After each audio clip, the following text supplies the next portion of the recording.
bloody good. How is everyone doing on this fantastic fucking Sunday chat?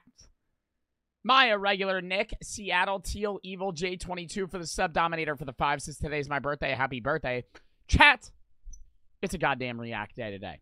Dub in the fucking chat. Yesterday was a bit lackluster, right? I wouldn't say it was a terrible stream, right? But we were trying VR horror, and VR horror is just so hit or miss. It's like either the game absolutely blows cock or it's the fucking best horror game you've ever played. And we saw a lot of bad games yesterday. But, you know, we got them out of the way, so then we won't play them in the future. But today's going to be a fucking massive react day today, chat. We got a lot of videos that we're going to be watching.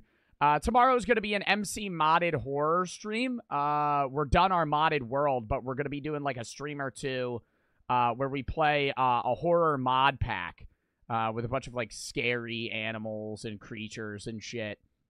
So it's more so like Minecraft with the horror added to it. We'll probably just have some goals, like find diamonds and shit like that. It's not really going to be like a let's play, more so just, hey, we're going to try this mod out.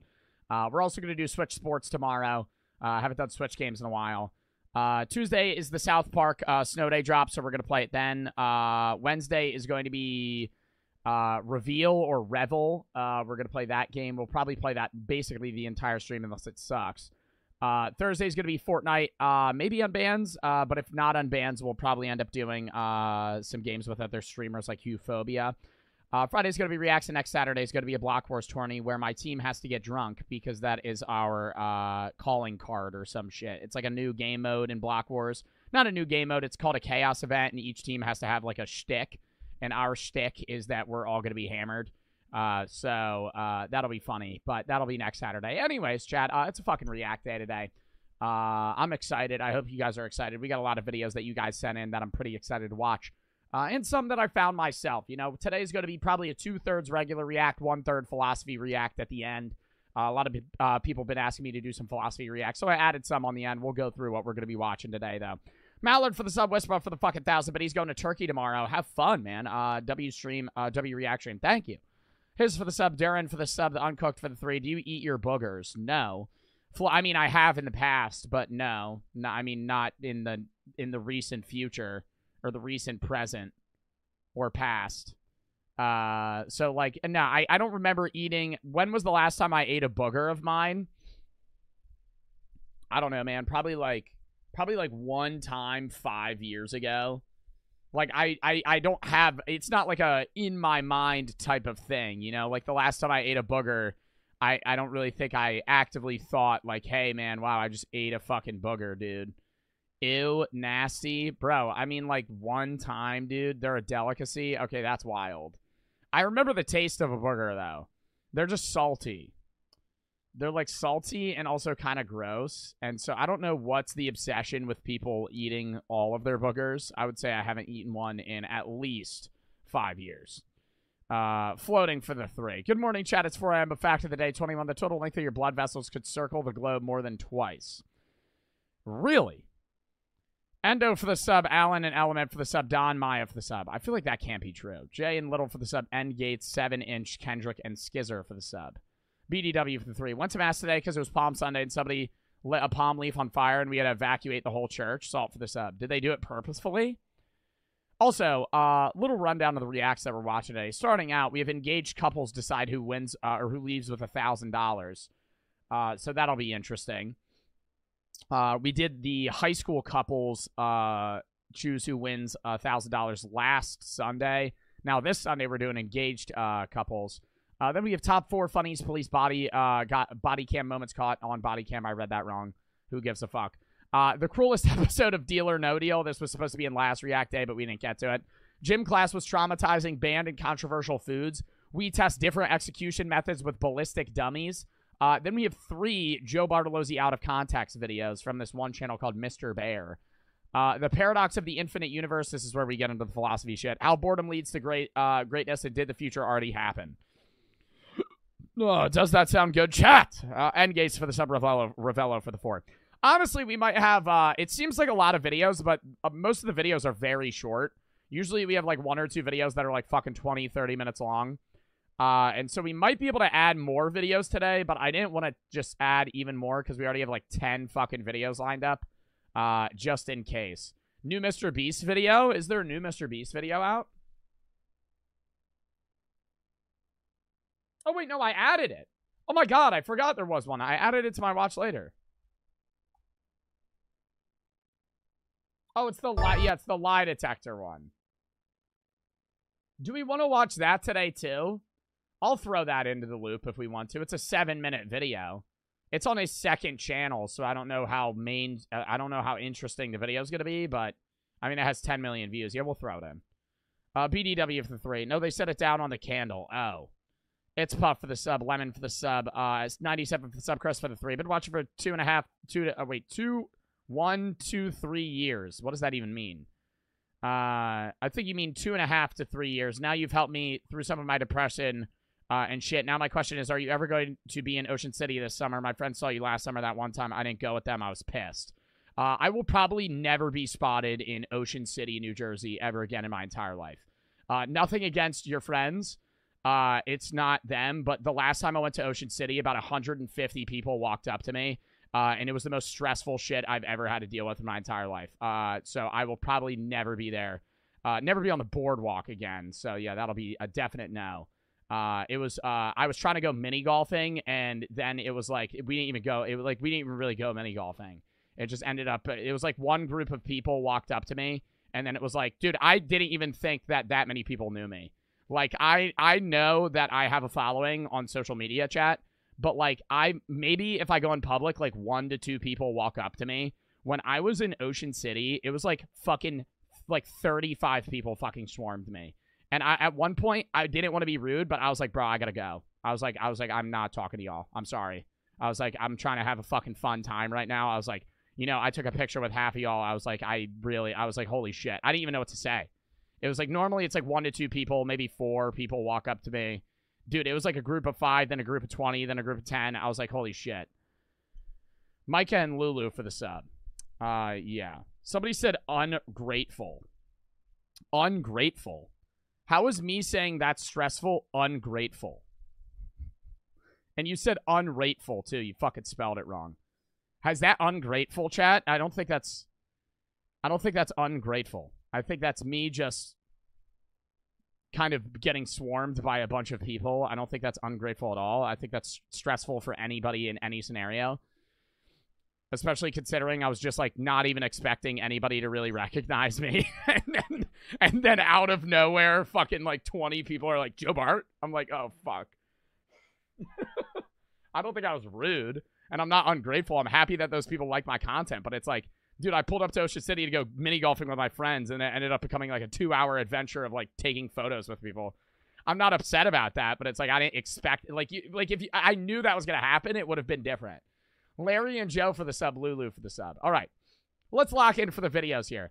I mean, maybe like Ocean City is a nice area. I mean, they have like the fucking amusement park and shit. That's pretty cool. Like, would I go there again? Yeah, but I would have to be mentally prepared for the potentiality of people to recognize me. Larry and N Gates for the sub. But yeah. Maybe. I'll give you a maybe. Cyrus for the sub. Chase for the sub. All right. Lock in here, chat. First video of the day. Dress up or something? Yeah, I should wear a fake mustache. A fake mustache. Are you Joe Bart? No. My name is Harold. The big dog for the sub. Have you already watched the MrBeast video? This one? No. We're gonna watch that as we fucking get through this react day. So the second video. All right, lock in here, chat. First video of the day. Engaged couples decide who leaves with $1,000. Another cut video. They're bringing these back, as I said before. Love them. Love the $1,000 videos where they argue and they kind of diss each other's situations and say that they need the money more. It's my favorite. Larry McMuffins for the 10 gifted subs. Dub in the chat, brother. Thank you for the fucking 10 gifted subs, Larry McMuffins. Thank them for getting a sub. Thank you for the fucking 10 gifteds.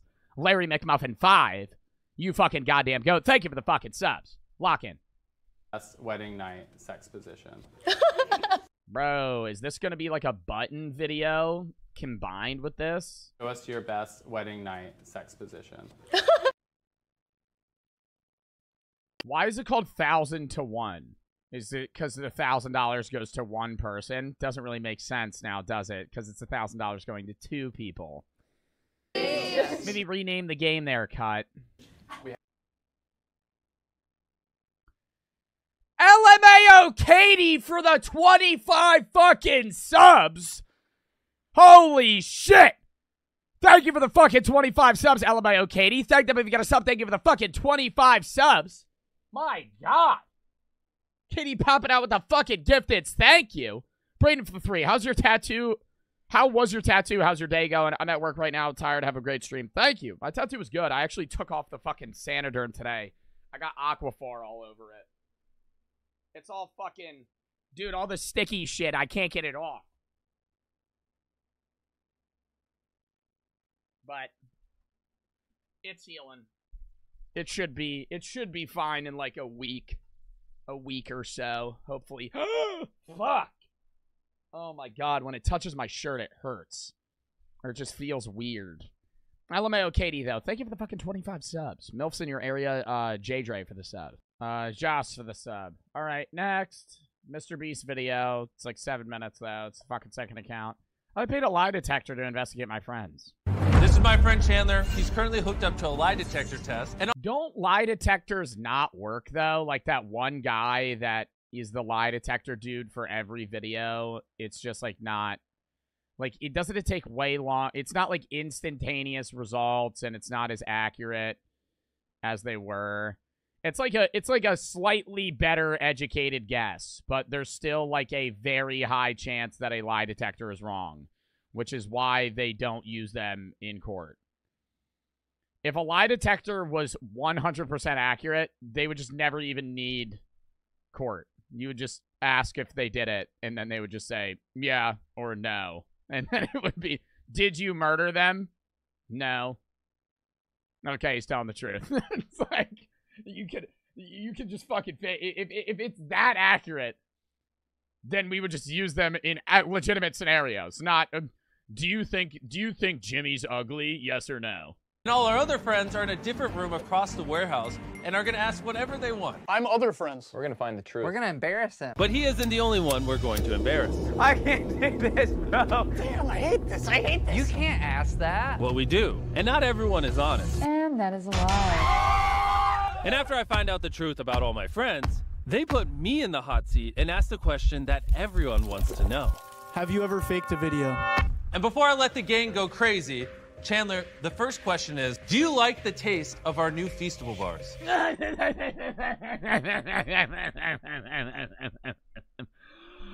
Fuck! Every time I watch it, Jimmy, I'm gonna start having dreams about Feastables if we keep fucking mentioning them. All right, I love them. I ate one last night. Not even lying. I ate a whole Feastables bar last night. I felt bad about it because I probably should have eaten half of it. But fuck, dude. Yes.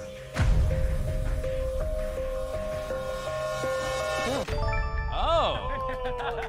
I mean, that was a softball. That was a softball. He whispers in Chandler's ear. You would have been fucking done if that was a lie. I would have fucking killed you. Right here, right now. I had it all lined up. It's like a saw trap almost. If you ever tell me a lie, Chandler, fucking saw is gonna shoot out of the wall and fucking cut your head off. Everyone loves it. All right, let's see if this thing works. How much do you like Feastables on a scale of 1 to 10? I think lower than an 8 is going to be death for you.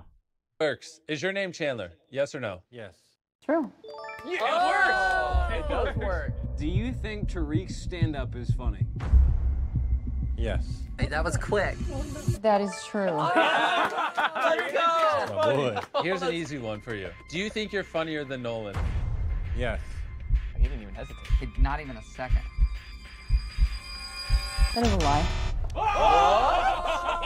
See, that's what I mean. He's like, what the fuck do you mean that's a lie? Like, it's just, no, that was a lie. Oh, what? Oh, because that stupid fucking needle that's just going like this? Well, it's actually going a lot. It's going like this instead of like this. It's going like this, so that probably means that's a fucking lie. Oh, dude, I am liking this. Carl, welcome to the hot seat. I'm terrified. Carl, I'm gonna go a bit off script here. Am I your best friend? You're one of my best friends. You can answer honestly. I will be offended. Damn, I hate this. I hate this. Am I your best friend? Yes. That seems like a lie. That was a lie. Gonna have to give you a true on that. What? Oh, okay. It's because the machine doesn't work. It's because the machine doesn't work. Buddy literally just said, yeah, you're my best friend. I love you. I told you I consider you a best friend. Am I your best friend? Yes. Also. That is also a true. Hey! We'll end it there. No more asking I that. think Carl just doesn't understand how a fucking best friend works, Carl. You only can have one. You can't have two best. You can have a best friend group, but you only can have one best friend. Carl, Yes? would you leave MrBeast to become a contestant on Survivor? No. Take that lie. Hey, look. Maybe for I like... think Carl would die in the wilderness in 3 days. If you threw Carl Jacobs out in the fucking woods and said, figure it out, I think it would be over within a week. a month or two, guys. Come on. We knew that was a lie. Okay, yeah, you're right. I'm sorry. I just wanted to see if it was even actually checking. Or if she was just playing Bop It over there. Hello? I just want to double check. Do you actually like the taste of our new chocolate bar? Yes, I love it. That is true. We keep asking it. Do you like, how on a scale of 1 to 10, how much do you like Feastables? Okay, next question. How chocolatey is the Feastables bar? See? Is it better than the old formula? How many times are you going to ask that? Okay, I just had to double check. When we post a video, do you watch them? Ooh. Only if I'm in it. Chris. What do you want from me? True. Sorry. What am I... Bro, I don't watch half of the YouTube videos that I post. Cause I was there, right? My editors edit it and I fucking post it. And if people bitch about something, then I go to my editor and I say, man, you gotta fucking fix this shit. I'll still watch like 1 out of every 5 videos that I post. But I'm not gonna sit down and watch. I fucking post every goddamn day. I'm not gonna sit down and fucking rewatch an hour-long video. Nibble and Anika for the sub, Carnage for the sub, floating for the 3. Here comes the fucking Chris comments. Y'all say you hate it when us LGBTQ members make it our whole personality, but then never stop talking about it every time you see Chris in a video. That is facts. Epic for the 1,000 biddies. I sometimes fear myself not going to live chat. You are all pawns in my game. I run this chat, and you are. I gotta play this on TTS. Hey, I sometimes fear myself not going to live chat. You are all pawns in my game. I run this chat, and you all order to me. You mods should fear my power. I own a jiggle machine. Oh my god, here we go. Here we go. Dante's for the sub. Eamovo for the 3. Joe's and Cruelest for the sub. You own a jiggle machine. That's nice. EMO for the sub. Am I supposed to watch it without me in it? Why would I do that? Was Jimmy a good roommate? No. That is a lie. What? He never cleaned up. Liar! Apparently Jimmy's a good roommate. Maybe I was the bad roommate. Oh my goodness. Do you think you're the funniest member of the group? Yeah. It's me. Myself. I would say that the funniest member of the group is Chandler, but they still all really just have like dad joke one-liners. It's not like I wouldn't say any of them make me die laughing. Like, they're funny, but it's like more dad joke funny than like they're actually like a stand-up comedian ripping jokes, because actual funny humor would not be kid-friendly. Confidence could never, okay? We gotta start off with the obvious question. Do you like... Oh! Oh! I start punching myself in the face here, Jim. us as friends? Oh, thank God. Yeah. True. Now the more important one. Do you like the taste of our new chocolate bar? Yes. Also true. Okay, right. Here's a really easy one. Okay, let's hear it. Do you think I'm funnier than Nolan? Yes. That is a lie. Yeah, your comedy sucks, pal. Out of all of us, who has the worst sense of style? I'd say Nolan. True. Nolan just wears like NPC clothes. I wouldn't even say it's like style. It's not bad style, but he just wears like, it doesn't look bad and it doesn't look good. It's not. It's just clothes. I'm sorry, They Nolan. match. He, like, matches. It's not like he's, like, pulling up in, like, yellow shoes, a fucking green tank top, and red shorts. I'm sorry. I'm sorry. Jimmy got a plain red tee on right It was now. between you and Jimmy. Nolan doesn't know this, but we actually flew his parents into town. Dude, I'm sweating. Nolan, Huh? welcome to the hot seat. I don't like it. You don't even know this, Nah, this is fucked up if they actually ask Nolan, like, uncomfortable questions. but you're actually our special guest. What does that mean, bro? 3, 2, 1. Send them in. Nolan, we flew your parents to town just for this. What the? You just made this infinitely worse. Yeah, that was the whole I point. don't like this. We'll start you off with an easy one. We're just gonna warm you up. Is Feastables the best chocolate you've ever had? Yes. Best chocolate I've ever had? Let's go. Best chocolate I've ever had? Nah, I don't know about that. I'm gonna be real. MrBeast Feastables, 8 out of 10. It's good. It's better than Hershey's. I will say it's better than Hershey's. But I like dark chocolate better. Like, I would rather have, you know those fucking, that grocery store chocolate where, like, you pull up and it says, like, 87% cacao or whatever? Yeah, get, like, a high 80% dark chocolate where you gotta go, like, and it, like, snaps and it's got, like, that weird crumble. Oh, my God. See, that's good. Oh. Dude, this is geeking me out. I'm freaking out, bro. Dark chocolate's so bad. No, you know what actually sucks? White chocolate. White chocolate is fucking foul. It's not even chocolate. And it just tastes like shit. White chocolate, like, I'll eat it if there's nothing else. But, like, a white, when they have, like, white chocolate Reese's cups, I'd just rather have a fucking regular Reese's cup or some shit like that. Or just, I would never eat just plain white chocolate. Oh my God. Nolan, I'm gonna give you a softball, okay? No, I know that if you're saying it's a softball, it's not a softball. Which of your parents do you love more? Oh my God. Nah, that is actually holy shit. Holy shit. Dude, I thought it was just going to be like uncomfortable questions about his childhood. Which one of your parents do you love more while they're right behind you? I'm not answering that. I love them both equally. That is true. Yeah. Nolan, have you ever forged my signature? Oh, dude, I forged a signature one time for a field trip. Not because they said no, but because I forgot to ask. And then the teacher was like, what is this really your parents' signature? I was like, no, I forgot. And then they got all mad at me. Ustunk and Prime for the sub. Zeebs for the 3. Nimble for the 3. Just got from Scotland and Ireland. It was incredible. Hope y'all hope all is well. Hope all has been well with you, lad. Thank you. You are my sunshine, my only sunshine. You make me happy when skies are gray. Why are you singing a song? Pony and Iamov for the sub. Oh. I don't think so. And that is a lie. Oh my God, I'm not even showing the fucking. Hold up. I can't take this, bro. Holy, get me out of here right now. Why are people saying LeBron? Deep breath, calm down. Okay, last question, Nolan. You ready for this? No. Do you think you would be a better MrBeast than Jimmy? No. I don't think Nolan has the main guy. Like, Jimmy has the main guy personality. Like, the commentator. Oh. Better be green. True. Good. Know your place. And now to wrap up the video, I'm in the hot seat.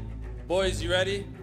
Jimmy, have you ever killed an innocent child and drank their blood to achieve fame? Jimmy, are you a part of the Illuminati? Jimmy, have you ever been to Bohemian Grove? Jimmy, do you do blood sacrifices? Ready. Ready, Freddy. Jimmy. Do you actually think that Hershey's is disgusting? Yes. 10,000 times more yes. That is 10,000. There's no way. There's no way he thinks that Hershey's is disgusting. I think he thinks Feastables is better, and I would agree. But I would not say Hershey's is disgusting. Rep for the sub. Times true. Jimmy, do you think you'll ever go bald? No. I'd rather die. That is true. You'd rather die than go bald? It's true that you'd rather die than be bald? That's crazy. I like my hair. Do you think Nolan is funny? Oh boy. In what context? On the funny kind. In general, yes, I do think he's funny. That is true. Yes, yeah. All right, all right. Now, part 2 is Nolan funnier than Chandler? Which Oh is my also god, me. is this like the fucking... This is asked more than the Feastables question. You're wittier than him, but like he's like goofy funny, or sometimes it's just so awkward it's funny. So like you're both funny, just different. All right, so now that you've said all the information, you can say yes or no. Is Nolan funnier than Chandler? I mean, I guess I would give it a no. Your mind is thinking that that's true. Somebody said Chris is ruining the video. No, you're ruining the video by being a little bitch boy and complaining about that. Like, holy fucking shit. Do I support Chris? Yes, I support Chris. Oh my god. You're complaining about Chris being there. Dude, she's literally just sitting there. Like, hasn't done anything. They're just fucking there, right? Same commentary, same fucking personality. Oh my god. Like holy shit. Cool. You're just getting mad for no reason. Like, if you sit and watch MrBeast videos, and when Chris is in one of them, you're like, oh, they're fucking ruining it. They're fucking ruining. You're just like literally, you're ruining the video yourself because you're complaining. Fuck you, liberal. Bro said, fuck you, liberal. Dude, you're a 2-month sub in my chat. Dude, it's not even a political thing. It's not even a conservative political thing. I have conservative friends that couldn't give a fucking rat's ass what you identify as. They'll respect it, right? Like, you're just being a dickhead. Like, you're just being a dickhead. Like, actually, it's not even necessarily a conservative thing or a liberal thing to support transgender people. That's just you being a fucking asshole. Like, oh my god. Is it your life? Is it you? Does it matter? My bad, Joe. Shut the fuck up. You fucking double down. You put she's question mark LMAO and then you say fuck you, liberal. And then you cave so fast. Fuck off. Like, dude, I want you, yeah, I want you to say my bad, but it's the most emotionless my bad ever. You're just saying that because you know I'm going to fucking ban you if you don't.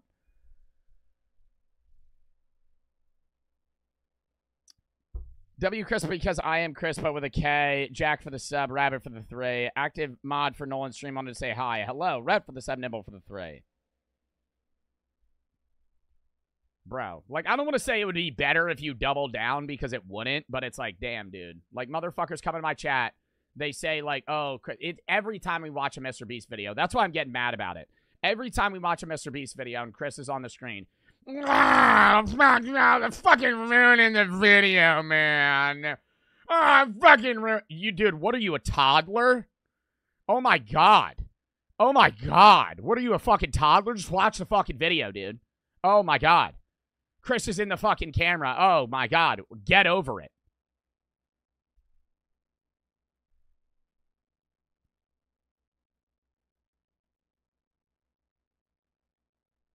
Like, fucking shit. Dude, we have this conversation every time. I'm actually sorry. Okay, we'll fucking move on. But it's like, why type that shit? And then you tell me to go fuck myself because I'm a liberal? Newsflash, buddy. You don't know how to talk to people that disagree with you. And that's going to prove to be a fucking issue later in your life unless you fucking surround yourself with the people that believe the same thing that you do and then never fucking talk to anybody else. That's why the world sucks. That's why social media makes it worse, too. Social media gives people a platform. That's great. But social media also encloses people into their own circles and doesn't enable them to see what other people fucking believe. Like, I think that's great with social media algorithms that you can find people that believe the same thing you do. And that's a fucking amazing part of social media. but it also has the alternative downside of, like, it just wedges people into these fucking ideological groups, and they can never fucking get out of them. And then you sit there and just assume that everybody that disagrees with you is a fucking idiot and needs to go fuck themselves. And then you tell me to go fuck myself because I'm a liberal. Dude, fuck off. Number one, I wouldn't even say I'm a liberal. I would say I'm a social democrat more than I am a fucking liberal. But I always just say I'm a liberal because I voted for fucking Joe Biden. And if I actually say I'm a social democrat, the majority of people don't understand politics are going to go, so you're a communist? So you support China. Some shit like that because people are fucking stupid. And so I say I'm a liberal because it's easier to grasp for most people because they understand what a fucking liberal is. They actually don't understand what a liberal is. They just know that some liberals like certain things, right? And yes, in many topics, I will agree with the liberal mindset, but many others I won't, right? I'm not middle because I would say I'm more left-leaning on basically every fucking social issue known to man. But, like, I mean, there are things that I might have, like, a right-leaning take. SVT and Sohana for the sub, Toontown and Cole for the sub, Jack for the sub. It's just like, Jesus, dude. Nobody can ever fucking understand the other side and be like, okay, man. Can you take a joke, dude? What the fuck? Okay, so you flip it back. I said we were chill and then I was moving on. But it's like, dude, what? How do I know it's a joke? When we're having a serious talk because somebody was bitching about Chris, and I say she's, and you put she's LMAO, and then immediately follow that up with fuck you liberal in text. I can't understand your tone of voice. I can't understand whether or not you're joking. How is that even funny to just say, fuck you, liberal, right after I'm talking about... If you said, fuck you, liberal, after I was saying something that was, like, obviously comedic, it'd be, like, one thing. But it'd be, like, if I'm sitting here just yapping about something that, like, actually pertains to somebody that was being a dickhead, and then your response is, fuck you, liberal, I'm going to assume that you're not joking. No, don't ban them. And then why do my mods ban them? And then why do my mods ban them? Unban them. Unban them. Unban them. Mods, I did not say ban them. I'm actively fucking seeing what they're typing, and then you ban them. Why do they do that? I don't know. Hans for the sub, as Adam for the sub, Brody for the 3. Is Bart where I started? I miss your presence ever since your passing day. Love you, L. Bart. Floating for the 3. Chris exists is upsetting me so much, even though it doesn't affect me whatsoever. This is sarcasm, by the way. You don't gotta agree with trans people. You gotta respect them the same way you respect every other human being. That's my take, dude. They're on screen. Oh my god, you don't support the fact that they're trans. Who fucking cares, man? Fucking watch the video. It's not ruining the video that they're there. Aiden pick for the 5 gifteds. Like, you know how toxic that is to just see a trans person on screen and immediately just be like, wow, wow, wow. Like, dude, come on. Aiden for the sub. Or the subs. Like, it's not that serious. Like, if it bothers you that much, that's a fucking internal issue. Mogul, I'm not that pressed at you. The reason I targeted your comment is because you targeted me. And so I read what you said. You're not banned in my chat, but holy fuck, dude. Like, I'm not, it's not, oh, I can't take a joke. You can say, fuck you, liberal. I don't give a shit, dude. People joke about me being a liberal all the time. You can actually you can dislike that I'm a liberal, and I still won't be offended. But if you come into my chat and you say, and you start mocking somebody that's trans, and then you say, fuck you, liberal, I'm not going to take that as a joke, you know? LZ for the sub. I don't give a fuck if you don't like that I'm a liberal. A lot of people don't like that I'm a liberal. A lot of my friends don't like that I'm a liberal, right? We're still friends because you can understand people have differences, right? And you talk about them and try and discuss where there's a middle ground in certain issues, right? Like, fuck. I can hear them screaming from the other side. Not talking about this shit the rest of the stream. Move on. In the warehouse. This was asked to me earlier, and now I'm going to ask it back to you. Do you think I was a bad roommate when we lived together? Yes, because you would always say I was a bad roommate, and I wasn't. That is true. I knew that was going to be true. I knew that. It's because he was mad when I left. I get it. All right, hey, I'm going to give you a softball, all right? Have you ever faked a video? That's not even a softball. I feel like that's like the hardest question. No. True. That was an easy one. Now that we all know the truth, make sure you check out how delicious. There's no shot he hasn't faked one video.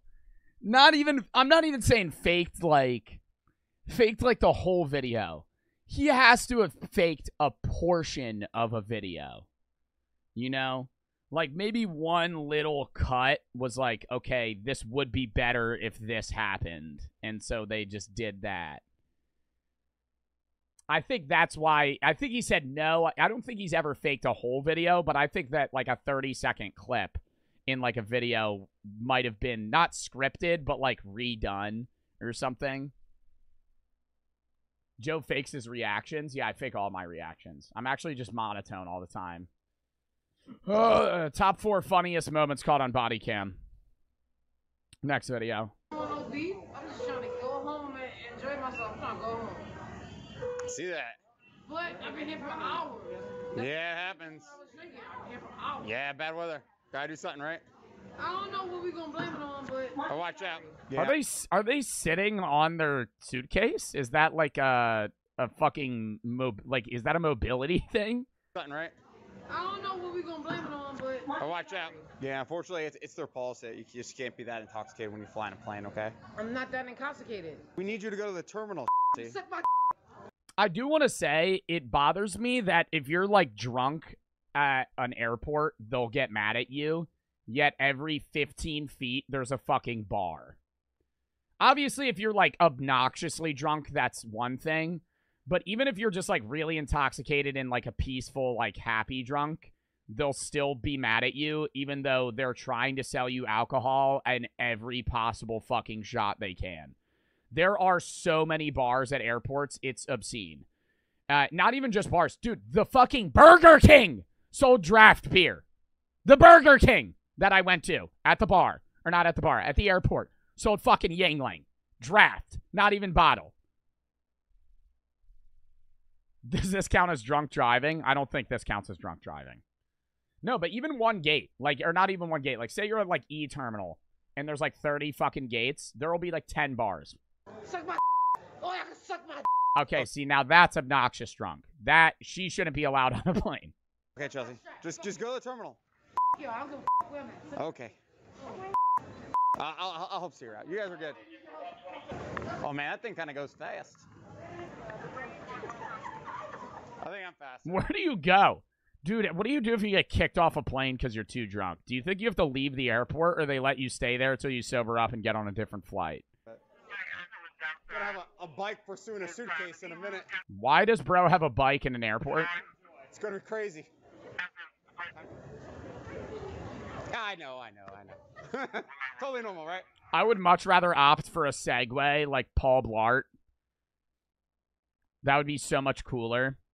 If I could just ride around with like a helmet and one of those fucking Segways and just be like, meh, meh. What seems to be the problem here? You just fucking like reverse up on them. Having a bike just seems kind of stupid. Obviously, you're able to go faster, but like who the fuck's breaking out into an all-out sprint? You're not able to escape an airport. If somebody was like to just go on the run, you're going to find them. There's security cameras everywhere, and eventually they're just going to get tired. Chelsea, you gotta get off or the doors are gonna close. Negative, thank you.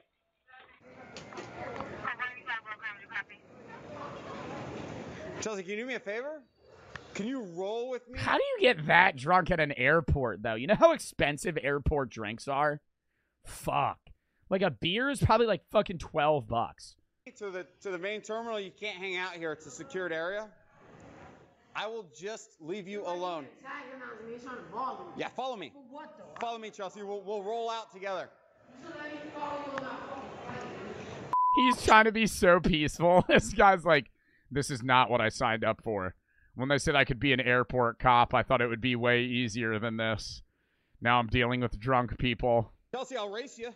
I thought I'd be able to just deal with disgruntled old people that missed their flight. Chelsea, let's just roll our little wheels to the other side. Yo, am I getting botted or something? Like, why are people spamming this paragraph? Can we time everybody out that spams that paragraph for like a fucking day? Of TSA, okay? Mods. Because this is a secured area. I got motherfuckers spamming paragraphs about LeBron. Have you on the other side TSA, and then I promise you I will leave you alone. I'm a representative of the Orlando Police Department, and I have been nothing but polite. Oh, this is Orlando Airport. I was going to say I recognize this airport. And professional with you. Orlando Airport is the fucking worst airport in the entire world. It sucks ass. The lines are so fucking long. It's so big, and everybody there is fucking annoying. Because everybody in Orlando Airport is there for fucking Disney World, and it's like it's just NPCs. Everybody at Orlando Airport is a fucking NPC. We're weird. Like, when I was in Orlando one time, oh my god. I remember there was a guy that was, like, tweaking out like he was on fucking mushrooms. But he was past security. I was like, how did this guy get here? Did he take, like, acid and then get through security and then it fucking hit? I'm on a Chelsea, vehicle. I'm trying to Chelsea, get look at me. myself sober. Chelsea, look at me. Chelsea, look at me. Thank you. I would just arrest her, bro. Like, at this point, she's just not complying. Chelsea, if this continues, you will be arrested for disorderly conduct. Chelsea, please. She just spit on his bike. She's done. She's done. She just spit at me. Chelsea, you are under arrest. Put your hands behind your back now. Chelsea, you're under arrest. Put your hands behind your back now. Yo, this guy gotta take more initiative, bro. Come on. Chelsea, you're under... put your hands behind your back right now. Stop walking away from me. Stop walking away from me. Stop walking away from me. Why are you walking away from me? Do not resist. Do not resist. Stop spitting. Yeah, put the bag over her head. Isn't that what they do? They got like a spit bag. I only spit it one time. Do not. I only spit one time.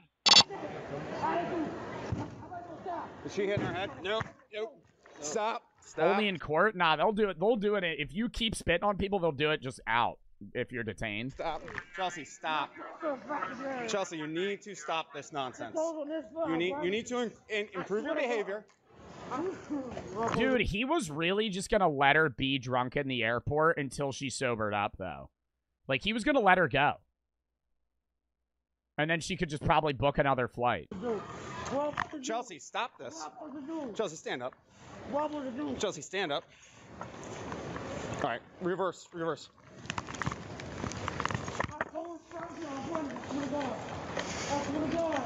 Chelsea, we're going to go in the car nice and easy. Hey, Joe, when's the next philosophy stream? At the end of this stream. Skylax for the sub, the reality for the 5. Took some of your content creation advice, I'm starting to see some decent growth. Dub. Toasted and baby for the sub. Easy, all right? Right, but you could have did it from the jump instead of pushing my shit. All right, slide in. Watch your feet. Oh,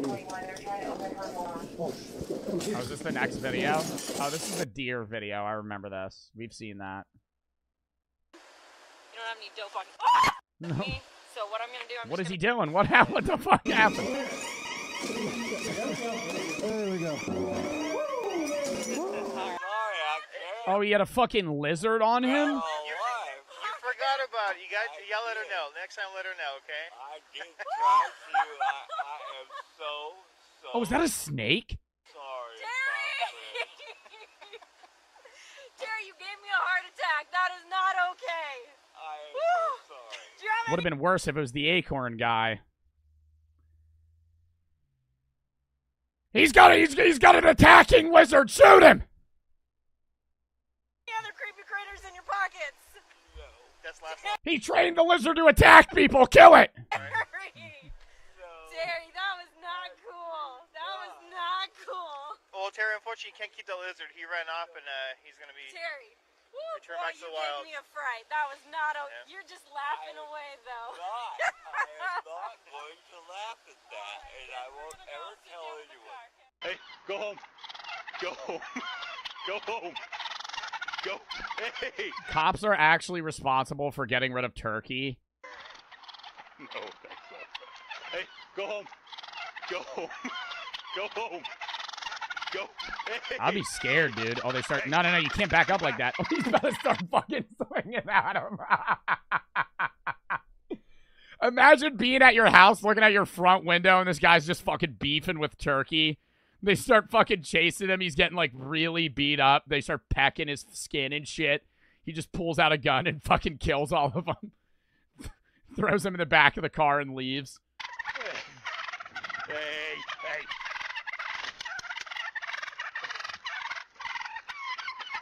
Go ahead. You think a turkey could kill you? Doubt it, dude. I mean, they're big, but you'd have to be really... Like, if you laid down, it could probably peck at you for a while. But you would have to be, like, really weak to not... Like, you could probably kick a turkey and it would die. Or be gravely injured. Like, birds are fucking fairly weak. Get out of the road.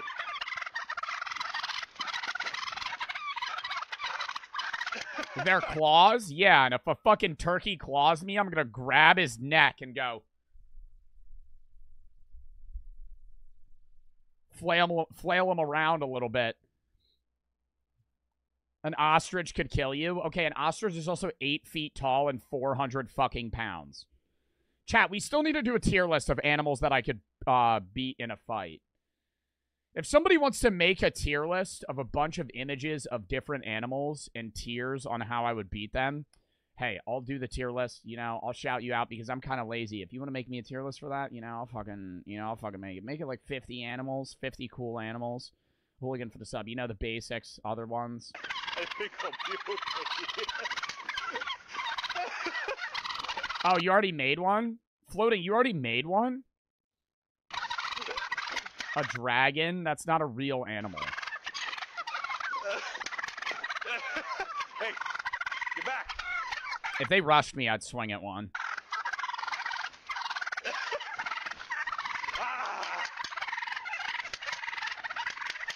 I would challenge them. Chat, would you challenge them to a fight? 100 fucking %. 100 fucking %. This bitch-ass turkey I mean, there's 2 of them, so I'm at a slight disadvantage in this scenario. But he's backing up. You got to show some dominance, right? You got to walk towards him, maybe hit him in the feet a little bit.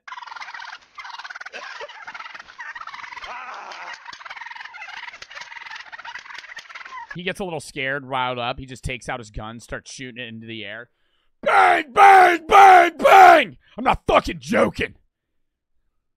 They run away. He's like, that's what I fucking thought. Get back. Get back.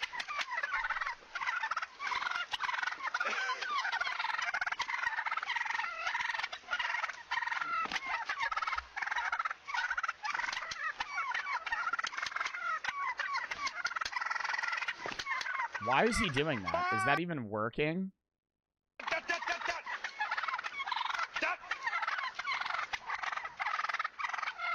Why does he need to get rid of them? Can you guys get out of the road? This negotiation lasts for another minute or so, but they just aren't cooperating. He just pulls out a gun and kills them. It's because they're on the road. They'll move for a fucking car. And you know what happens if they don't move for a car?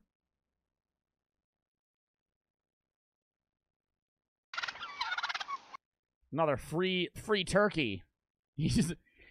Somebody said arrest him. He's like, all right, that's it. You're under arrest. He just handcuffs their fucking claws.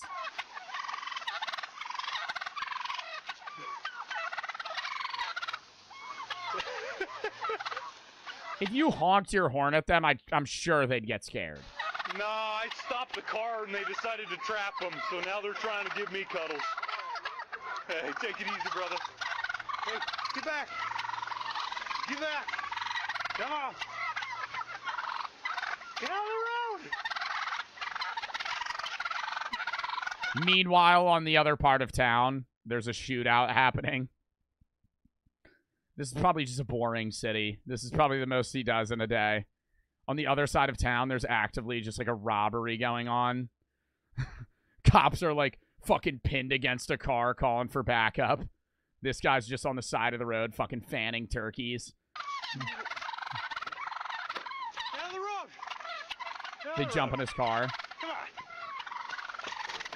on. 10-4, I need backup. I need backup. We got him resisting.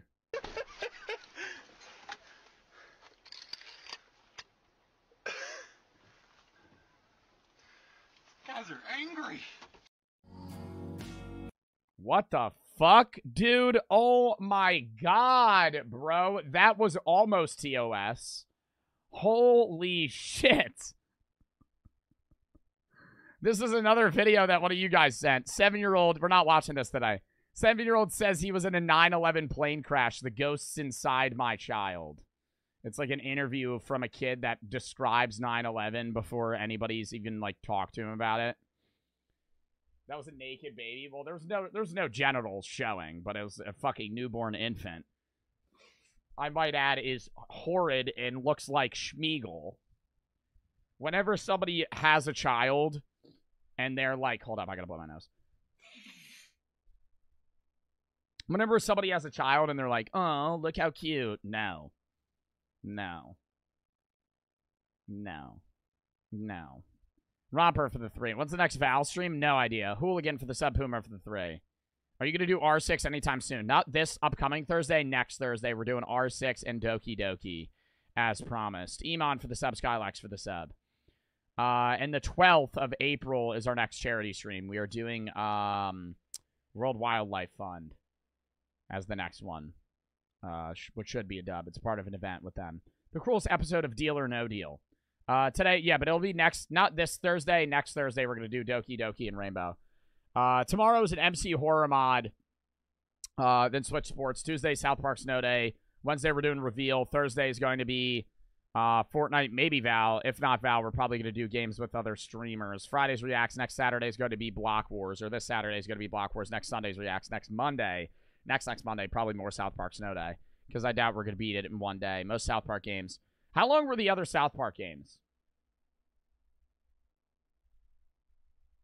Let me look it up. Yeah, usually like an 11-hour playtime, so it'll probably be like a 3 to 4 stream game.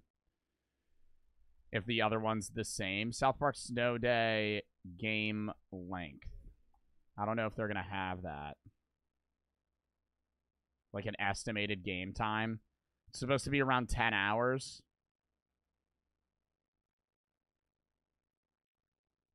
It drops on Tuesday, though. It says it's supposed to be with everything and DLCs combined up to 20 hours. Yeah, but that's also like if you're fucking exploring everything. I'm excited for the fucking game, though. I think it'll be good. I'm wondering how the gameplay is going to be, though. Plebsy for the 3. Thanks for checking out my content, or out of context videos. Hope you enjoy them later. Thank you. All right, next video. 10 hours of South Park is torture. Then don't come to the stream. Do you guys not want me to play? Do you guys want me to play the new South Park game when it drops? I don't think 10 hours is even that long of a game, and we're not doing it in one day. It'll be like it'll be like the Monday game. Not this Monday, but I mean, it'll be like this Tuesday and then probably the Mondays after that. I mean, if it sucks, we won't play it. But the other games have really good reviews. Like every YouTuber ever played them. I wasn't a YouTuber then, but I mean now they're dropping another game. Might as well play it. Lucas and Breezy for the sub. Next video. The Cruelest episode of Deal or No Deal. And then we have Gym Class Was Traumatizing, Banned Controversial Foods. Damn, we have a lot of videos left. Okay. The Cruelest episode of Deal or No Deal. Recording a video for my main channel about America's Got Talent. Who is this? Scott is struggling.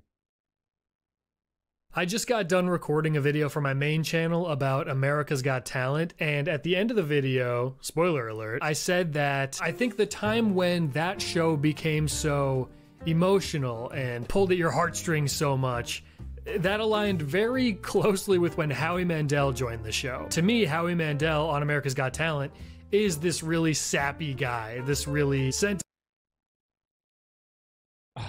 we really need to watch his America's Got Talent video, but I gotta say this. America's Got Talent was really nice when Howie was in there, because Howie was a very nice and motivational guy. You know, he was somebody that was like, oh, everybody's talent is great. And now the problem is that every single person on that fucking show is like that. Simon kind of took the place of Howard Stern, but Howard Stern did a great job on America's Got Talent because he wasn't afraid to say, I don't give a fuck about your story, your talent sucks, you don't deserve to win, and then kicks them the fuck out, right? But now it's like you pull up to AGT, and if you have a good story, you could fucking bang metal plates together and fucking just scream. And people would be like, wow, this is a great talent. Let's move him on. He had a rough childhood. Let's give him $1 million, right? I'm not saying that they didn't, like, their fucking story isn't sad. It is. But it's just, I stopped watching AGT because I remember half of the fucking talents. They didn't even show the bad ones. I miss AGT when they used to show the shitty people. The people that would come on stage and go, hey, I'm going to be singing. And they'd fucking slam the red button and go, you fucking suck. Get out. Right? Now, they only show maybe 1 or 2 or 3 of those. But it's not people that are actually trying and just suck. They show the talents that suck and are purposefully bad because they just want to be on the show. It removes the entertainment value, right? Yeah, it's funny to see guys that do shitty talents, but they're going there knowing their talent sucks. I miss the people that went to America's Got Talent, genuinely believed that their talent was good, lived 35 years of their fucking life, and their family lied to them, their friends lied to them, and everybody told them they were great at singing. And it culminated into them finally saying, I need to go on America's Got Talent, and just being fucking shut down so fast. And then them getting mad.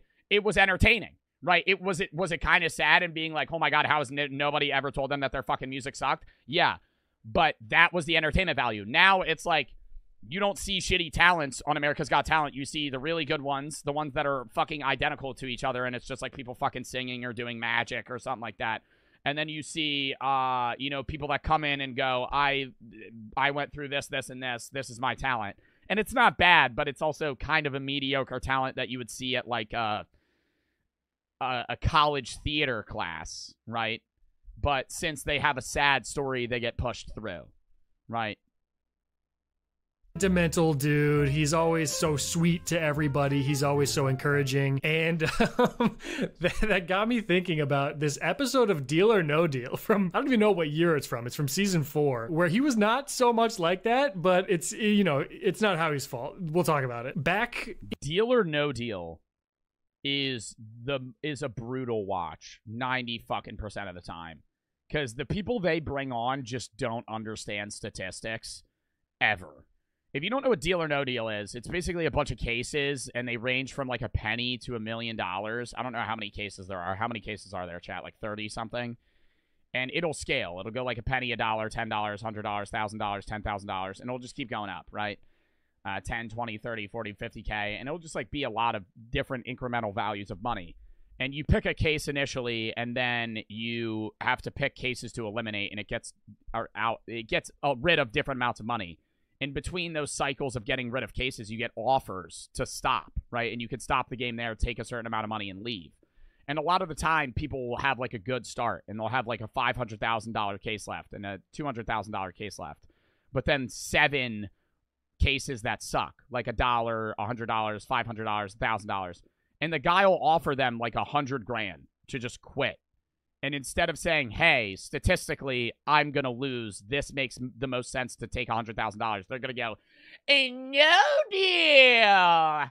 And then the next 3 cases they pull are the most expensive cases. And then they go.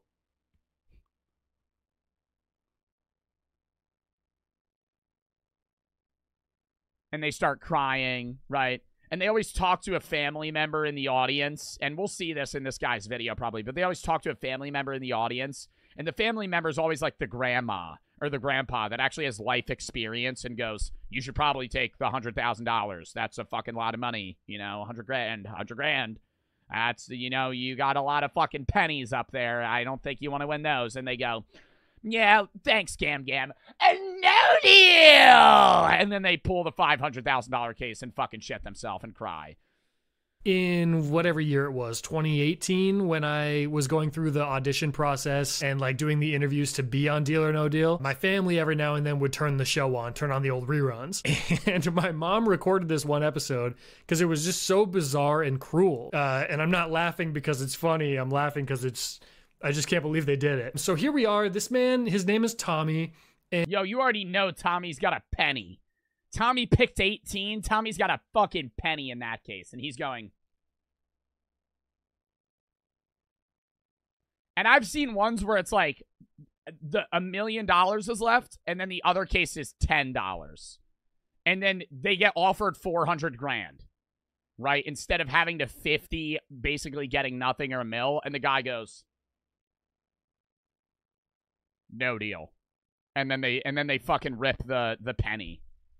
And the things you need to know about Tommy, he's an absolute sweetheart. He's like the nicest guy that I've ever seen. I root for him so hard. There's so many people that come on shows when they can win a big prize and win a lot of money. And it's like, do I want you to win? You seem like kind of you seem annoying or whatever. You seem like maybe a little bit of a jerk. This guy could not be more of a sweetheart. We'll kind of just piece through before what happens. I'll just run you through everything. So Tommy knows all of the models' names. He knows every girl on the show, and he's got a favorite. What? He knows all of their names? They use the same women in every one? I didn't know that. His favorite model is case number 7 here. He's got a big crush on case number 7, and I know that the show knows that. The show knows everything about everybody that comes on. They do a big background deep dive. They do interviews with you. They would have asked him, hey, you know every model's name. Do you have a favorite? And he would have told them it's this girl. So this is Tommy's favorite model. It's Miss Sarah here. Tommy does not pick case number 7 to be his case. And eventually he chooses... Why? Why would you not? I feel like if that's your favorite person, why wouldn't you pick that fucking case? What? To be eliminated. Hopefully you guys understand how Deal or No Deal works. Otherwise, I might be confusing you right now. But anyway, she opens the case, and it is $5. Okay, maybe that was a good choice. maybe that was a good choice. He didn't pick case number 7 there. $5. Do you think they give you... Do you think you have to, like they just give you $5? Like, if you win? Like, if you win the penny, do you think they actually give you, like, a penny? If you win, like, over 1,000, they probably make you sign some sort of contract. And it's like you have to get wired the money because you're going to get taxed. But if you win $5, dude, they probably are just like, yeah, here's a $5, man. They just take it out of their wallet. So Howie rips a fucking penny out of his pocket. You know the show is already trying to screw with old Tommy here because they might be thinking, okay, Tommy likes this girl. He's going to pick her to be his case. Well, what they didn't know is that Tommy wanted to keep her up there for a while so he could keep looking at her because he's got a crush on her, right? They already foiled once to try to screw this guy. Well, the next thing that they do is... Oh my God, do you think the game they tried to rig the show? Because before they even set up the cases, he probably said, yeah, that's my favorite. And then they put her with a $5 case. So they tried to rig it so he would pick it. Because most people at the end up just using the case they picked initially and seeing what's in that. They bring Sarah down to join his family and like be a part. Somebody said just play the video. Oh, go watch it yourself. Go watch it yourself. I'm going to ban you. See you later. Bye. Part of his support group. So now look at him. He's beaming with joy. And she's part of his team now. She's on Team Tommy. And you love to see it. So am I. We're all on Team Tommy. Okay, so then what happens next is so unbelievably cruel. They come in with this surprise little twist, and the banker actually says, hey, Tommy, I'm going to actually offer you a car. There's only one thing that you have to do. There's one catch. It's not going to affect your cases. It's not going to affect the money. You'll get it as long as you can do the one thing. Brand new fuel-efficient car, and all you have to do, this is the only challenge, all you have to do is get in it. That's the challenge.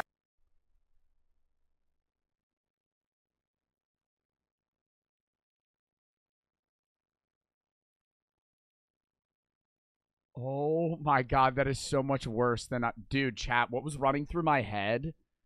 Holy fuck. Holy fuck. Dude, I thought it... When he titled the video Cruelest episode, I thought it was going to be like, oh, because he lost all the money. And then when they were singing like, oh, the catch, I thought it was going to be like, you have to tell the girl that you like that you don't like her or some shit. Holy fuck. My God, they're going to make him get in the car. So... I'm sorry, shouldn't be that hard to get in a car, right? That seems like a weird challenge. What do they mean by that? Well, let's see what this car is. Here's the car.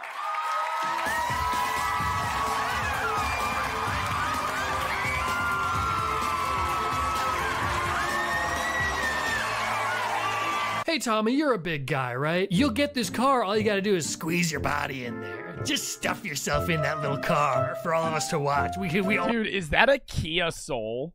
Or like a smart car? That is the smallest vehicle I've ever seen. Hey, Tommy, you're... Imagine instead, everybody's cheering and he's like, I don't want that boo-fast car. Oh, you gonna try and give me a fucking smart car? Fuck off. You're a big guy, right? You'll get this car, all you gotta do is squeeze your body in there. Just stuff yourself in that little car for all of us to watch. We all want to see you stuff your body in that little car, Tommy. I mean, how rude. How rude of you to do. And it gets even a little bit worse here, so they add insult to injury. Sarah? All right, this is the Banker's Challenge. This is your 2008 Smart for 2 car. And you have to get in the car, but you also have to shut the door. Okay. Okay. So, oh my God. Tommy, you're such a big guy. Oh. You think they told him? I feel like they probably ran that by him before. I don't want to sit here and just assume that you know, the agency was probably nice to him, but I feel like I feel like they had to have brought that up before. There's no way they just bring this out kind of like in the midst and say, get in the car. Oh, squeeze your big body into a little car. First off, they have Sarah be the one to tell him the rules. Yeah. You know, the girl that he has a crush on. How embarrassing to have to do this in front of someone that you think is attractive, right? Someone that you have a little bit of a crush on. So then now Sarah's like involved in this bullying thing. How bizarre is all of this? This is a young guy. This isn't like... What year do you think this was? When did Deal or No Deal run? I remember I used to watch it when I was like on vacation. And they had like, you know when you're on vacation at a hotel and there's only like 5 channels? This was like one of the 5 one of the 5 things that was on. Oh, 2005. I was going to say, they would not be running that shit now. They had 5 seasons. Oh my God, they still run it now? They had one in 2019. But there's like massive gaps. Oh, no, they ran 3 years in a row, 4 years in a row. They went 2005 to 2008. And then they did like a 10-year skip. And then they did it again in 2018. Some guy who's 50 and he's been a dick, and it's like, we'll show him. Let's humiliate this guy. He's just this young, sweet guy that did nothing to anybody, and they're like, we're gonna embarrass you on TV. You have to get in the car, but you also have to shut the door. The car was 2008. You have to get in the car, and you also have to shut the door. It's not enough for you to just be stuffed in the side and be half sticking out with your big gargantuan body, Tommy. I just can't believe that this was... I can't believe it. What am I talking about? 2008? What were we doing? Honestly, what were we doing? Tommy, Tommy, Tommy, Tommy. Nah, he surely fits in that.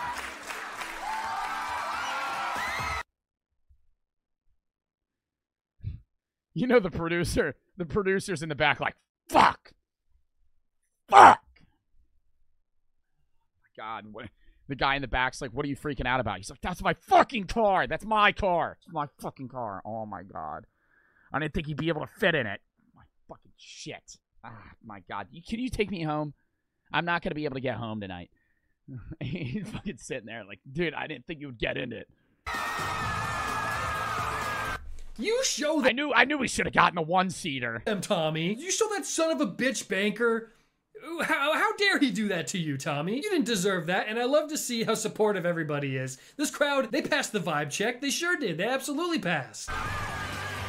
Sarah, what a lady. I'm sorry that they made you do that. I can't imagine that she wanted to be involved with that. You know what? Tommy gets the last laugh, because he fits in that car perfectly fine. It's not even an issue. I don't know. Were they trying to embarrass him? Yes, they were. They definitely were. Because it wasn't like they were thinking, oh, it'll be so easy for him to stuff into that car. And then he'll just win the car. And it's like, we're almost giving him a gift. They didn't just give him the gift. They give him the gift with the little added jab to the side. It's like being in a toxic relationship with someone that's like, I'll pay for your half of the rent, but I'm going to let you know all the time that I'm paying for your half of the rent. I'm going to shame you for every purchase that you make. I'm going to embarrass you at any social gathering and make sure that you and everybody else knows that I'm paying your half.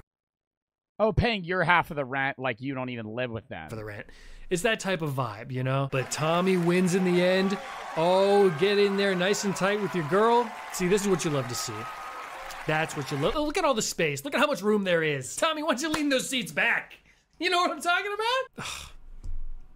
Now that's I don't think those seats lean back in a smart car. Image that you hang up on the fridge. I do gotta say, I don't want to leave you guys hanging. I want to let you know how this ended. Tommy was playing like a special version of the game where there were a bunch of millions on the board. He had kind of a half and half. Oh my god, I remember that. And there was like they had like $5 million cases. Half scenario where half of the cases left were $1 million and half left were really low numbers. And he was offered $448,000 to take it.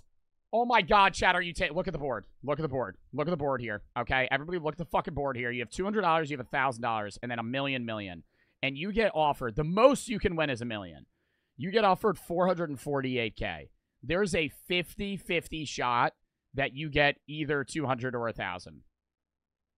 And you're almost getting 44% in response, right? So it's a little less. Like, if they offered you 500K, it's just an easy rip, right? But 448K, I'm still taking that. I'm still taking that. And I don't even care.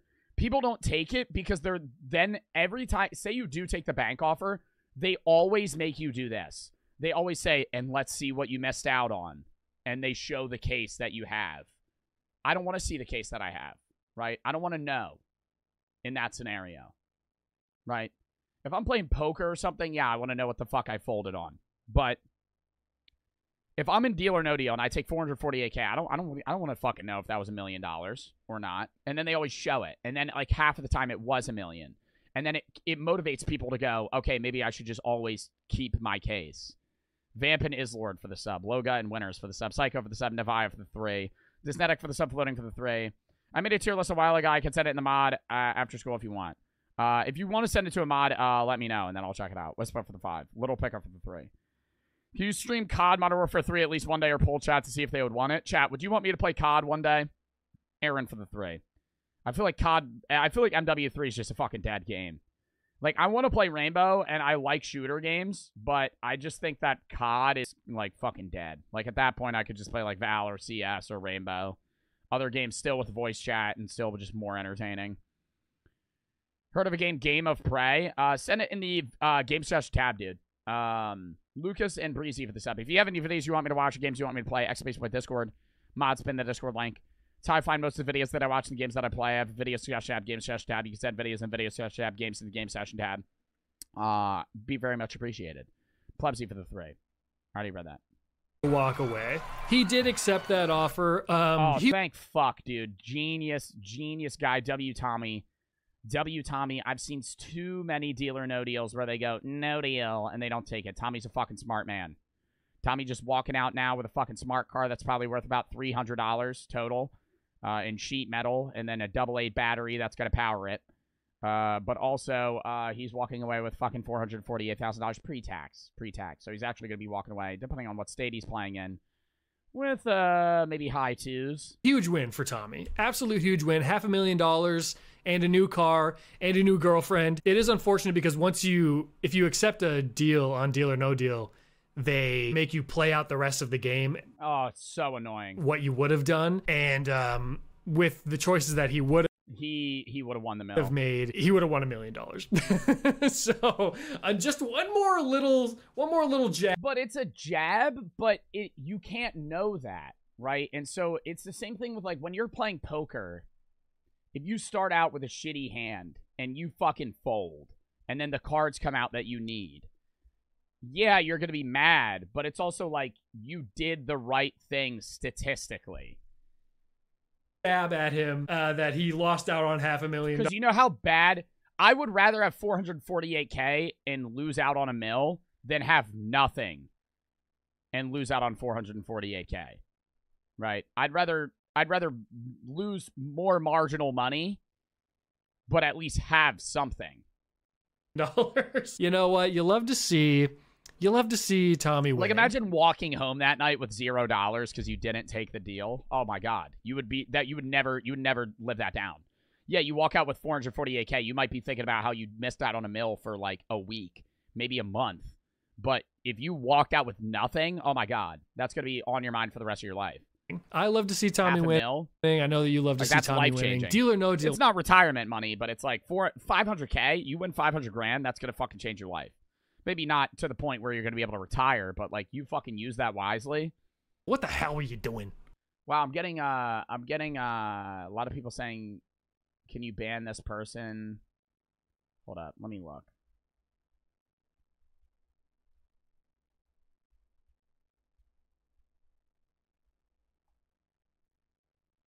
Yeah, they're already banned. Holy shit, that is a bad chatter. I'm not even going to say what they said. That's honestly the most fucked up chat I've ever seen. Okay. Yeah, fuck them. What did they say? Something very gross about my girlfriend. So, we're going to move on. What were you guys doing back in the day? I almost was on this show. I'm actually glad that I did not make it. I'm not glad. I would have been awesome. Dude, free money, come on. So anyway, yeah, I will check out the new Deal or No Deal. That's just weird, dude. Island. Got to see what that's all about. People say it's like Survivor mixed with Deal or No Deal. Survivor, it's one of the best shows of all time. So I got to check that out. Anyway, that was it. Just wanted a little quickie. That was a good video. I enjoyed that. Scott is struggling. This isn't his main channel, is it? I feel like he has another one. Because that was the AGT video. Here it is. Yeah, we still got to watch this. It says I'm 5 minutes in, but we never actually watched it. We'll watch that another day. We'll watch that soon. Remind me to watch that soon, because I fucking love that guy. Vamp for the sub. Islord for the sub. Next video. Gym class was traumatizing. Lock in. Doctors claim that humans are supposed to perform in some type of physical activity for at least 30 minutes a day. And since school pretends that they care about the physical well-being of their students, we're required to take some type of gym or strength training class. Now, even though I'm a fan of playing sports and weightlifting, gym class in school has definitely left me with second thoughts. Gym classes have definitely scarred me for life, and the activities that were going on in the locker room and gymnasiums would definitely make a therapist retire. So today, we'll be discussing the worst parts about gym class and some of my personal experiences with them. I feel like being a gym teacher, though, is like I don't want to shit on gym teachers because, like, I know it's a pain in the ass to deal with, like, students. But being a gym teacher, I feel like, is the easiest shit in the world. Like, just being a PE teacher, like, you just get a fucking... And a lot of the time, am I wrong in that the PE teachers usually participate in the games as well? So, like, not only are they organizing sports, but they're also just playing sports like all day and getting paid for it, which is pretty dope. Mine just watches us play. I think it really varies. I remember when I had a PE teacher, if there was like an uneven team, he would step in, right? Say it was like 8 people, 7 people. Then he would like move like maybe one more athletic person to one side and then fill in for the other spot or something like that. Down below the worst experience you ever had in a gym class, and like and subscribe if you're new. First, we gotta talk about the locker rooms. Now, school locker rooms might be I think PE blows if you have like just running all the time, but if you're like playing sports, then it's like more enjoyable. I also didn't have PE in high school, which is so weird. I had weightlifting. That's all we had. We only had weightlifting class. And it was like you could take it for like, I think 2 years max. I only took it for 1 year. They got rid of gym. They had it, and then they got rid of it, I think because they used to be the weightlifting teachers used to also be the gym teachers. And it got to the point where, like, people were, like, breaking their bones in basketball or something because they would play, like, street rules. Or some shit. I only heard stories about it because I was never at the school when they had gym, but they like got rid of PE and then they only had weightlifting, and so we would just have weightlifting class, and you got graded based on your maxes. It was crazy. You would max out at the first 2 weeks of school, and then after that you would get graded based on how many pounds you increased your max. So say like your first max was like 185 on like squat. You would have to go up 5 pounds to get 100 for that week. And every week you had to go up 5 pounds. And that doesn't seem hard, but like for a whole year, you're just going up 5 pounds, 5 pounds, 5 pounds, 5 pounds. Like my freshman year, dude, that's when I took it. My freshman year bench max started out 135. And then it ended at 225, but I cheated the fuck out of it. I remember just like my friend picked up the bar. I definitely didn't bench 225, but I could bench like 200. Squat, I went 185 to like 305, and then deadlift, it was hex bar. I think I started at like 315, and I ended at 405. But when I tell you it was like I put the might of God into that lift, chat. No form, broke back. Somebody banned the guy that just said the N-word in my chat. Like, what the fuck? Mods, are there mods here? I hope there's mods here. Can we ban the guy that just said the fucking N-word? Here he is. I'll fucking ban him. Fucking loser. Fucking loser. Loser, dude. You're my favorite YouTuber. I'm from Scotland. Just decent chats, and then after that, just spamming. Says something creepy, and then just says the N-word hard R. Nice one, man. Illegal and vamped for the sub. As I was saying, what the fuck was I even saying? Oh, bent back. Dude, I had no form, no straight back. Literally just picked that bitch off the ground. Probably could have snapped my spine doing that lift. I remember that day vividly. Just racking up 405 and just saying, yeah, I got this. I was like 150 pounds. Only place in school. No belt? No, I wore a weightlifting belt. That are competing with bathrooms for the most grotesque places on earth. A whole bunch of sweaty and musty ass niggas. It felt like a fucking sauna in there. These niggas generated so much filth and funky ass air, bro. And since these boneheaded niggas didn't put deodorant on before class, they harbored so many— Bro, and see, that's why you gotta shave your pits, dude. I just have that take for all guys. Anybody, dude. A guy, girl, fucking whoever you are, you gotta shave your armpits. I'm not going to diss people that don't, but like, holy shit, dude, you just mat down your fucking hair on your armpit, and it's like, and then it clumps. Like, I have hair on my armpits right now, but I shave that shit like once every fucking 2-3 weeks. You're dead for the sub. It's just, and then it's not as gross to you either. Right? Your armpits aren't going to be stinking as much. Your fucking clothes aren't going to be all gross. For class, they harbored so many rank-ass smells. But their solution to fix this problem is not using a stick of deodorant beforehand, but just to nuke the entire fucking locker room with the strongest scent of Axe spray. I know how SpongeBob and Patrick felt when they were trying to get through that perfume department. These niggas would deadass release a whole fucking clip of Axe and then have our noses and eyes begging for mercy. I'll be trying to get out that locker room like Bruce Banner back in 08. Combine the Axe— Dude, I remember bus rides, my friends would have Axe can sprays, and they would like puncture a hole in it, and then it would just like I don't even know how they did it, but it wouldn't stop spraying, and and so they just like, it was like a bomb, dude. They would fucking do it, and then they would just throw it, and you would have to literally throw it out of the car for it to fucking stop. Smell with the humidity of the locker room air, and it concocts one of the most toxic and lethal aromas of all time. And most of the time, they literally were spraying it for no reason other than to be public pests. The kids in the locker room also doubled as circus acts. There would be people slamming lockers louder than a Wiz Khalifa pack. Niggas would also treat the locker room like it's Rolling Loud and perform every rapper's discography. That part was actually kind of lit though. And of course, there were constant fights in there every week. Yeah, we had belt fights. Ooh, belt fights. It was kind of weird. Kind of weird. I remember the belt fights though. It's how you settled things, because we had uniforms, so you would just take out your belt and you would beat each other with it. It was fucking wild. And you would watch it. Sometimes they would you would fight with like sticks and shit, but most of the time they would just fight with fucking belts. Just beat the shit out of each other with it. The other issue that came— it was kind of like a slap fight almost, because nobody ever it wasn't like you were gonna get like knocked out. You would just hit each other with a belt until somebody gave up.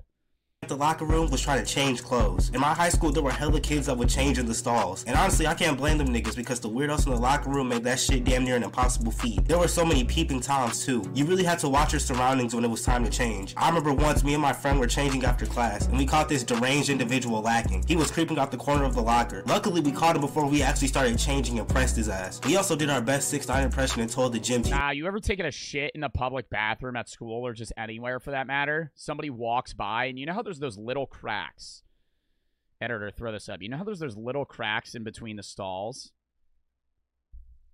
And then you see somebody's eyes. Like, they're like walking by, and they're not like staring through, but you see them glance through the crack, and you make eye contact with them with the door shut. And you're like, bro, you're actually just watching me take a shit right now. Oh, it's so bad. teacher. We never saw him again. I'm pretty sure he just got his hour changed, but good riddance. Now it's time to talk about the fitness test. These days would always catch me off guard. I would be in the locker room getting ready to play basketball or go to the weight room, and the gym teacher would come in the locker room ecstatic as hell like he popped a perk 30 talking about, "We got the pacer today." Few words put more fear in my heart. Now for y'all niggas that don't know what the pacer test is, it's a torture method used on students where they're required to run back and forth from one Fitness Gram Pacer Test is a multi-stage aerobic capacity test that gets progressively harder as something I don't remember after that. side of the gym to the other. But the catch is that your time to get from one side to the other shortens beep test as the test goes on. When I was in middle school, I used to take the pacer test serious as hell. Like that shit was life or death. I remember me and some other boys had asked our gym teacher what because it was fun to compete with your friends for it. Or we had to get for an A. He told us that boys needed 50 or more to get an A. Fuck you mean the boys? So we asked him what girls need to get an A. He told us 30. Now look, I'm a firm believer in equality for everybody, and I found this to be truly unfair. The grading system also made no sense since most of the girls in my gym class were actually fit, and most of the guys were built like Cleveland Jr. The pacer test yeah, you gotta get 20 more than the girls. You're like, dude, what? Fucking Deadass used to have me fighting for my life. After about level 50, my lungs felt like I had blown through a fresh pack of Newports. My knees felt like Derrick Rose's in 2012, and I was sweating more than Jordan Peele. But once I hit high school, I realized that the scores that we got on these tests didn't affect our grade in any way, shape, or form. So we would intentionally quit early so that we could get the rest of the class period to do whatever we wanted. But of course, we always had the try-hard niggas who were running like they were trying out for a 10K run. They always thought they were Mr. Bitches when they would get like 80 or something. But in reality, dude, I remember when I was in middle school, we had the presidential like fitness thing, and you got like graded on like a US average. I used to fucking try so hard. He would tell us a week in advance, and chat, I would be like Rocky in that bitch. I remember the week before I wouldn't even focus on anything else. I would go outside, I would just be running laps and shit. I'm like, I gotta get ready for the mile. I gotta get ready for the pull-ups. Like who the fuck cares? It didn't matter. Dude, we would have the sit-up test, and it would be like a minute, and you would have to do as many sit-ups as you could. I would be fucking the whole just fucking up, down, dude, as fast as possible. As fast as humanly possible. And I remember they would have the graph, and it would be like the top 10 percentile, and it would be like fucking... I would get there for, like, pull-ups and shit. Sit-ups would be, like, 120. I'm like, who the fuck is doing 120 fucking sit-ups in a minute? How are you averaging a sit-up every half second? Like, that's not possible. Nobody could give less than a fuck about them, and we were just pissed that they wasted our entire class period. We also had the sit-up test, push-up test, and pull-up test. All were equally We never had push-ups. I remember we had pull-ups. We had a sit-ups. We had the mile. You had a stretch test. That was the fucking worst. They tested your flexibility. I was always down on that one. Listen, nobody in our class couldn't have gotten paid enough to actually care. We also had tests when I took... And that shit was unfair, too. I remember the stretch test was fucked up. I don't know if somebody can fucking find a picture of this. You had like a box that you had to put your feet across. And you had to move the bar as far as you could. And you would stretch as far as you could. But if you had long-ass arms, it was just fucking unfair. Like, I would do it with my friend, and he was like 5'6", but he had the arms of like a 6'4" man. And he would just literally touch almost the end of it, and he would be like, oh, you're flexible. He couldn't even touch his feet. His arms were just that long that it would just, because his legs were so short, he would just fucking push it. A strength conditioning class my senior year. We were tested on our deadlift, bench press, clean, and vertical jump. We had to lift our 2-rep max, and that was probably the first time I actually used more than 2 ounces of energy during a gym class. I personally love lifting weights, and I'll be lying if I said I had anything negative to say. But we'll come back to strength class later. That definitely was a vibe, though. Being in weightlifting class in high school with a bunch of dudes, just fucking repping shit out. At an exercise, we had to run up and down the bleachers outside, but it was... Oh my god, we had to wear a suit to school. And there would be days where guys wouldn't bring clothes to change into. Like, every day I would change into, like, for weightlifting, I would change into, like, shorts and a tank top. There would be guys that would just wear a suit. Like, they forgot their clothes, and they would deadlift in dress shoes and fucking dress socks and a button-down shirt. And then go to class after. I was like, dude, you're sweaty as fuck. in a snake formation. That shit had my knees feeling like jelly. Every time I went to the top, I thought I was gonna fall off quicker than rice gum. Now we gotta talk about swimming. Now we were only forced to swim in middle school, but the experiences were no less traumatic than the rest. I knew how to swim, but I wasn't Michael Phelps or anything, so I always stayed in the shallow Never had swim class. Y'all ever have swim class? end because I'd be damned if I ended up a headline on the news from drowning. But the worst part about swimming was getting in the pool and getting out. When you would get in the pool, the water would be colder than the middle of a microwaved hot pocket, and we spent the entire class period just learning how to float and do backstrokes and shit. But I thought that the water was the only cold thing about swimming. But then we had to go back into the locker room, and when we opened the door, the air would pierce the hell out of my skin. It was worse than the air hitting you when you have to get out the shower. And speaking of shower, like the AC, but you're in that hot ass swim room. Fox for the 3. I don't know if you had this at your school, but there was kids that would keep their gym clothes in the locker the entire year. It would smell so bad. I remember I left my one day, like, I never used my locker. I'm not talking about gym lockers. I'm just talking about base lockers. Like, who here uses their fucking locker in school? No one. Maybe if you have, like, 1 or 2 things that you want to fucking keep in there. I used to put my lunch in there. And one day I was like, I'm just going to stop putting shit in there.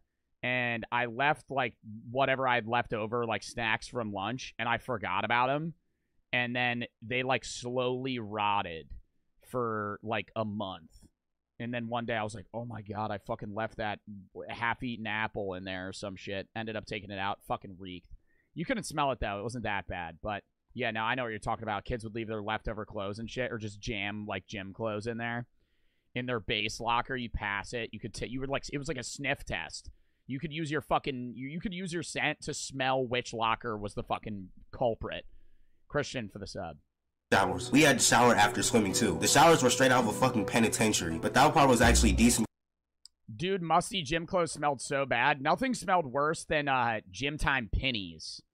When you had to wear, like, to differentiate what team you were on. Because the water was actually... It was like nobody had a penny, and then the fucking... It was like the blue or red or whatever they were. But you know, since we can't have nice things, niggas started pissing in the shower. And trying to change back into your clothes after swimming was harder than EDP at a playground. The friction between the wet swimming trunks and my legs was like King Arthur pulling the sword out that stone. And before y'all comment, why didn't you just use a towel? Best believe I did. But I still always had some moisture on me. Pause. So I was always late to my next... Yo, putting on socks after you just went swimming? Oh... class because changing clothes would take a couple generations. And side note, there were these mini basketball hoops that were on the side of the pool, and once I went to dunk, it smacked the fuck out of my head on the backboard. I had a big ass knot on my head like I was Tom or something. Now we gotta talk about team sports. Now I specifically want to talk about dodgeball. Now I was lucky enough to be able to play dodgeball with the rubber playground balls for a couple years. Yo, I just had a memory. Yo, I just keep getting memories from this shit. When I was in middle school, there was this fucking kid that was like a grade above me, and we would have gym class with like the 2 grades, so it'd be like 5th and 6th, 7th and 8th, like we all had gym class together. And I was in like fucking 7th grade, and the kid that was in 8th grade just transferred in. And I nailed him in dodgeball, and he got so mad at me, he rushed me and started punching me in the stomach. And it didn't hurt at all, and I pushed him, and his glasses shattered, and he started crying. And then the gym teacher came over, and he was initially mad at me because it looked like I just, like, beat the shit out of this kid. But then he, like, heard what was happening in the situation, and then he had to take the kid to the office. I was like, then that kid left, like, a week later. He, like, transferred in and transferred out within, like, no time. Dude, you're a bully? Bro, I hit him in dodgeball. He got out, and then he started punching me, and I pushed him, and his fucking glasses broke. I was like, that's not my fault. Fuo for the sub. OMG. Super for the sub. We used to have debates, dude, too. I remember there would be kids that would lose their debate and get so mad they'd start throwing chairs and shit.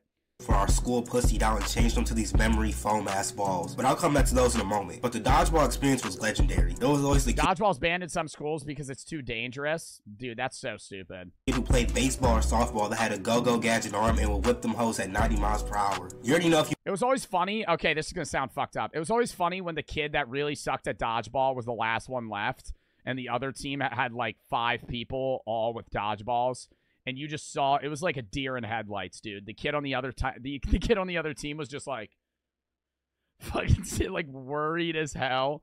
Fucking, yo, if that was any of y'all, I'm sorry, but that shit was hilarious.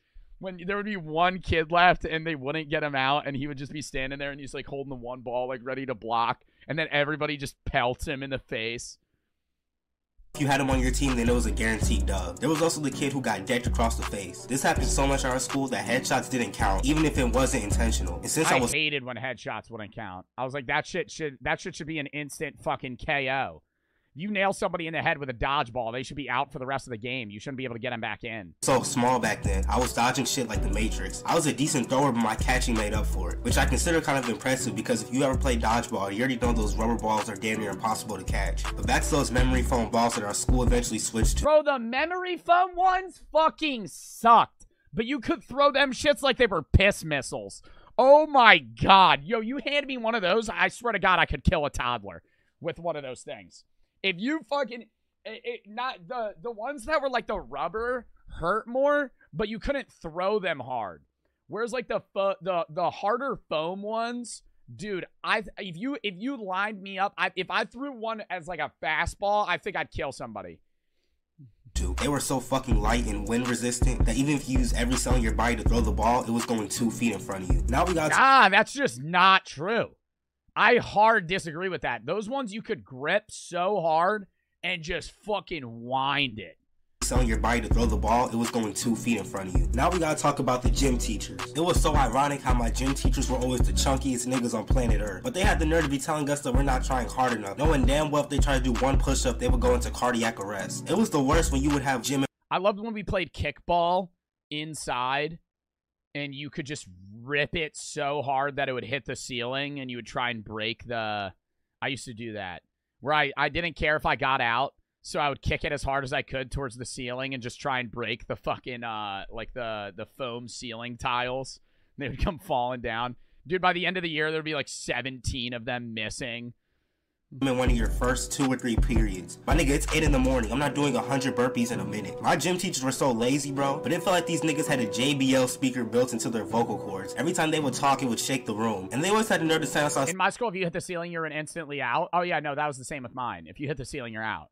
But I thought that was hilarious just because they didn't want you to hit the ceiling because you would break the shit on the ceiling. When it's a fucking heat wave or an avalanche. They would just be talking about, it's not that cold, stop complaining. Meanwhile, they're decked out in the newest gear looking like the Michelin Man, bro. Now we gotta talk about the try-hard athletes. Now, like I said earlier, every time we had some type of test, these niggas make it their mission to go out their way and try to break some fucking Guinness World Record or something. Even we would just be doing something basic like a game of kickball. They think that they're fucking man of the year and try to boss everyone around. And they overall just take the game too seriously. And it wasn't even like we got graded on how hard we played. As long as you suited up and at least pretending like you cared, you were gonna get 100% for the day. So I have no clue why these niggas insisted on tarnishing our entire gym class. And it's crazy because it was fun. Yo, like, I wouldn't say I was a tryhard, but, like, I'm gonna try.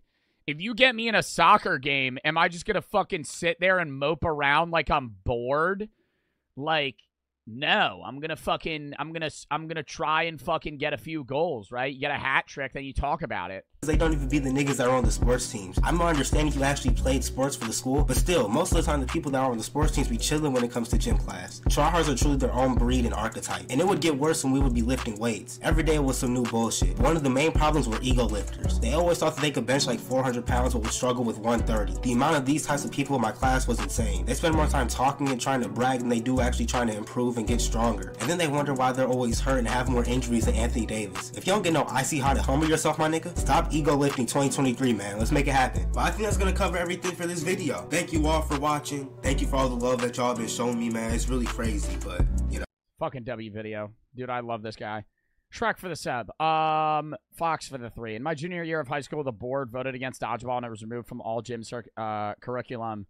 And I started a petition, got almost 1,000 students from our school to sign it, and we got it back. Dub. Fio Hochito, OMG, and Super for the sub. Christian for the sub. Dude, because dodgeball was the funnest shit. What was the funnest sport that you guys would play in gym class? Dodgeball was good. Kickball outside was fire. But inside kickball sucked. Badminton was the fucking shit. Did anybody here play badminton? Oh my god. I remember we would have brackets. And you would have like a winners and a losers bracket. Oh, that was fun as fuck. Yeah, no, that was the shit. Badminton was fire. You'd have like 2s and then 1s. We'd have like 2 tourneys. Dude, I gotta get it. I gotta join a badminton club. I would love to play badminton still. Soccer was fun. I didn't like basketball. I sucked at basketball. I was so dick at basketball. I wouldn't even get picked because I was that bad. I was like the tall kid, and I could just stand there, right, and block shots. Skedaddly for the sub. All right, next. Sorry for spamming shit. You keep bringing back memories. You're good, dude. There's the science teacher actually hated, and she was out of the class. We removed one of her ceiling tiles and painted Goofy on it because she hated that gorsh sound he made, and I sent it on the cord. Wait, you sent a picture of it? No shot. Hold up.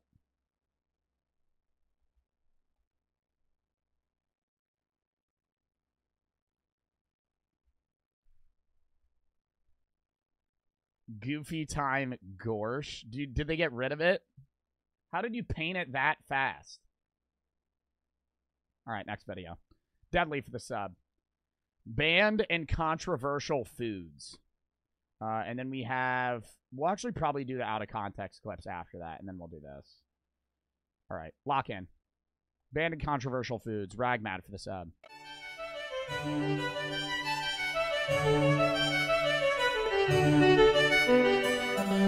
Hey Majors, so I'd like to start off with a little biology lesson. When a species finds itself living on an island, it can start to evolve in strange ways based on the different pressures applied by the new environment. This is called island syndrome, and while it can manifest in a lot of ways, the biggest driving force is often a lack of predators. For example, weren't there mini elephants at one point? Ugh, it upsets me so much they still don't exist. You know how sick it would be to have a mini elephant as like a pet? Like one that's the size of a dog. I gotta look that up. Mini elephants.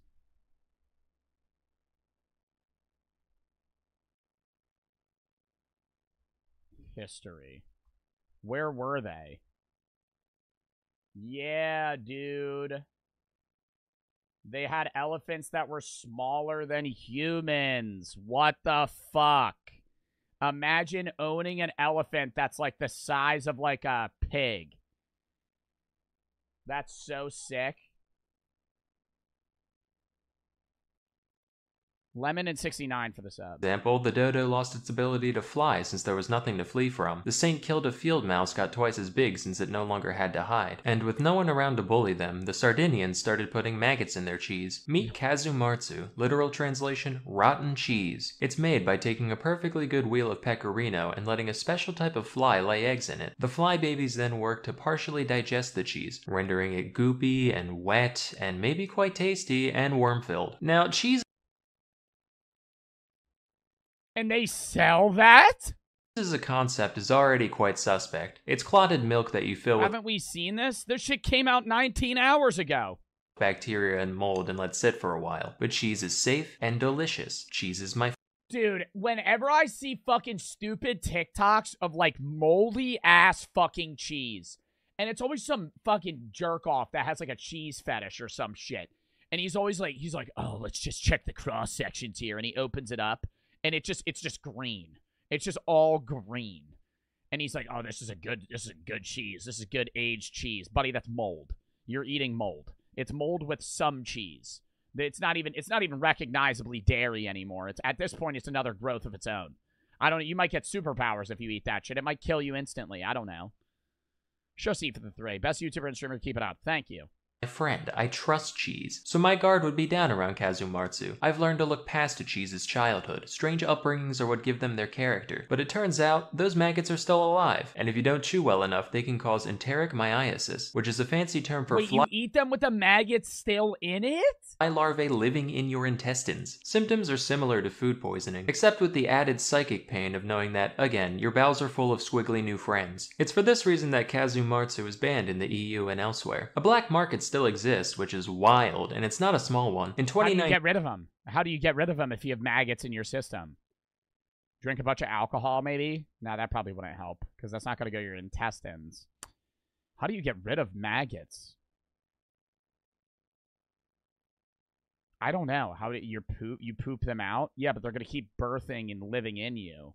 2019, the illicit kazumarzu trade was estimated to be worth 2 to 3 million euros annually. I start eating a lot of foods that I know they wouldn't like. I'm just going to eat an absolute metric ass ton of, like, fucking Brussels sprouts. No, they would love that. They would love stuff that's like, they would love that. They would love stuff, they wouldn't like stuff that's like processed. Antibiotics? Personally, It's I not would a virus, though. just do it prohibition style.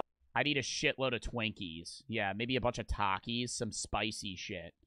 I'd just eat the one chip challenge and they'd all die. Like, definitely don't put these fly eggs on this sumptuous wheel of pecorino. But if you do, you absolutely shouldn't keep it warm and damp for a week. But although it's traditional to leave the larvae alive when you eat your mag and cheese, some consumers still prefer them dead, shockingly. In that case, one puts the cheese in a sealed bag, and when the maggots run out of oxygen, they writhe around and fling themselves all over the place. This is heard as a distinct pitter-patter against the walls of the bag, and when the sound stops, the contents are ready to eat, like popcorn. Shark fin soup is one most of us have. So they suffocate then, and then eat it, and then they feel safer about it? What if one still lived? Heard about already, mostly in reference to its effect on shark finning is so fucked up, though. I took a shark class in college, and I already knew about finning before, but it's so fucked, dude. They'll cut the fins off a shark and then throw it back in the ocean while it's still alive, and then it'll just drown. Like, I'm not sitting here like, oh, I'm not gonna eat fish or something. Like, yeah, do whatever, right? But kill it, you know? Like, if I'm gonna eat only one portion of the fish, I'm not gonna cut off the portion that I want to eat, knowing that it's gonna make it incapable of surviving, and then throw it back in the ocean. Like, hit it in the head with a fucking mallet first, at least. And at that point, then you're just wasting the fish. That also bothers me. Like, shark finning wouldn't bother me if they ate the entirety of the shark and also weren't thinning shark populations, but they just cut off the fins and throw them back in the ocean. Shark populations and the wastefulness that goes into making it. Until recently, though, I never looked into the nature of the dish itself. I figured, right, the fins are just the only... You can eat shark in some places. Like, it's not illegal to eat shark in some areas, but it's just like...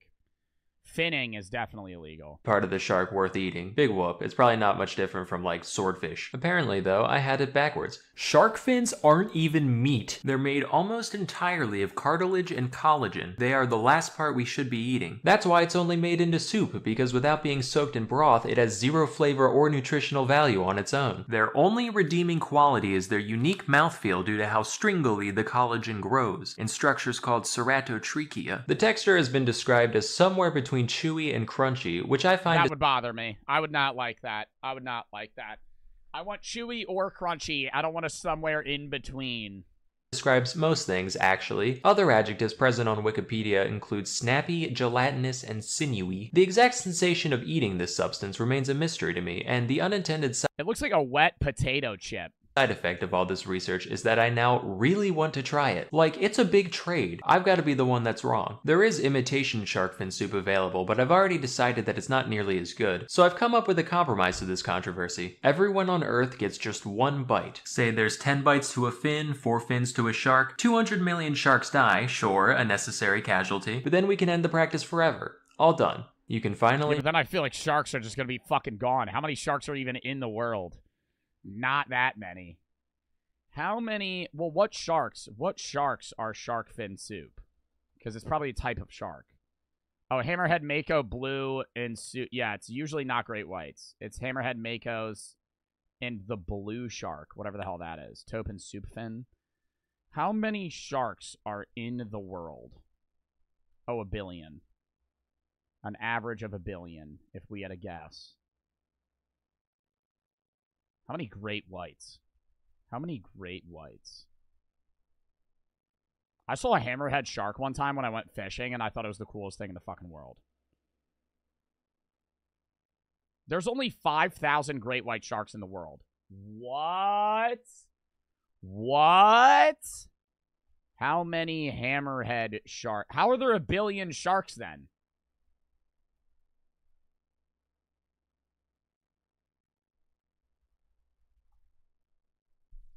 They're endangered?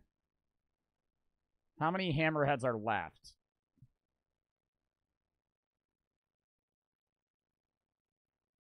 A YouTube video... Okay, this could be taken with a grain of salt. It says there's only 2 great hammerhead sharks left in the ocean, but there's different types of hammerhead sharks.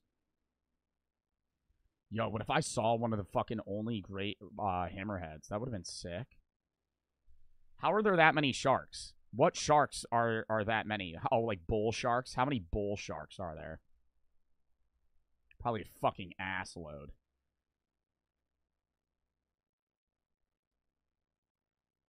It doesn't even say. I don't know. How are there a billion sharks, but not that many of the ones that I know of? Toaster for the sub, fridge for the 3. What do you do if you get caught with a Benjamin? What do you mean? Rest, Mr. Ming. Come here, baby. Aw. I don't know, man. I mean, weed's legal in my state.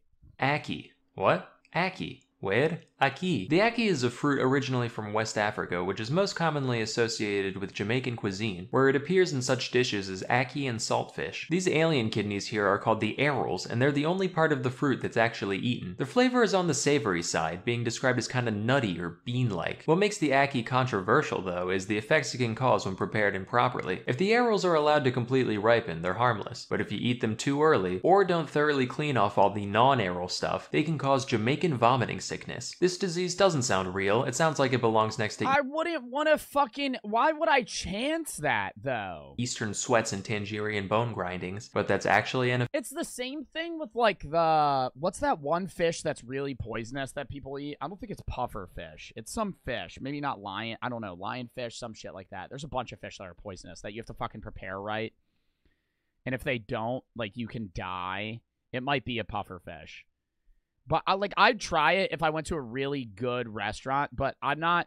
it would be like a one-time thing. It's too scary. I know even if they're prepared, like, they know how to prepare it, but fuck, man. Why would I want to risk that? Just sitting there like, hey, let me try this fish, and if they fucked it up, Fuji. Yeah, if they fucked up my Fuji, I'm gonna die. All in your hands, some random guy I've never met before. Official term, and as for symptoms, it does what it says on the tin. Plus maybe death. While aki-based products aren't outright illegal in the United States, they are very tightly regulated, and the raw fruit itself cannot be imported. So if you're American and want to try it, your options are fully cooked canned aki or going to Florida where a few people grow it domestically. Next we have bird's nest soup. This is another one that I've vaguely heard of, and for years I just assumed the name was a playful metaphor like ants on a log or shit on a shingle. Don't tell me it's baby birds, I'll cry. Don't tell me it's baby birds. I won't be upset. I won't cry because it's sad. I'll cry because that's disgusting. Turns out, nope, this dish contains an actual bird nest. Not like a what? Pile of twigs like I was picturing, but rather a specific type of nest only made by certain species of swiftlets. These nests are mostly made out of mucins, which are a set of proteins that, among other things, serve to thicken all those wonderful secretions our bodies make. There's a little bit in human saliva, a little bit more in mucus, and in swiftlet saliva, look out, pal. So all the swiftlet does is it finds a nice wall, starts laying out fat strings of slobber, which dry, and eventually she's got a nice place to roost. That is, right up until some gourmand says, so you're eating fucking bird spit. It's mucus soup. What makes them... How do you determine that that's going to be a food? Is just what I'm not understanding. Like, yeah, I could understand how this gets integrated if people enjoy it, but who's the first guy that's like, hey, let me melt this fucking mucus bird bowl in water and drink it? Today I crave bird spit. You can keep the eggs though. And they then reconstitute it back into its original... Ooh, it's that thick? That looks like fucking Jell-O. Gelatinous texture. Unfortunately, these nests can't enter the US since, believe it or not, eating bird saliva is a great way to catch bird flu. And yeah, I would fucking guess. Now the time has come to speak of the ortolan. The ortolan is a kind of bunting, which is a sort of passerine, which is a type of bird. They're birds. Like many animals, they have a long history of being eaten by the French, but what separates the ortolan from your average squab or pheasant is the unique way in which it is prepared and eaten. They're typically... What are we... Let's guess. How are they going to prepare this bird? I don't even know. A unique way in which it's prepared. I feel like they eat it alive. Or something.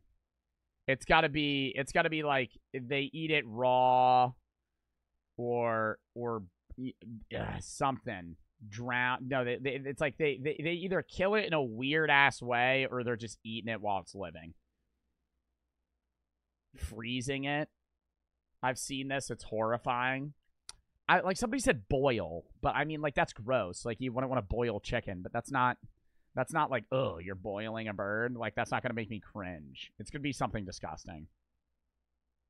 Caught with nets and kept They probably eat its beak or something in the dark, which causes them to overeat for some reason. Once it's about twice as fat, the entire bird is then... Oh! Don't they do that with ducks? The French do that with ducks, don't they? What is that called? Where they make it eat so much that it gets liver disease, and then they eat its liver. I need to look that up.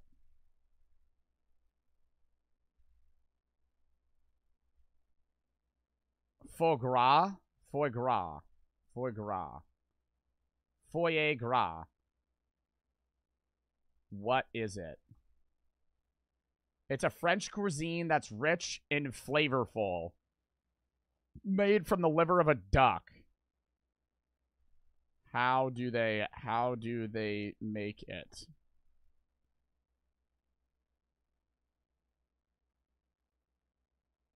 Geese and ducks are prevented from exercising and force-fed in a process called gavage, so that their livers grow abnormally fat, and then they're murdered, and their livers are harvested.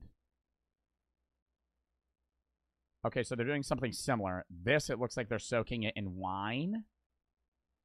Once it's about twice as fat, the entire bird is then thrown into a container of brandy, alive, and sealed in. While this serves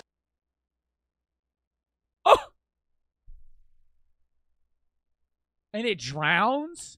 Why don't they kill it first? to marinate the creature, it also drowns in the process, thereby killing one bird with no stones. The ortolan is then roasted, plucked, and presented whole to the consumer, who inserts the carcass into their mouth, feet first. As they chew, one hand continues holding the bird's head, while the other picks out the larger bones. This whole Stop! Stop! No, they eat the whole fucking bird? They don't cut it up and they just fucking spit out the bones? That's disgusting. To the consumer, who inserts the carcass into their mouth, feet first. As they chew, one hand continues holding the bird's head, while the other picks out the larger bones. See, and then I keep thinking back to it. How good does that have to taste? It can't be that good.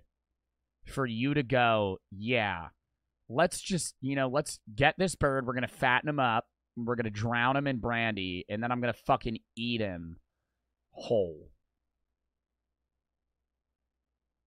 You think they eat its head? This whole ritual is usually performed with a towel or large napkin over one's head. I wonder why. Maybe because it's fucking disgusting. Yo. This is how they eat it? Sitting there. Oh, guys. Yeah, thank you, everybody, for the meal. Hold up. Let me get...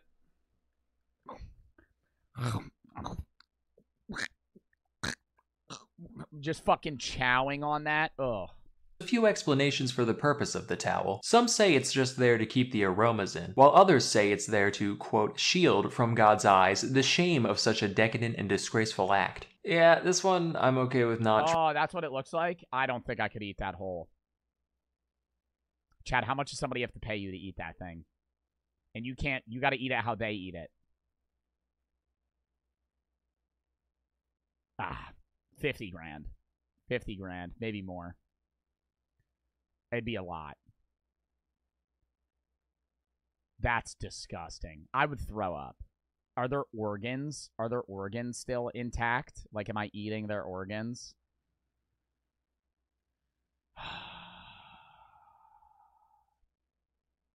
Asta for the sub, French for the 3. It's called being morbidly obese, French for the 3. When is next game day? I wasn't here at the beginning. Yes, it's Pufferfish. Tomorrow. Today's reacts, maybe some philosophy reacts at the end, or definitely philosophy reacts at the end. Tomorrow is going to be, what's it called? MC Horror Mod, and then Switch games. Tuesday is South Park Snow Day. Wednesday's Horror Games. Reveal, probably.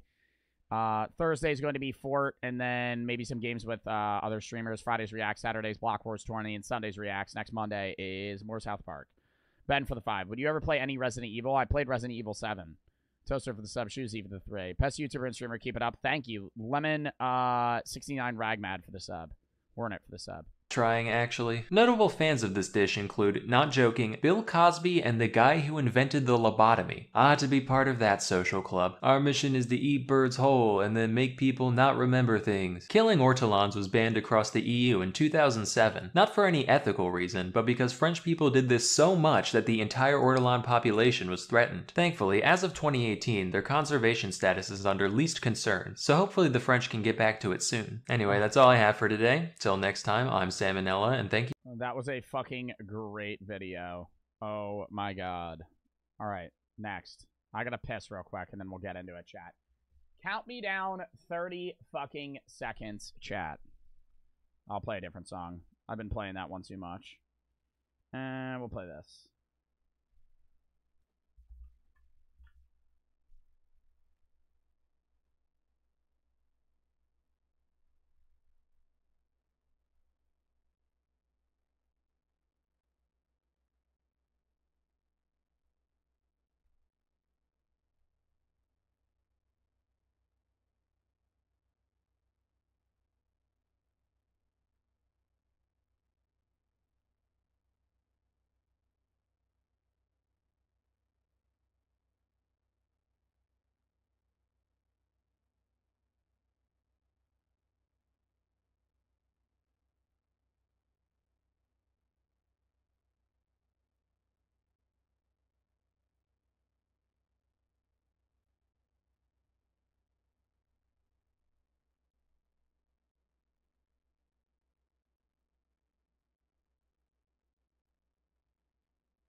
Oh, we're back.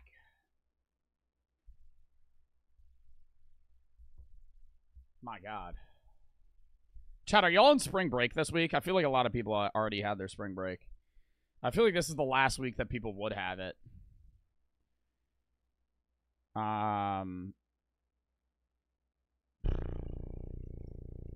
Only this week, 2 weeks ago. I'm gonna poll. Do you have spring break this week? Yes or no? This Thursday? Yeah, I feel like most people probably aren't off for the week, but Easter's next Sunday. Does anybody have fucking spring break the week after Easter? I don't think that's a thing, right? Ben for the 1,000 biddies. If you're ever looking for a game, The Walking Dead Telltale game, I already played it. FTX for the sub, Polar for the 3. Fiddle's the type of guy to eat that. Fridge for the 3. Glad all those meals are banned. Well, they're not banned necessarily. Hornet for the sub, Ben for the 3. Mine's after Easter, week after Easter, really. I feel like most are before. Yeah, it's 60-40.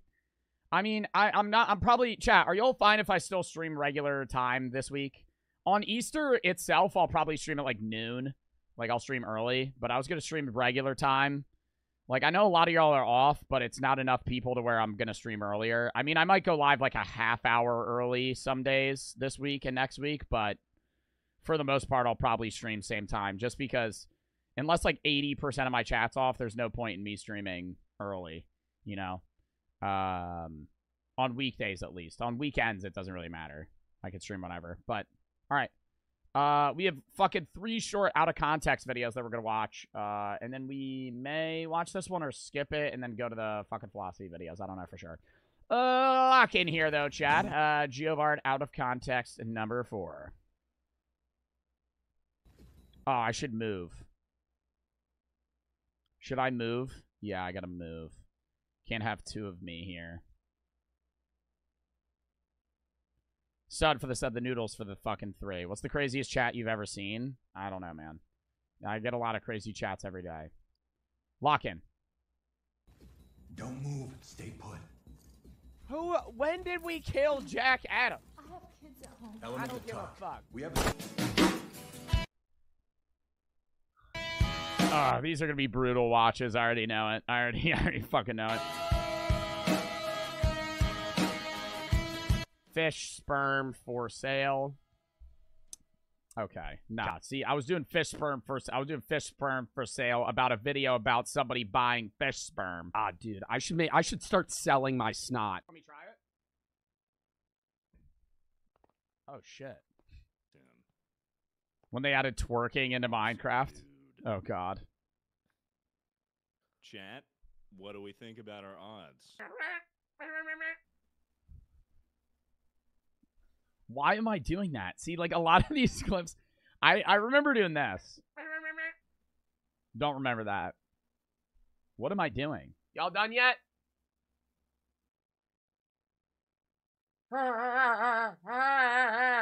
Oh, you're a CEO of Silicon Valley?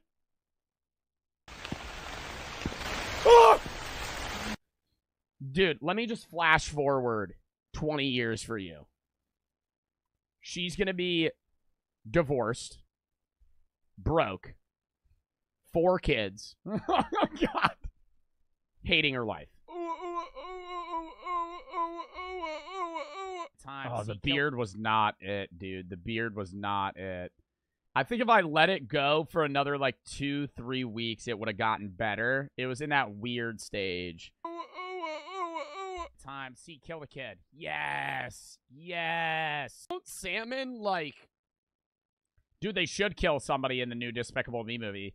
They should have, like, a genuine casualty. Like, one of the 3 kids should die. I think that would be a good fucking, a good plot twist, you know? Because every Despicable Me movie, it's like, you're going into it like, oh, everybody's going to be all right. Everything's going to be okay. And then, like, off rip.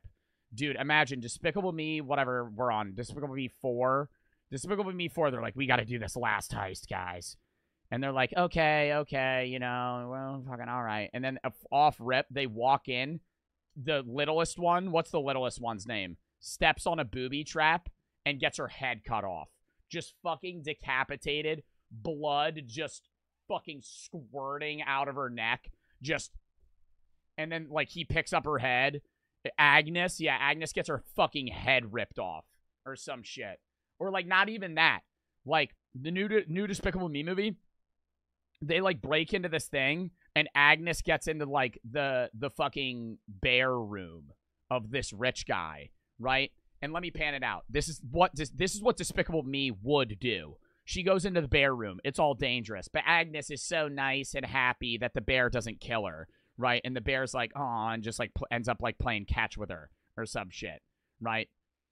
But instead of that, like, they fake you out, right? Agnes goes into the new bear, into, like, the bear room, and they're like, oh, shit. And, like, the suspense builds, and she's, like, kind of scared, but she's, like, playing with it initially. And then, like, midway through them playing catch, the bear just grabs her head and fucking detaches it from her body and just goes, and fucking rips it off. And you just be like, that would be the fucking that would be the funniest thing in the world.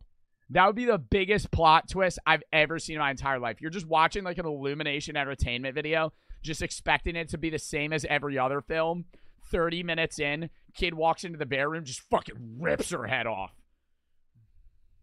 I'm in, like, sperm all over the eggs and then just die. I killed a baby. That's what they do. Salmon come all over the eggs and then die of exhaustion. What a life that is, right? You know? It's just like they fucking swim up river and then they fucking ejaculate and die. Gladwell. Why'd my mom have to pick I'm him like of all? Mr. Gladwell. Fucking my mom. Oh my god.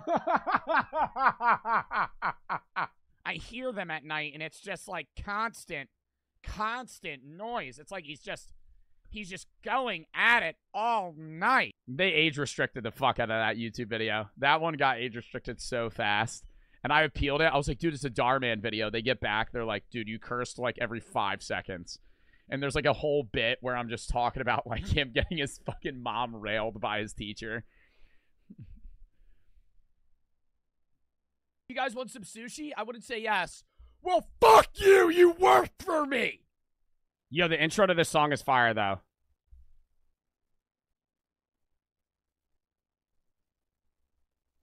Oh my god, and you guys just couldn't hear it. Man, that's just like, You know how there's some beats that, like, I could just listen to this shit nonstop all day. There's no music. You can't hear it. Oh, he ends with Pine Grove. Good fucking song. All right, next.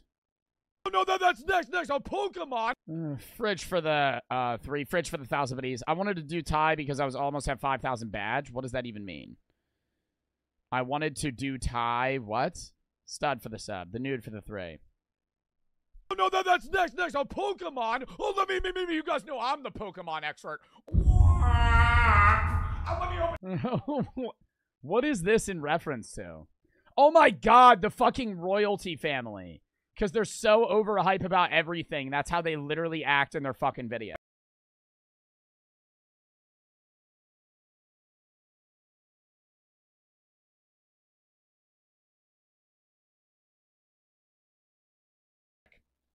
Oh. Where's Red Dead? Where's Subnautica? My whole fucking chat. When are you gonna play Roblox Doors again? When are you gonna finish? When are you gonna finish Roblox Mimic, man? Come on. Terraria. Where's the Terraria gameplay? Where's you said you were gonna play Rainbow and Doki, man. When are you gonna play it? Next fucking Thursday. And then when I play it, there's gonna be 5 people in this fucking stream, and everybody else. I'm bored. I'm bored. Why are you playing a fucking love novel? I don't know, because you guys made me play it. Ben for the sub. Brady for the sub. Where is it? All right, yeah, somebody got his nuts chopped off. Holy fuck, you hear his moans? Just somebody fucking legs open, just spreading their vag. Most people say my eyelids look like what? Ball sacks. I got a lot of extra. I got a lot of extra eye skin. I do. When I put sunscreen on my eyes, I gotta go like this. You know, stretch them out. A lot of extra skin on there, on the old eyelids. Like they're like I could like stretch my eyelid skin out. Oh, I can. I could. It's so weird. Hold up.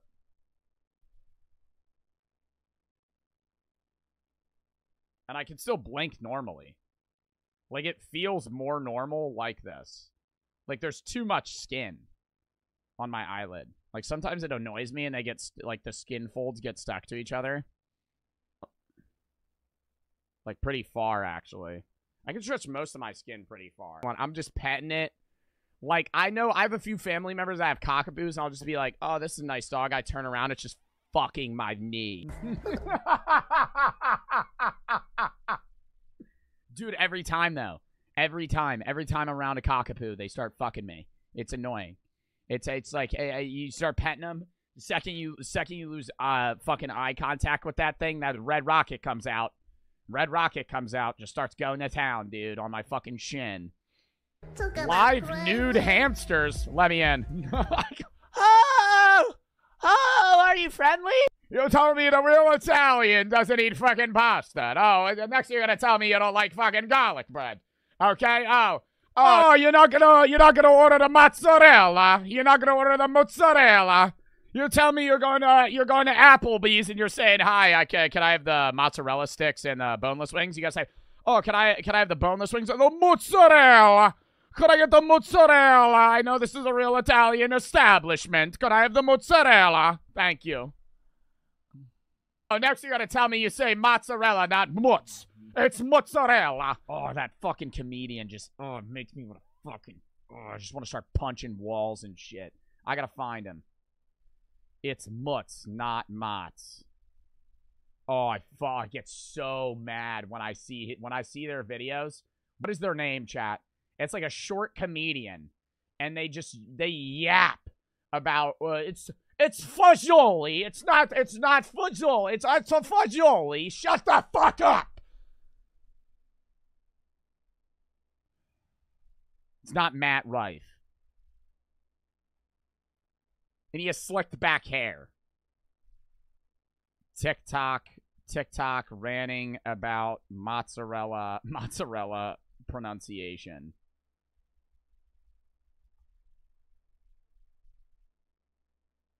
Here it is. It's named pasta fagioli. You don't call pasta fagioli? I get so mad when I watch this guy. I get so fucking mad, dude. I can't. Pasta fagioli is for what it's made for. It's named pasta fagioli. You don't call pasta fagioli? No. Pasta fagioli is the Brooklyn stupid lingo. Pasta fagioli is the olden days that couldn't say the real word pasta fagioli. Yeah. Just like the old days they say mozzarella. What mozz? It's a mozzarella. What mozz? It's mozz. It's mozz. Mozzarella. Mozzarella. Fuck! Ricotta. They would say ricotta. How about like gabagool? Does that bother you? No, gabagool don't bother me. Prosciutto. A lot of people don't know how to say prosciutto. I say prosciutto. Prosciutto. Bro, I say prosciutto. My fucking grandparents are from Italy, dude. Like, they'll say, and maybe they're the dumbasses that don't know how to fucking pronounce it like this kid's saying. Dude, prosciutto. Prosciutto. Prosciutto. I'm not gonna say prosciutto. When I'm at a ShopRite in fucking New Jersey, and I'm gonna pull up and I'm gonna go to the deli guy, and am I really gonna say, could I have some prosciutto? Do you have any mozzarella that you could give me? Any mozz? No, I'm gonna say prosciutto. You have prosciutto, right? That's what I'm gonna ask for. Prosciutto. They say prosciutto. It's not fair to them because, like, let's say you go into a Mexican restaurant, you're not gonna say arroz con la habichuela. You know, you're not gonna say it like that. Yeah, you're gonna say, "Can I get a quesadilla?" Right? That's why it's a bit unfair. The people at the Mexican restaurant aren't saying, "Oh, you're not giving it enough pizzazz," right? I'm not going. You can't say quesadilla, right? That's what I'm gonna say though. Could I have a fucking burrito, right? I'm just not gonna say it. I'll point to the menu and I'll go, "Hey, señor, yo hablo español." Okay, Mara, you already look like a kid, and then you're gonna fucking point to the menu too. Yeah, I think because. Oh my god, I feel like I hate on that motherfucker too much, but it's just like I see him on my For You page all the time, and every time they're ranting about like the pronunciation of like mozzarella or like fucking some Italian word, and it's just like for those of you that don't know, New Jersey has a fucking ass ton of Italian people. I'm Italian. Half of my friends are Italian. It's like Italian. A lot of Italians live in New Jersey. And, dude, it's like a constant ramble about how fucking people say shit. And I'm like, I don't give a fuck, dude. I'm Italian. I know I look German because I'm also fucking half German, man. It's like, fuck, man. Just fucking say it. Just say fucking mozzarella. However you fucking say it, you fucking say it. Mozzarella, whatever. Chaos for the raid. Dead for the fucking five gifted subs. Fuck. Thank you for the 5 gifted subs, Dad. Ben for the sub. Brady for the sub. Mozzarella. It's not mozz. It's mutz. It's mutz. And go into somebody's asshole and then just fucking clean out corn out of people's buttholes, bro. That's the game. That was the worst game I've ever played. What was that? What was the name of that game? It was like $20, and it had overwhelmingly positive reviews on Steam, and it was the worst game I've ever played. Worst horror game I've ever played. Revenge of the Colon. It fucking sucked. I'm a hater of that game. Oh, overwhelmingly positive reviews. YouTubers making videos about it. Every Twitch streamer playing it. I fucking hop on that shit. I'm just like in somebody's butthole, and it's just like, yeah, how to laser that fucking polyp off. I'm in this old lady's butthole. Yeah, get the corn out. Oh, there's some dentures. Guess she swallowed one of her own fucking teeth by accident. Yeah, let me flush that out of the system. Why?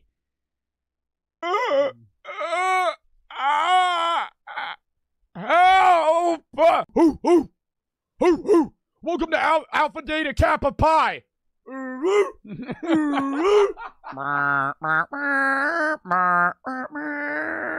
I'm gonna that's a problem, right? You gotta go sideways. Oh my god, was that when I moaned when I was really high and I was doing the tier list? Because I was like, I don't know. That's a problem, right? You gotta go sideways. You hold it up, right? Get down and put your Did you just give me the jerk off emoji? I fucking. Oh, God, my teeth look so yellow in that, bro. All right, guys, we're going to open up the next boxes, and hopefully we find something good. Shit, maybe I am into fanboy.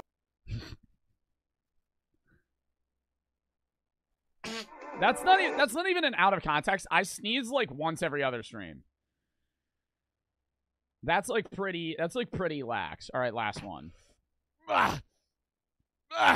Somebody walks in, you're like, oh, you're a woman. Oh, you're a woman. Make me a sandwich.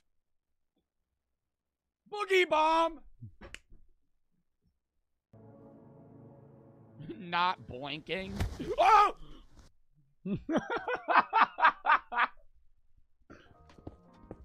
Oh, this clip. This might be a very bad. Make that throws. Dude, I think that's a fucking solid clip, people. People don't play that clip enough.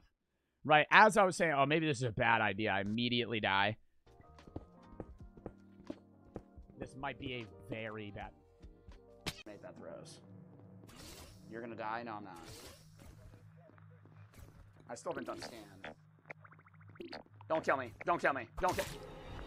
See, that's the Roblox. Not Roblox. What the fuck am I saying? That's the VR games that we need to play. Yesterday's VR day was so fucking garbage, dude. VR horror is so fucking hit or miss. And those two games we played were so bad.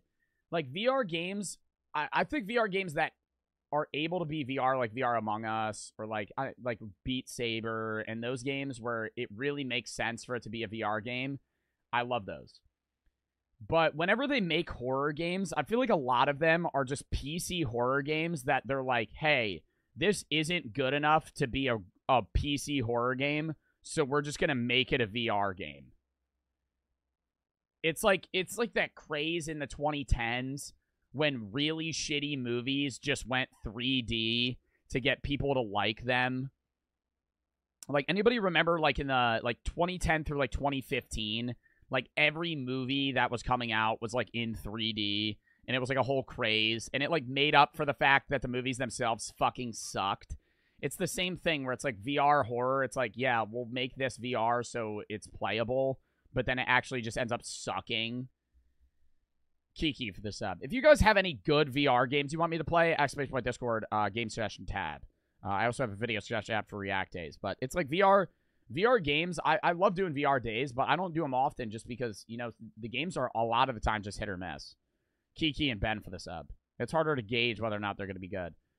Set the tier list to Fiddle Dinks if you want to check it out, add anything, or change anything. Swag for the 5. Just curious, where do you get your YouTube outro from? I really like the animation. It's unexpected fitting from your videos. The new outro that I have, Cloak made, I don't know where he got the animation, but the song is from Play-A-Funk, and I credit them in my shit. I asked them to use it. But, hold up. I want to check that tier list real quick. We're not going to do it today, but I will at some point. Oh, Fiddle didn't send it. Did Fiddle? Oh, Fiddle sent it. Here it is. Oh, there's multiple tier lists of animals I could beat in a fight. I don't know which one's yours. One of them's Mark Zuckerberg. Yeah, I could add to some of these. But this isn't a reasonable tier list. Yeah, this is 50 animals. I feel like you could still add more, though. Like a gorilla. I don't know who made this one. The Fighting Animals tier maker. I feel like you could add fucking 20 more, but these are good. These are good fucking animals. Zebra. What the hell is that? Is that a fucking ostrich? That's a crab. You could not beat a gorilla? I know I couldn't beat a gorilla. I'm saying it'd be fun to raid a gorilla. Also, whoever sent this one, I mean, they had some fire animals. Love the capybara ad and the seal. That is a fucking Bulbasaur. That is not an animal. And a Magikarp. That's just me rating Pokemon I could fucking kill at that point. And Brian Griffin. I could murder, but I would murder Brian Griffin. He would not stand a fucking chance against me. Brian Griffin would die. Ben for the 5. Resident Evil Village has Ethan from RE7. It's VR, pretty good horror game. Maybe it's just like, dude, again, whenever they make VR horror, it's just a lot of the time it's so underdeveloped. Like when I played The Walking Dead VR, that shit was awful. So boring, unfun. The game mechanics were terrible. Turn that shit off. Turn that shit off.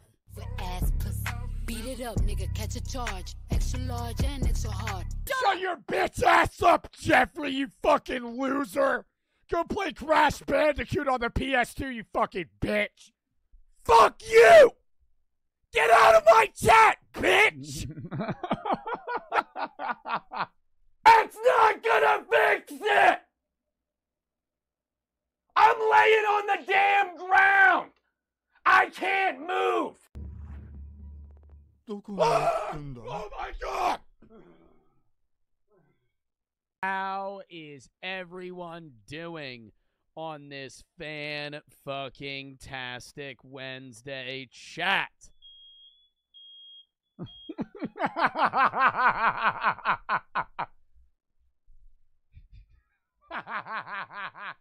Please don't get a boner. Don't get a boner. It's gonna be so f***ing creepy. Okay, yeah, this is a good hug. Dude, this was the weirdest. We didn't even finish this show. The first episode was so odd. Wow, okay, I feel his, Oh, wow. I feel his body parts. Really? Yeah. So you have a boner already? What? No. Yo! Stop! Thanks for the 300 biddies.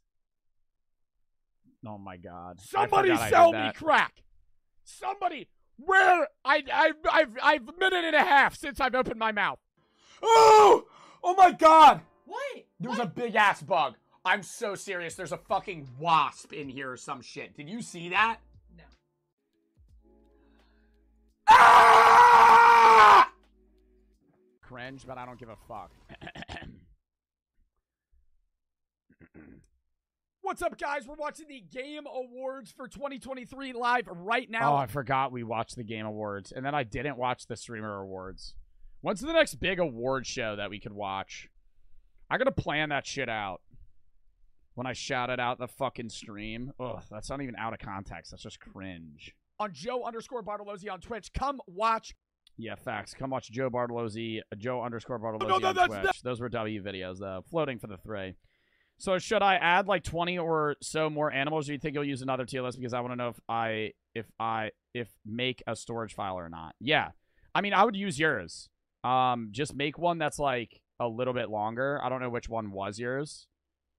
Oh, this one's floatings. Hold up, let me check. Yeah, I would do yours. You could add some other funny ones. You could add a bunch of different animals too. Like bugs. You could add specific bugs. You could add bees. You could add fucking whatever. Sea animals, regular animals. I don't know. Charlie for the 3. Ugh, what brand are your tank tops? I think Nellius. They're like off-brand. I just buy them on Amazon. Floating for the 3. All right, next video, chat. We're actually going to save the we test different execution methods with Ballistic. Should we save that for another day, or should we watch that now? Would you guys rather watch this and then get into the philosophy shit, or get into the philosophy shit? We have the paradox of an infinite universe, how boredom leads to greatness, and did the future already happen? But we're not going to be able to watch all 3, but we'll probably be able to watch either 2 of these and or 2 or 3 of these, or like 1 and 1. Watch it. Watch what? People are saying watch it. I don't even remember what I asked you guys. Watch what? I love Kurzgesagt. Kurzgesagt is pretty fire. I'll do a poll.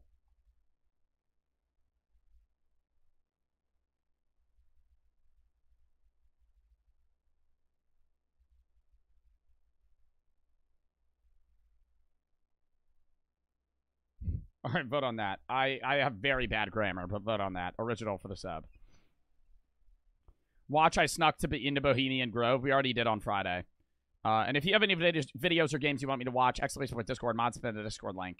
So I find most of the videos that I watch, the games that I play, videos /tab, games /tab on Discord. Also, there is a tab that we're going to be going through soon called The Weirdest Things Sold on Facebook Live. That's going to be another video that we're going to go through soon where you guys can submit things that people are selling on Facebook Live. Or not Facebook Live, Facebook Marketplace. The fuck am I saying? So if you have any like weird things you've seen on Facebook Marketplace, you could send those there. And we'll be going through a lot of those as well. My God. All right, people voted Dummies, then the other one. All right, we'll do that. We should still be able to get through a few philosophy videos, maybe one or two. Or definitely one, it's just whether or not we get through two. All right, lock in here, chat. Type locked in. Next vid. We test different execution methods on ballistic dummies, or with ballistic dummies. I gotta move back over to our regular top right corner. All right, lock in. Joe Mon for the sub, original for the sub. We test different execution methods with ballistic dummies. Capital punishment. Executions. The taking of one man's life for his crimes. Is it moral? Is it ethical? Well, these are questions we're not here to answer in Grand Thumb. What we are here to bring you is cold, hard truth. And the cold, hard truth we are bringing you today is, what does it look like and how effective is it? We're going to be testing out various execution methods that are real. Damn, if I had to get executed, what way would you want to get executed, chat? I feel like my firing squad would be pretty lit. Comparable. Not lit in the sense of, like, I'd enjoy it. But lit in the sense of, I'd rather be executed by a firing squad than, like, the chair. I think the electric chair is probably pretty brutal. Somebody said guillotine. If it's a sharp guillotine, maybe. But I'd rather be looking up than down when I die. And your head's facing the ground when you die. Would be a pretty cool experiment, though, to see if when I get my head chopped off, if I'd still remain conscious for about a fucking 5 seconds or so. Like, would you still be there? GM for the sub. Because they tested that. Back when they used to execute people with the guillotine, they would be like, hey, blink a bunch of times until you can't stop blinking. And then people would blink for like a minute. Flows for the sub. World, using the actual weapons, using the actual ammo, and we hope to give you guys a good visual representation of what it looks like. Because what is important here on Grand Thumb is what the guillotine's painless? Yeah, unless it's dull. Then it's not painless. You get shot by a firing squad in the head, that's not going to be painless. It's going to be painless, too. Science. That's right, science. And we are here to bring you science in a world of wishy-washy nothingness. But before we do that, we of course have to thank the biggest sponsor of the channel. Oh, I'm sorry, I'm skipping this. I'm so skipping this. I'm so skipping this. Dummy Labs, a very good approximation of what the human body is. We have bone, we have blood, we have organs. And this is about as close as we can get without using what, Micah? Real human beings? Pedophiles, which aren't real human beings. So, we're going to use these as a stand-in, and we're going to be starting with, I think, one of the most... How expensive are these? Like, if he has to destroy, like, 30 of these in an individual day, how much is this going to cost him? Like, $5 grand? They're $300 a piece? Dude, do you think he made his money? Oh, yeah. 3.6 million views. Because when you destroy one of them, like, you can't use it again. And that's probably not cheap. Yeah, like $200-300 for one. And he's going to fucking blow it up. So, we're going to use these as a stand-in. And we're going to be starting with, I think, one of the most interesting executions. And that is how they execute people in Utah. Thank you. Oh, that was the sponsor. Oh, my God. Is that why he was shouting out the sponsor? Because they give them to him for free? Who's casually buying those, though? Like, who's like, I'm gonna buy a fucking ballistic dummy? When are you ever gonna fucking use that, you know? W-Raid? Yo, X-Sly, I didn't even see that. Or X-Listax? I don't know if I'm saying that right. W-Raid in the chat, though. Thank you for the fucking raid, man. I'm sorry I didn't see that, but thank you for that. I appreciate that. But I don't know who would fucking buy that normally. Alright, hold up. I gotta refresh my chat. All right. I'm Flows for the sub. Med school students? Maybe. Now, Utah still has a firing squad. Now, firing squad used to be used a lot more. Now wait, they still execute people by firing squad in Utah?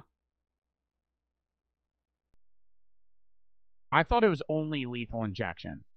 Not so much anymore because they considered it inhumane, and hopefully we can prove that not true. So, in Utah, what they use is Winchester 94 rifles chambered in 30-30. Now, we could not get Winchester 94s, and we couldn't get Henry's, but we told Rossi that we were going to be doing a execution video, and they happily sent us guns, so thank you, Rossi. The rounds used are Winchester silver tips in 30-30.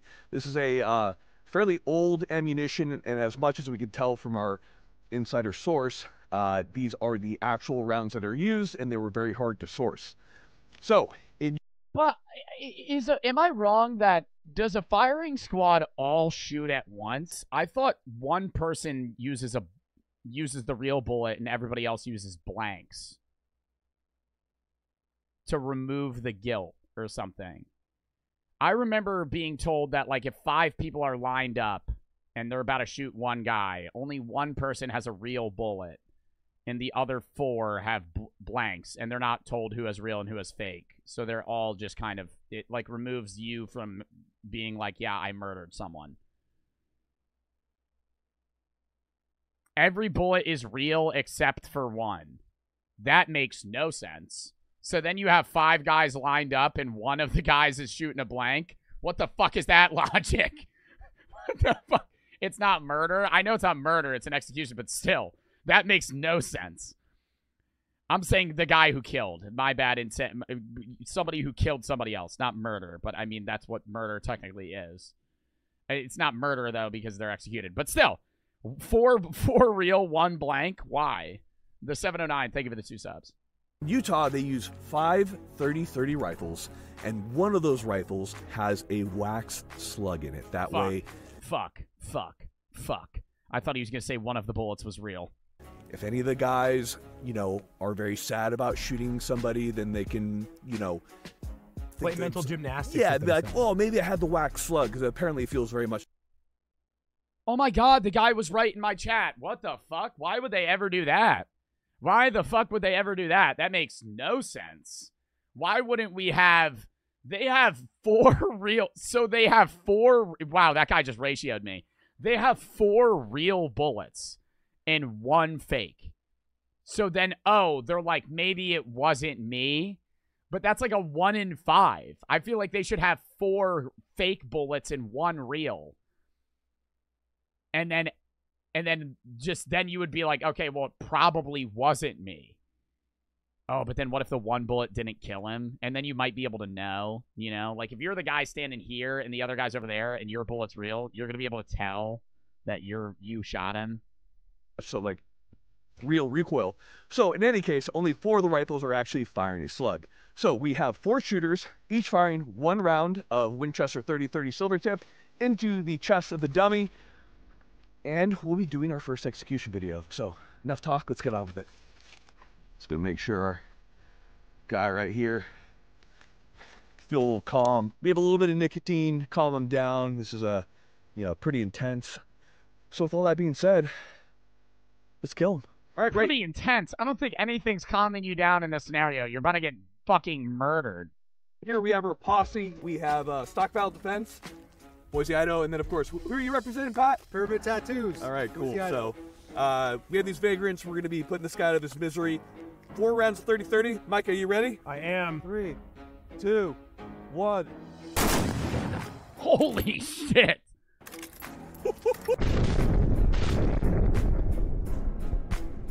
Would you instantly die from that, though? Like, why wouldn't they shoot you in the head? Because wouldn't you remain conscious for some amount of time? Somebody said I tank that. I don't think you're going to tank that. I think, okay. Let's say, hypothetically, you tank that. You are now paralyzed for the rest of your life. Your entire spinal cord just got fucking ripped. Head's too easy to miss. Look at the flowering off those rounds entering. Like, that is beautiful ballistics when they came in. He just doesn't have a chest anymore. He does. Look at, so it... Why don't they just press the gun against their head? I know they do that in some. I don't know if they still do that, but they would put the gun behind you and you would open your mouth, so then when they shoot you, it doesn't fuck up your face for when they give you a funeral. But they put the gun in the back of your head and they want the bullet to exit out of your mouth. So we have a couple different impacts. So to be clear, there's a little bit of lag and stagger between all the shots in slow-mo. It's pretty simultaneous, but like you have to imagine, like even police officers all shooting together, or you know, whatever jail officers who are shooting, like they're not going to be perfectly timed. You're kind of going to get 4-ish rounds in around a second. It's kind of brutal. He's going to feel at least one of them for a little bit. I mean, you would with lethal injection too. How long does lethal injection take? Like 30 minutes? More than 2 hours? It takes about 5 minutes, which that's usually occurs less than 2 minutes after the final. I'll take this any day. First round, when it came through, you can see it completely shattered the rib and went straight through the heart. That's death right there. Right here, we have these two, came through the lung tissue, blew out the ascending aorta. Upper round right here, traveled through, shattered the collarbone. If we come out the back, this is where it gets crazy. Can you get shot in the heart and live in any way? Because if you get shot in the heart, you're probably going to instantly pass out. But you wouldn't die. But it would probably be like seconds. Like, you're going to live like 10 seconds. Like, max. If you get shot in the heart. And they're not going to be able to fucking do anything. Because all your blood's fucked. Yeah, you're probably dead. Maybe if you got shot in like a part of your heart where it like didn't really do anything. But we had 2 rounds exit out through the lungs. You can see all this. Heart and lungs are insta-kill. One lung, heart and lungs. If you shoot somebody in the lung, there's nothing they can do about that. Tissue coming out. We had 1 round go through the spinal cord. That's you're donezo, dude. And it kind of got stuck right there. And the other round also crushed through the spinal cord as well as through the heart. You're death, man. This is quick. I would take. Okay, would you take lethal injection? Yeah, for sure, because they put you to sleep first. It doesn't always... Would you take lethal injection? Yeah, 100%. Trying to get people to opt for this more. It doesn't always work. What about, would you take the electric chair over this? No. Fuck no. What?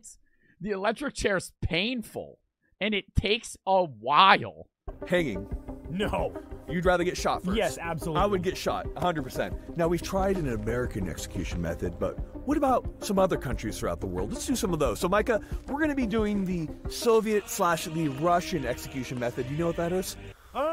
I don't know. It's usually something like you exercised free speech, so they shoot you in the back or something. Give you some spicy tea. That's pretty good. So you're going to be taking 1 round of 9x18 to the back of the head. They're very economical. They don't have a lot of money. So that's the best way to save the money because they have a bunch of it. So whether it's a Makarov or if you're Polish or what have you, 9x18, which, if you don't know, is a little less than... Dude, that makes way more sense, though. Just getting shot in the head. 9 mil and a little bit more than... Would you rather face your death, though? I feel like I'd rather face my death. I mean, that gets into the kind of the philosophical aspect of it. I would rather get murdered by a firing squad than be facing away from the guy who's killing me.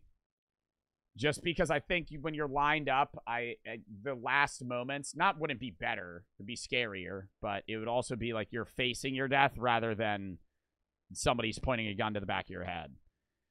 Maya for the 6. Thank you for making me laugh through a hard time. If I could vote for you, I would. Thank you. The max for the part, a rate of 5. Well, vote for me for what? 380. Not a lot of power. You're about to get Abraham Lincoln. We're not losing to the Ukraine. Wow, that was anticlimactic. Yeah, that was super anticlimactic. Oh, it clearly worked.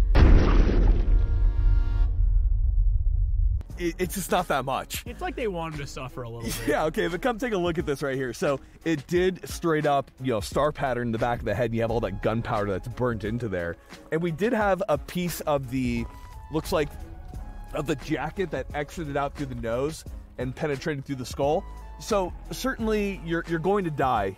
You're gonna die taking around to the head like that. Yeah, I don't see how you're gonna fucking live that. So unnecessarily brutal, even compared to... I mean, there have been people that have survived shooting themselves, but they're usually shooting themselves in a different way, and it's like, the chance of that is so low. Really? Yeah.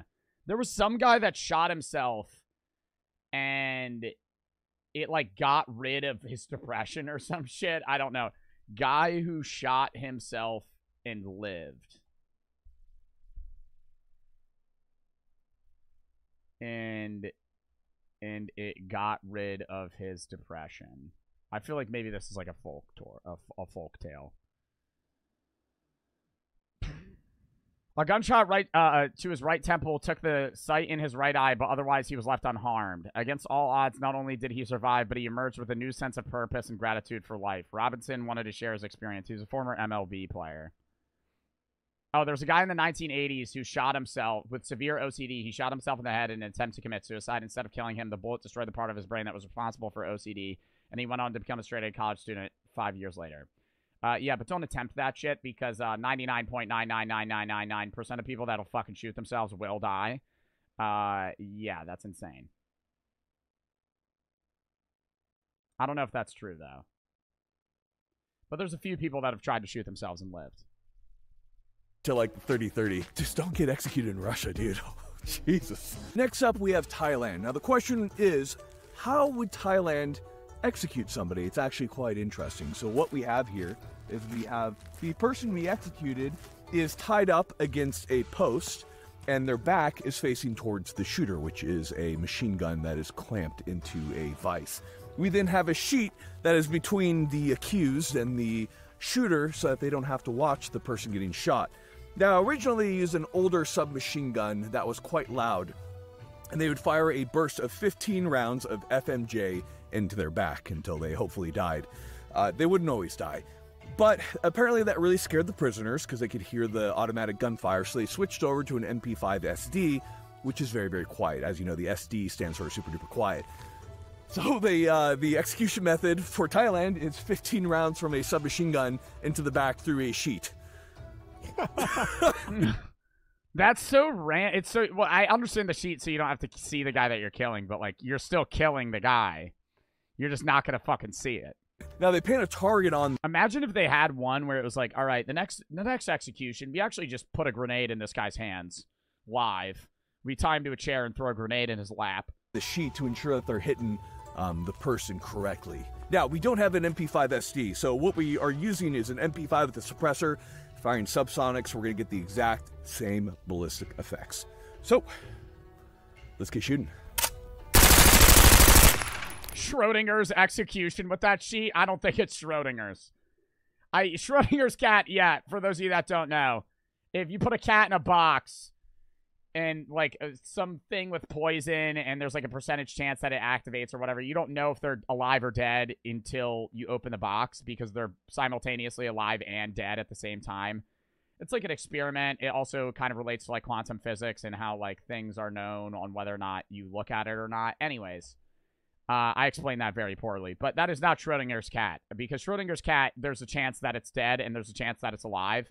If I am lined up under the sheet and you shoot me in the back of the head 15 fucking times, I'm definitely dead.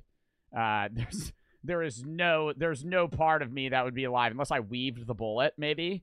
If I pulled some fucking Matrix shit. Doesn't look like the dummy weaved any of the bullets here. He looks like he's kind of tanking them, though. Maybe he'll be okay.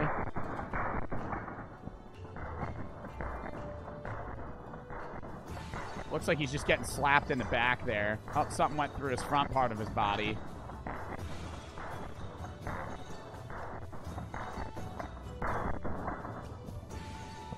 This is definitely painful. That's so bad. I don't like that at all. Makes me feel very uncomfortable. There's slugs going through the heart, partially exiting, cracking the sternum. You're dead. Come here. Look at the back right here, Micah. Like, look at all 15 rounds right there. That is death. It's just brutal. I feel like there's a cleaner way to do it with a gun, and it's not 15 rounds from a submachine gun into the back. I mean, they don't do this anymore, but it just felt wrong. Okay, conclusion for Thai execution method. 10 out of 10 do not want it to happen. So far, I'm taking the 4 rounds of 30-30. What about you, Micah? I'll take the 4 rounds 30-30. Then this, then the Makarov. Makarov very last. It seems so unnecessary. Now, our Thai guy right here is pretty injured, but he's not dead yet. So we're going to do another American special. This is a specialty of the Navy SEALs. We're going to do what's called a canoe. Is it a authorized killing under the laws of armed conflict or a war crime? That's not for me to decide. I'm just going to show it to you. So what it is when a combatant's on the ground and is still alive, a safety round is put under the chin, through the head, and then apparently will create that canoe-like effect. Why is it called a safety round? Just to make sure they're dead, because you don't want them like popping up with a gun or pulling a grenade, you know, something like that. You just want to make sure they're not alive. Safety round. Lives are expensive, ammo is cheap. Give them another round. And of course, we'll be using the HK-416, which is was one of the weapons of choice of the Navy SEALs, as authentic as possible with the actual military ammo. I can't wait. Interested to see what it looks like. Oh my god. I thought you said you put a round under his chin like you hold a pistol. You just shoot him in the fucking neck? That just blew his face off. Oh my god. No, I think you need another one. He might be still... Nah, he might still be breathing there. It canoed him! It just opened him up, dude. It's a literal canoe. There's like a perfect, like, U going in his face. Let's give him another one. Let's give him another one. You ready? You're not satisfied with the result? I'm just... Dang. Yeah, that's, extremely, that's it, man. Wow. I see why they call it a canoe. Well, there you have it. Now we're probably going to do the most famous What is this? There's a screen and wood. This isn't a guillotine, but what the fuck is this? This is TOS? It's not going to be TOS. Baby for the sub, Charlie for the 3. Sure, I already read that. Execution to have ever occurred. Bonnie and Clyde, specifically... Oh, for president? I think you have you have a very good V on life. What does that even mean? Think you're very smart, Joe 2024. You have to be 35 to run for president. I couldn't run for president for another 13 years. That bitch Bonnie. If you're not familiar with Bonnie and Clyde, they were outlaws and a posse. Somebody redeemed that. Oh!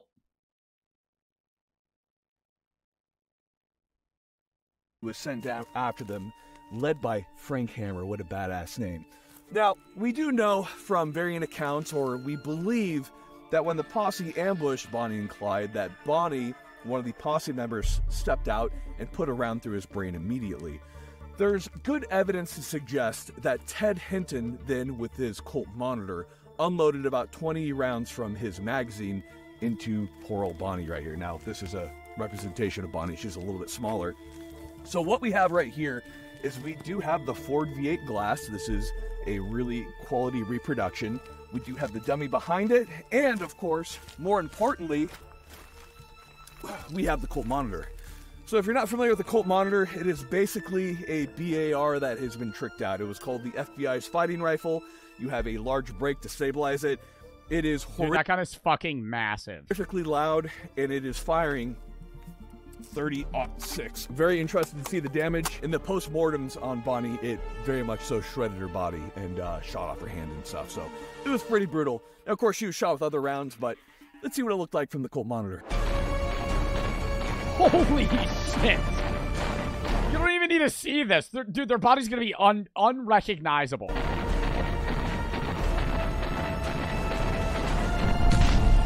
Wow. Okay, that was good. Yeah, that one also, that got the job done. That also, okay, their shoulder's gone. Oh my god.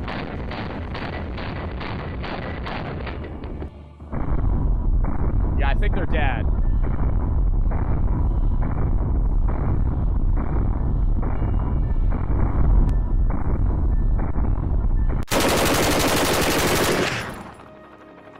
Oh no! Is their head falling off? Bonnie, no! Mike!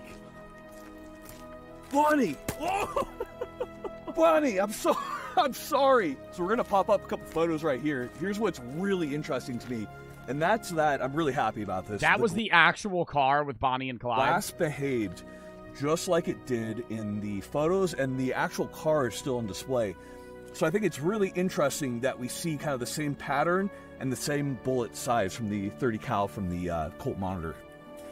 I think that's really cool. There's like a nerd in me. But also what was really interesting was that glass shot back into the dummy. Do you see all that glass and shrapnel coming in? This was probably horrifically violent when it happened. They probably died quite quickly. Well, especially on the first fucking bullet, dude. What? That thing ripped through their Clyde. chest. Rest in peace. Another thing to consider, too, is that they were a slight upward angle, so that probably accounts for the fact that Bonnie's head was not sawed off like it was in the case of our video. But the 30-06 clearly had the power to do it. You have to understand it was a moving car. They were firing probably a ton of adrenaline, so they probably didn't get as precise hits. They're a little bit further away. But it certainly demonstrates the power that was coming from just one of the weapons that was fired at them during this time. Who the hell is Bonnie and Clyde? You've never heard of Bonnie and Clyde? Cohen for the 3. W Stream, you should watch Skibbity Toilet. Rex Arena for the 5. I think I could tank that rifle. Bonnie and Clyde have had movies about them and shit, but Bonnie and Clyde in general, I don't even know when they were alive. I mean, they were robbers, but... Hold up. They were alive way back. Yeah, 1910 to 1934. They died in their 20s. Both of them did. American bandits who traveled the central United States with their gang during the Great Depression. The couple was known for their bank robberies and multiple murders, although they preferred to rob small stores or rural funeral homes. This was them. Hold up.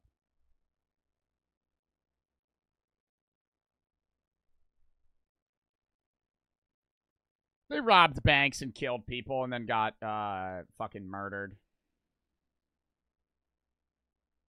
Pretty incredible. This is the way I'd want to go. Just taking 20 rounds from a Colt monitor. Just gone, dude. It saw my head off, dude. Just do it. Well, that brings us to the end of the execution video. We've tried out a lot of different methods right now, and I think I'm going to rank them by how I would like to be executed. I will say Colt monitor would be my number 1. My number 2 is the 30-30, and after that, don't... I feel like the firing squad is just the best way, by far. All right, that was a W vid.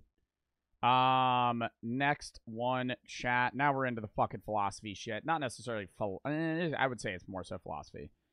We have 3 videos here. I'll let you guys choose which one we want to watch, okay? We have The Paradox of an Infinite Universe. We have, as 1, we have How Boredom Leads to Greatness, as 2, and Did the Future Already Happen, as 3. 1, 2, or 3. Paradox of the Infinite Universe, How Boredom Leads to Greatness, Did the Future Already Happen, Paradox of Time, vote. Keep in mind, philosophy, I'm a philosophy major in college, getting my degree soon. Love philosophy. Talk about this shit all the time, but I'll just reiterate it. During a philosophy stream, you're allowed to share your opinion. Just make sure you share it in a respectful manner, and keep in mind that other people's opinions might not be the same as yours. So if I say something that you disagree with, you're welcome to share as to why you disagree with me and why you think I'm wrong and you're right. But at the end of the day, the majority of philosophical shit and faith-based stuff is subjective. So you are as right as me, I'm as right as you, and everybody's as right as everybody, in the sense of, at the end of the day, we don't really know what's right, what's wrong. With some of these videos, we might, because the Kurtz-Kazat videos might be like science-based, but a lot of them, you know, you just want to share your opinion. That's very fair. Ken's for the sub. But yeah, love talking about this shit. I know not a lot of people like it. We're probably going to see like 1,000 people leave, but you know, if you want to stick around, I love philosophy stuff. I think it's like trippy, cool, fucking entertaining things that we can talk about, whether it be morality, death, life, the universe, shit like that. We got a lot of universe-based topics and time-based stuff here, but we'll get into it. If you want to stick around, very much appreciated. But yeah.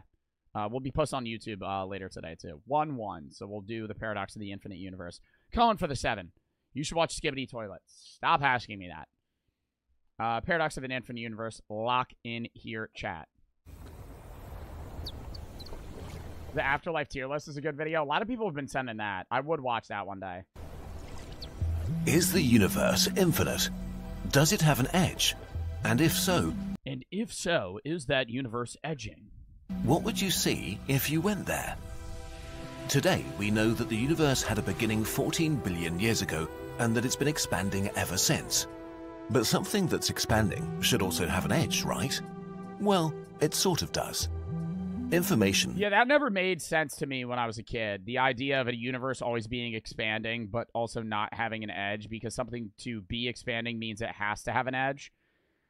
The better way I understand it now is that it's constantly expanding to the point that no one would ever be able to reach the edge, but there is or would be technically an edge, but it would be undescribable, unachievable, and unperceivable.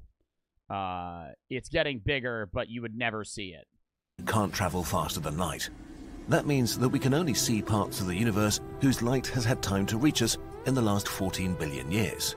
Which is crazy, too. And I always think about, like, if you had a really high advanced telescope and you were 1 billion light years away and you looked at Earth, you wouldn't even see humans. You would see an entirely different Earth.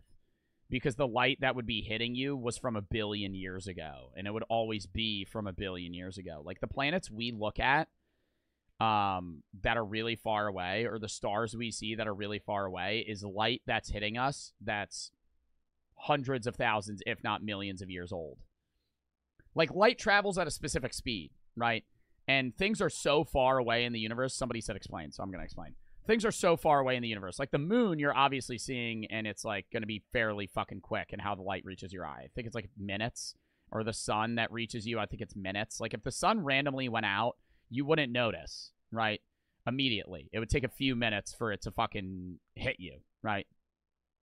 But things that are really fucking far away, like things that are in different galaxies or different parts of the universe, and you see those stars, that star's light that's emitting, that's entering your eye, is from fucking thousands, billions, or millions of years ago. Slammy for the 3. Can you listen to a song my friend recently posted? Straight Fire. It's on SoundCloud if you don't want to or can. It's called Permit. Maybe another day, but I really do want to get into the philosophy stuff right now. So I'm going to say no right now. Sorry about that, but, you know, I want to get into the philosophy. I don't want to be doing, like, rating SoundCloud songs right now. Nick for the set. When we look outwards, what we see is a sphere centered on us, the observable universe. But it gets a tad more complicated. Because the universe has been expanding, we know that the most faraway things whose light we can see are actually 45 billion light years from us right now. So the observable universe is a sphere with a radius of 45 billion light years. God, I love astrology. You love astronomy, not astrology. Astrology is zodiac signs. Astronomy is the study of stars. It contains around 200 billion galaxies, each with hundreds of billions of stars. So, for us, there is an edge. We're looking at the past until there is just no past left. This edge is really more like an edge in time and, in a sense, meaningless. The real universe is for sure bigger than what we can see. But how much? There are two options. Either the universe is really big but finite, or it's truly infinite. A finite universe means that if you want to fill it with ice cream, you can do it. You need a lot of ice cream, but it is a finite amount. But that leads to a weird problem. Such a universe should have an edge, a cosmic... I never understand that. Like, if the universe were finite, what would the edge even be like? Like, it's not going to be like a video game border. Would it just be nothingness? Because there's void in space, but if there's other void elsewhere with nothing around it, that's still technically the universe. Wall where space ends. And if there's an edge, there should be something outside that edge. But the universe by definition is all there is. So how could there be stuff outside all there is? Does the idea of something outside of everything even make sense? Except, of course, there is a physics hack. You can have a universe that has no border, but that still could be filled with a finite amount of ice cream.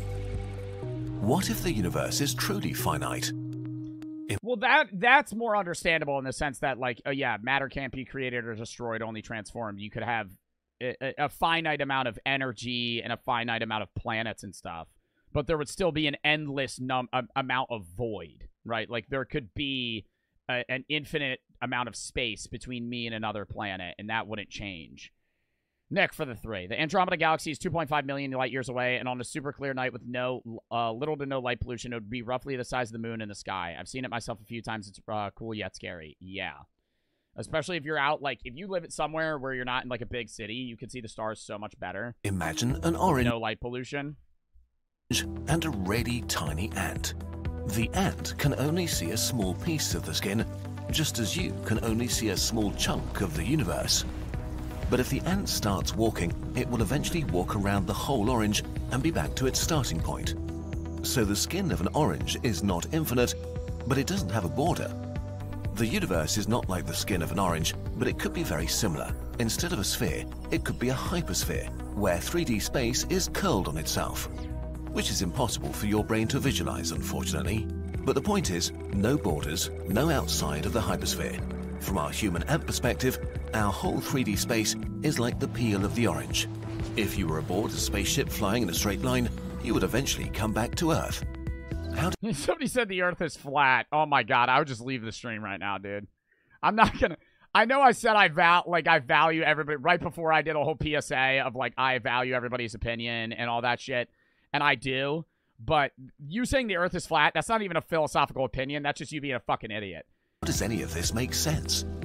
The actual physics is hard, so we have to simplify and lie a bit here. But in a nutshell, it all boils down to gravity. The way it works is that mass creates gravity by bending space-time. This bending is the strongest where the mass is, but sort of stretches on forever, like a very mild tension in the fabric of space-time itself. This could bend the whole universe in a way where it bends back on itself, which then makes the hypersphere. Well, what the fuck would that even mean? Like, if you got to the end of the hypersphere, would it just be somewhere else? If you find this confusing, we're with you. If the universe happens to be a hypersphere, how could we find out how big it is? On Earth, we can see things disappear below the horizon, and that helps us calculate how big the Earth is. Scientists tried to find some sort of universe horizon that would reveal the scale of the cosmic sphere, but didn't see anything. Which means that if the universe is a hypersphere, it needs to be so big that from our perspective, it looks like we're living on a flat surface. For this to make God, here we go with the flat earther in my chat. sense, a hyperspherical universe Yeah, because the universe is fucking flat, Joe. should be at least 1,000 times bigger than our observable part. It could be 1 trillion times bigger for all we know, but not smaller than that. Some scientists thought all of this is way too straightforward and came up with a wilder option. The universe could be like the frosting of a donut. A hyperdonut, also impossible to visualize for your brain. This too means that if you travel in a straight line, you'd get back to where you started, but with fun complications. In a hyperdonut universe, there's not the same amount of stuff in every direction. If two spaceships fly in, That makes more sense to me. In the sense that there is an edge, but you never reach the edge because you're always just going to be kind of looping back to different areas. Like the universe is just one big ass donut. And you kind of have to fucking weave in and out of it. in different directions, one could get back to the start way earlier. This also means that light from faraway galaxies would do fun and confusing stuff in a sort of cosmic Hall of Mirrors effect. We could see faraway things in two places, but not just that, we would... Holy shit. You scared the fuck out of me.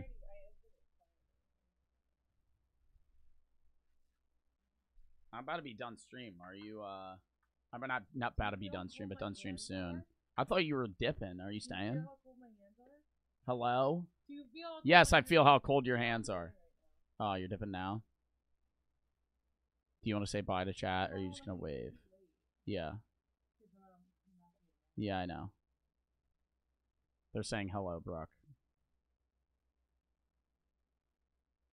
You know what's really weird? I thought you already dipped. I thought you already left. I don't know if I had like this weird Mandela effect type thing. I was like, I don't know.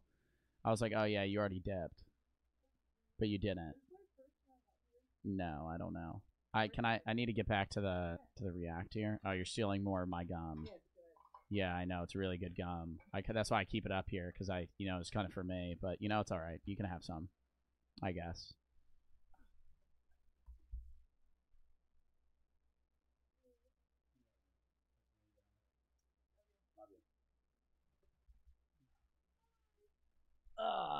Soy Quavian and Homeless for the sub. All right, lock in here. would see it in different moments in time, because its light would have taken much longer to travel in one direction than the other. You could see a star being born in front of you and see that same star die on the opposite side of the sky. How big? Oh, because how long it would take for the light to hit. That does make sense. Because if you're looking in a different direction, you would still see the light of the same star, but it would be from a different path. It would be an older light. would such a hyper donut universe be? Well, oh my god, can this kid stop spamming about fucking euthanasia? I've seen it. I've seen your chat. I've seen your chat. My opinion on euthanasia. Like, should it be allowed, is what you're saying? Like, just base euthanasia? It depends on the circumstances, right? If you're 75 and you are in so much pain and you're gonna die soon anyway, yeah, I don't... What is euthanasia? It's like basically like self-objected. Like, you're getting killed by like a hospital. Like, you're getting euthanized. Like when you euthanize your dog. Like when you put your dog down, that's euthanasia. Like, it's basically euthanasia. It's like medical suicide, effectively. Like, you're getting like, you're opting to being killed, right? I think euthanasia makes sense in some scenarios, but if you're like a 20-year-old and you're just depressed, no, I don't think you should be able to euthanize yourself, because that's just fucking suicide. I think if you're old as fuck and you're dealing with like a genuine medical condition that you'll never be able to get rid of and all this other shit, like, I think it really depends on the scenario. It's not an easy answer, right? It's not like, oh, I want to die, let me go get euthanized. No, I think that should not be allowed. But I think it's like people that are really dealing with certain issues that, you know, they don't want to live anymore and they're really old and they don't have much time anyway and there's nothing to solve their problem. I think that's a different scenario and more of a in-depth conversation. Fresh and Jake for the sub. Watch the video? Buddy, I'll get to the video if I want to get to the fucking video. Philosophy. Once I get on philosophy, I'm going to get off topic a million fucking times, dude. because of its strange geometry, actually this is kind of the smallest possible universe, potentially just a few times bigger than the observable universe. But it could also be way... I think they're thinking about making it legal here in Canada for anybody to do it. They could just walk in and do it. I think you've misread how they're doing it. I really don't believe... I haven't looked into my Canadian politics myself, but I really don't think that the Canadian government would just let anybody walk in and instantly kill themselves without any record whatsoever. It might be accessible to everybody, but the process of euthanasia in other countries that have it legalized is not as simple as walking into a hospital and saying, I want to die, and then they kill you. Like, that's not... Way, way bigger. We don't know. Okay, so much for finite universes. But what if it's truly infinite and space goes on forever? What would that be like? What if the universe is truly infinite? Actually, the cosmological model used by most That's fucking scary. That's fucking scary. I would rather have a really big donut universe than a truly infinite universe, because the idea of something... If there's it would also be cool, yeah, if there was an infinite universe, but if there's an infinite universe, then there's an infinite set of probabilities and an infinite number of views that would exist.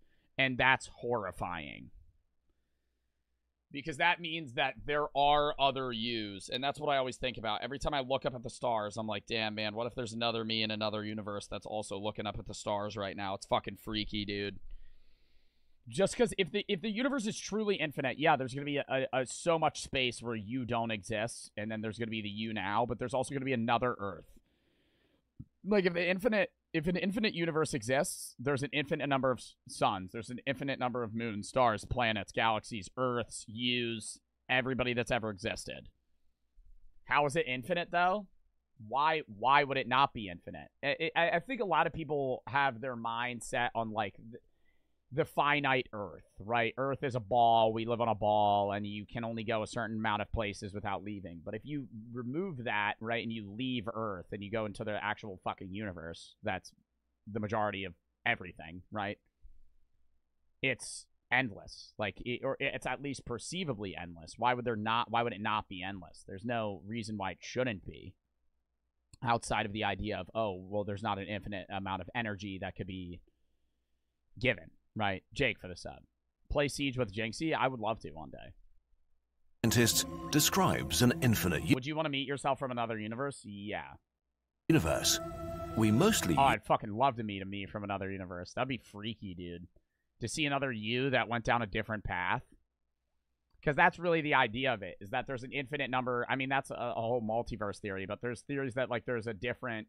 you that has existed and done every possible outcome that could have ever been created, right? Because in an infinite universe, everything has been done at one point or another. And so there is a you that went to college. There is a you that died when they were 5. There is a you that is effectively immortal. And that's like a whole theory in itself. And people get really tripped up about that because they try to convince themselves that they're the one that would theoretically exist. But going off of like the multiverse theory, if there's always a you that had the alternative option, there would theoretically be a you that never died, because in every scenario where you would die, there would be a you that didn't. And there would be one guy that never died. Right. And so it's like cosmic immortality. But yeah, no, Jake for the sub, Supreme for the sub. Statistically, that's not you. Or quantum immortality, not cosmic. Use it to calculate what happens inside our observable chunk, but if taken literally, it predicts an infinite universe. An infinite universe goes on, well, forever, with no border anywhere. Also impossible to visualize. Is that why we have deja vu? No, you probably have deja vu just because you experience things that seem similar. The more religious aspect is that you might have deja vu from reincarnation, but that's like a whole different talk. Wherever you look, you'll find more and more stuff in every possible direction. This kind of breaks our brain a bit for a few reasons. First of all, if the universe is infinite, is it also eternal and has been there forever? Was there a time when there was nothing everywhere, and then there was something? That's what I never understand. The idea of nothing and something. The Big Bang, to me, I feel like the Big Bang was followed previously by an infinite number of collapsing and recreating universes. Just because to say that there was an infinitely dense, infinitely small and hot point that blew up and then created the universe, why was that there? Why did that exist, right? If you're like, hey, the universe has always existed, and before the Big Bang was just another universe that collapsed and became another Big Bang, and then it's just like we're in an infinite set of universes, that makes more sense to me than you saying at one point there was just a fucking finite point that was infinitely hot and dense and then blew up and became the universe, and now that's what happened. Like, what was before?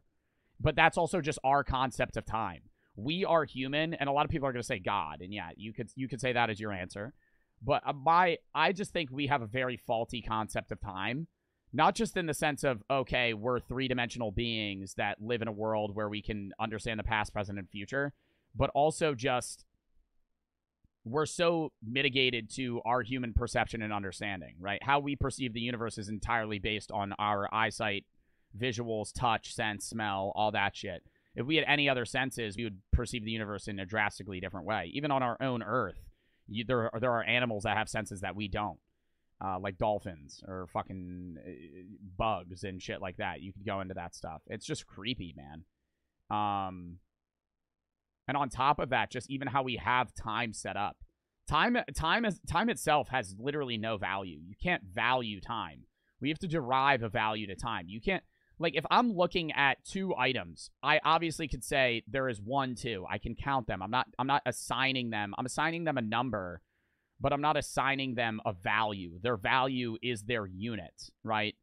But time itself makes no fucking sense if you remove our concept of minutes, seconds, hours, and days. Years, months, weeks, all that shit. If you get rid of that, it's just you're alive for an undetermined amount of time. Like, why, if we wanted to, historically, we could have assigned a different value for time whenever. And I know I've said this before, but it's like fucking weird, man. Like the idea of 60 seconds. Why is it not 100? I know how they arrived at it, and why it's in multiples of 60 and then 12, 24 days, 365 days, how we rotate around the Earth, all that shit. But I'm like, say, what if we wanted a minute to be 100 seconds instead of 60 seconds? That would change our entire concept of how long time is, how long our lives are. Shit like that. Nick for the 3. The universe is infinite in the sense that it all exists. There's nothing outside of it. If expanding, that means there has to be a barrier. Saw something about like 10 billion years ago. It's possible that another universe crashed into ours. It's in an area that is extremely warm despite having less galaxies than other areas. Sorry for the long message. I love this topic. No, dude, don't say sorry. Shark for the sub. Supreme and Jake for the sub. Milk for the 3. I've heard it's like dreams that is other universe. In that case, I want to live there. Fresh and Soy Quavian. I think the idea that your dreams are other universes is fucking stupid. I think it's your brain just literally rerunning certain things that you've experienced. If you play a video game nonstop, then your dream will probably be about that video game. I don't think that dreams necessarily coincide with another universe's you. No. I think it's really just your brain having to constantly function or it dies, and so it kind of like replays these things. It emotionally prepares you for things. There is a purpose in dreams, and all animals do dream. Everywhere. Well, we don't know, but we have a lot of evidence for the Big Bang, so it really seems like the universe started at some point. Why is this motherfucker spamming God is real? I'm not, dude, that's fine. That's fine that you're saying that. It's just, what is the relevance to this? In the past. But wait, since the Big Bang, the universe has been expanding. How can an infinite thing that's everywhere become even bigger? Cosmic expansion just means that the distance between galaxies is growing with time. Even an infinite space can become... There is a beginning to everything. No, there's not. Like, there's a beginning to everything in how you perceive it, right? Because you've lived in a world where there has always been a cause and an effect, right? You've always... everything you have ever known has been cause, effect, cause, effect. Your parents, your grandparents, your great-grandparents, and everything before it, right? Something has birthed the thing before it. But that doesn't mean that just because you've experienced it that way on one planet, in one lifetime, in one species, that is how that applies to everything in the universe, right? There are things that apply directly to everything in the universe, like mathematics and things like that, usually should apply in certain areas, and that's why you come up with certain theorems and things that have to apply at a universal standard. But the idea of something having a cause and an effect applies to Earth and many scientific topics as to why, what, where, when, why did this happen, when did it happen, what was before it. But to say that the universe had a finite starting point is not necessarily true. And if there was a beginning, the universe could have always existed, right? Like, just like God. Like, a lot of, in theology, a lot of people, like, when I was in Catholic school and I said, what came before the universe? Nothing. It's just God. And I said, where did God come from? And then they always say God always was and always will be. It's an unfathomable concept for a human to understand something always existing, but it's not impossible. Bigger. Welcome to the paradoxes of infinity. Infinity gets much weirder though. As you travel with your spaceship in a straight line, you find new galaxies, stars and planets, new wonders, new weird stuff, probably new aliens and new life forms stranger than you could ever imagine. But after a long time, you might find the most special thing in the universe, yourself. An exact copy of you watching this video right now. How can that be? Well, everything in existence is made of a finite amount of different particles. And a finite number of different particles can only be combined in a finite number of ways. That number may be so large that it feels like infinity to our brains, but it's not really. If you have finite options to build things, but infinite space that is full of things in all directions forever, then it makes sense that by pure chance, there will likely be repetition. And there has been a you that's existed previously, and there will be yous that exist after you. Even just on a non-trippy universal scale, if humans exist for an endless amount of time and don't evolve into some weird fucking subspecies or some shit, there is an almost seemingly infinite amount of DNA combinations. But if humans were to constantly just procreate, and have new children, and those children had new children, those children had new children, theoretically, there could be a DNA copy to you, right? Like, there's a chance. It's very unlikely. Same thing with, like, shuffling a deck of cards. Like, when you shuffle a deck of cards, that deck that you've shuffled has never been recreated in the history of the universe's deck shuffles. Like, if you just shuffle a deck 10 fucking times, and you put it down, and you're like, okay, I'm done. That sequence of numbers has never been replicated in the history of the universe, right? 52 factorial, yeah. But, I mean, if you did that an infinite number of times, it would happen, right? Same thing with, like, DNA combinations with humans. Theoretically, there could be a you that has existed or will exist DNA-wise, right? Like a copy. Not you necessarily consciously, but genetically. Though just because something is possible doesn't mean it will actually happen. Maybe the universe goes on forever, but only the boring stuff repeats itself endlessly. The infinite monkey theorem states that a monkey hitting keys at random on a typewriter or keyboard for an infinite amount of time would almost surely give the complete works of William Shakespeare. Yeah, but that applies to anything. That would apply to any novel, anything ever written. Maybe there is... Do you believe in God?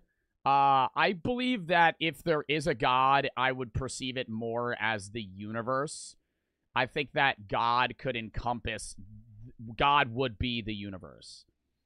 I think my perception of God isn't an ultimate being that kind of sits in a realm that looks like a white guy with a big beard and he wears a robe. Like, that's not how I perceive God. I would perceive God as just the entire universe, and I am a fraction of that God. A very finite fraction. But I would be... That's how I would perceive God. That God is everything. Encompassed.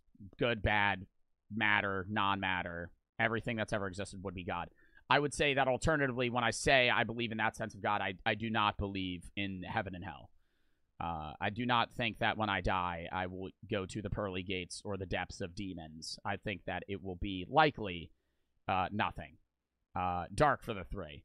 You should play Minecraft Hardcore using Man from the Fog mod. I played it and I shit myself.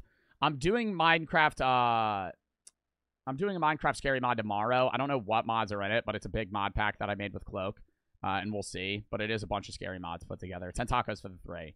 And the sub. Just got back from Chicago to see Offset live. Literally, front row. Dude gave a handshake. Best time of my life. Dub. Big for the 1,000 buddies. Just finished work. Wondering if you're still streaming. If so, how much longer will you be streaming? Last because getting to get food and want to watch something while I eat. I'll be streaming for another little bit. Maybe like 20, 30 minutes. I don't know. I'll fucking ride it until I don't want to stream anymore. I do got to eat soon and get fucking college work done, and I got to lift. But, you know, I like philosophy, so I usually do longer streams when I do philosophy. Really only one you. But if the laws of physics are the same everywhere, then far, far away, gas could have given birth to stars and planets where primitive genetic information could emerge from chemistry, which might have ended up in cells and animals that evolved in really unlikely ways, and eventually apes that learn how to create online videos. It happened at least once, so the chance is not 0. Even if the chance of there being an exact copy of you watching this video right now is almost 0 is still a huge number in an infinite universe. Unfortunately, you'll never meet, because almost 0 still means the chance is incredibly small. Earth, as it exists right now, is so unlikely you'd have to travel incredibly far to find a second identical Earth. Some 10 to the 10 to the 29, a 1 followed by 100 octillion zeros, times the size of the observable universe, so far that it kind of means forever far away. Still, in a truly infinite universe, every combination of particles could reasonably not just occur only once, but an infinite number of times. It's time to stop now. While these scenarios are possible on paper, we've entered science philosophy here. Currently, none of these ideas are testable or provable. If the universe is infinite, we will never know. The reality is, for us, the universe is finite and has an edge.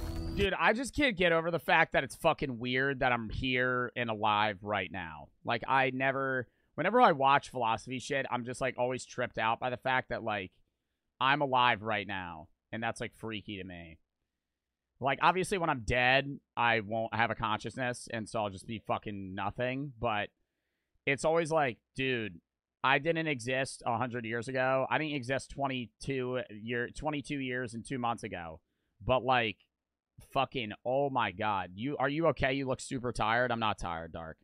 10 tacos for the 3. Just a high thought. Sound dumb, but my perspective, people living in 230 BC, what year do you think they thought it was? I don't know. They didn't probably think about that. Brady for the 3. Do you know what the meaning / Buddhism is? I took a class on Buddhism and Asian philosophy. And I know a lot about Buddhism and the idea of, like, nirvana and the realms of the afterlife or reincarnation, rather. But, I mean, I don't know, like, everything about Buddhism. 10 tacos for the 3. I'm happy alive in the time of THC carts. That's nice. No, but, like, there's going to be an infinite amount of time after we die that we won't exist. And there's an infinite amount of time before that we didn't exist. Even before the creation of the universe, time-wise, we just didn't exist, right? But we're here right now. Like it doesn't seem real. Like if I'm not going to exist for an infinite amount of time after I die, how am I here right now? We exist in heaven? I don't believe in heaven. Droid for the sub. I'm not dissing that you do. I just genuinely personally believe that I will die and that will be it. And we can see the edge. The edge. I can't make myself believe in heaven and hell. Logically, to me, I can't find a reasoning to believe in that. And I know a lot of people are like, oh, just believe in it. But I'm like, I can't fucking make myself believe in something. I'd love to. I'd love to believe in heaven and hell. It'd make me feel so much better about death because then I wouldn't die in my mind. But in my own mind, in my own logical struggle and arguments within my own head, I physically cannot convince myself that when I die, I will continue to live. Because it makes me feel as if it's a way to counteract the idea of death and the fear of death rather than confronting it. It's like I'd rather just confront death in my own life and the idea that I will not exist than try to convince myself that I will live after I die. Tap, nap, and droid for the sub. Time. Everything. What do you think comes after death? Nothing. Like nothing. You know when you're asleep and some days you don't remember your dreams? That. Forever. For an endless amount of time. There will be no you. It will be you asleep with no dreams and you will never wake up. I think that is what death is. And I think dreaming, I think you sleeping is kind of like a sneak peek at what death is. Or when you're under like anesthesia and you like flash forward like 6 hours and just wake up and you're like, wow, it just seems like I didn't exist there. That. 10 tacos for the 3. My honest no bullshit take is it's easier for me to believe in being nothing but worm food after death. I feel like it's more peaceful than the thought of heaven or hell. Oh, no, I would love the idea of heaven, but I just can't even understand the idea. Like, I could understand the idea of heaven and the idea of oneness with God, but I think a lot of people's concepts of heaven, at least that I've met, is like, it's like a dream world. But if you're there infinitely, that would end up becoming awful. Like, the idea, like, heaven in the sense of, like, a oneness with God could make sense, and I could even understand me just dying as becoming a oneness with God because I'm returning to the universe. But the idea of heaven in the sense of, like, oh, it's like I'm with my family and, like, my previously dead pets, like, wouldn't that eventually just become, like, torturous and, like, hellful just because it would be boring at one point? Like, when would I, like, at one point I'm going to be like, all right, what are we doing now? You know, like, AJ for the sub, 10 tacos for the 3. No, heaven sounds dope, but imagine living your life in a certain way to get in just for it to be nothing, but you never know it's nothing you never know it's for nothing, so what's the point? Well, a lot of people say, like, they want to live their life and they want to be a good Christian or a good person in general just because then they would achieve heaven, and if they don't achieve heaven, then it's nothing and they won't be upset. And they won't regret it, obviously, because they'd be dead. But personally, I'd just be like, well, then I'd still feel I'd feel bad in the past tense, but there is no I because you would be dead. But I just feel like, damn, dude, I just want to live. Obviously, I think you should be good to the people around you, but I don't want to live my life off of what a book tells me to do. I would want to live my life on what I logically believes is good and bad without a repercussion, right? The idea of, like, hey, if you don't follow this, you're going to burn forever, just to me feels more like fear-mongering in my mind, and that's why I can't get behind it. I used to be a Catholic. I used to be in Christianity, but it was like, once I started really fucking looking into that shit, I couldn't get behind it. And I'm not dissing people that do like it. I know a lot of people that are Christian. Half of my friends are Christian, but it's like, I can't make myself believe in it. I wish I could. Chambers for the sub and for the 5. How's it going today? Good. How are you? It is for sure confusing as a Christian. My brain can't fathom living forever. It kind of sounds scary, but I feel like most people's brains can't fathom dying. It's easier for people to fathom the idea of living forever than the idea of death. I think many people that especially don't think about death can't grasp the concept of dying. I could understand reasonably just me living forever. It would be fucking freaky. Eventually, like 1,000 years from now, I'd probably go insane and fucking lose my mind. But, like, I would understand that concept more than, like, me existing for a finite amount of time and then dying. we can interact with is within the observable universe, and most likely, this will stay true forever. Even if this finite universe...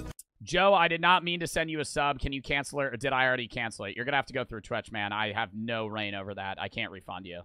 ...feels small to you, it's more than big enough to fulfill all the dreams that we and our descendants can ever come up with. Infinitely enough for all of us. While we can't be sure whether the universe is infinite, many fascinating questions do have definitive answers in science, maths, and technology. Are you an atheist? No. People think atheism means you don't believe in an afterlife.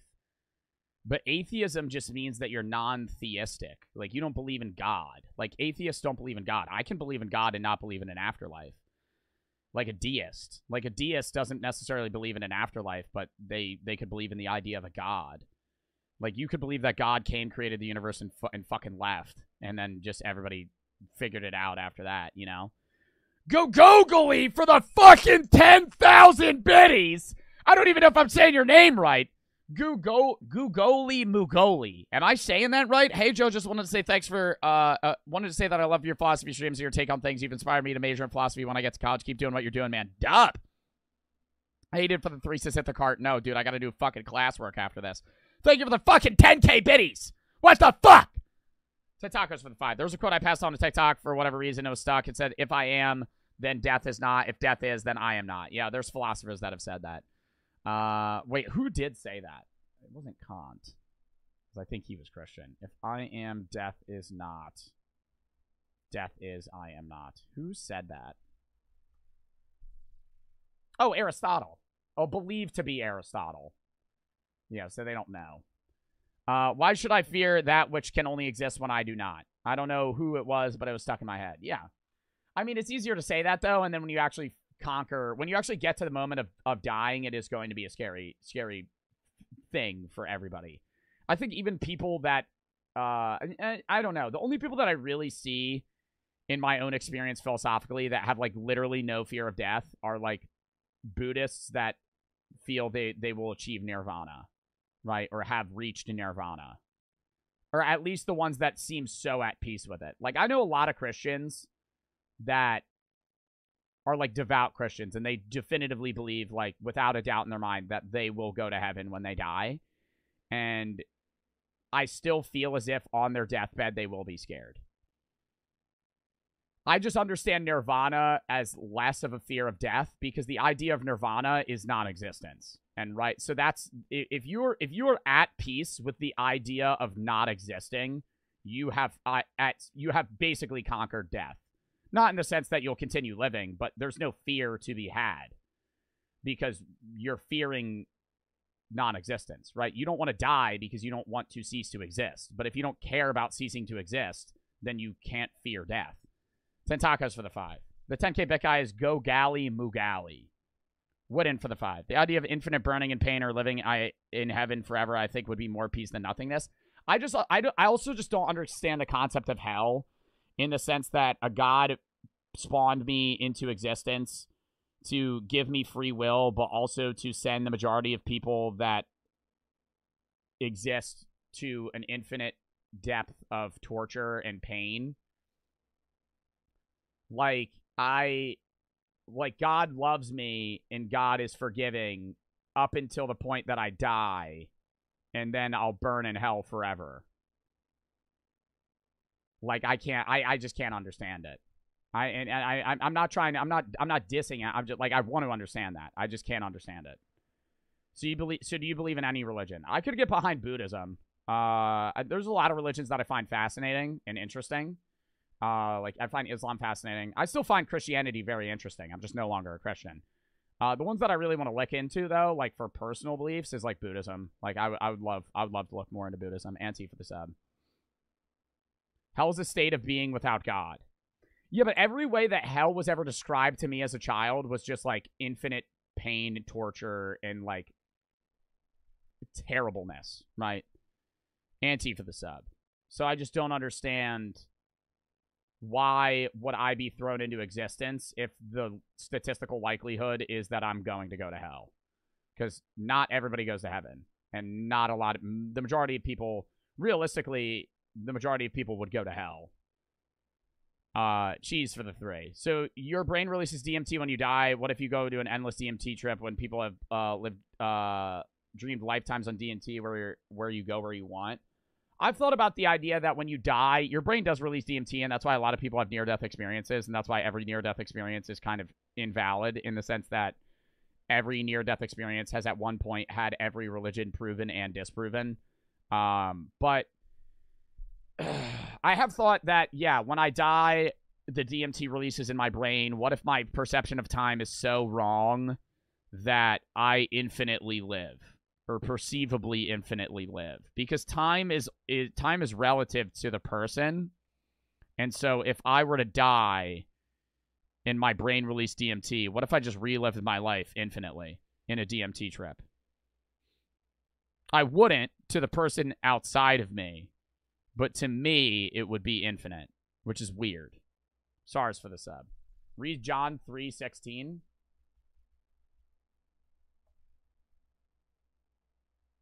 For God so loved the world that he gave his one and only Son, that whoever believes in him shall not perish but have eternal life.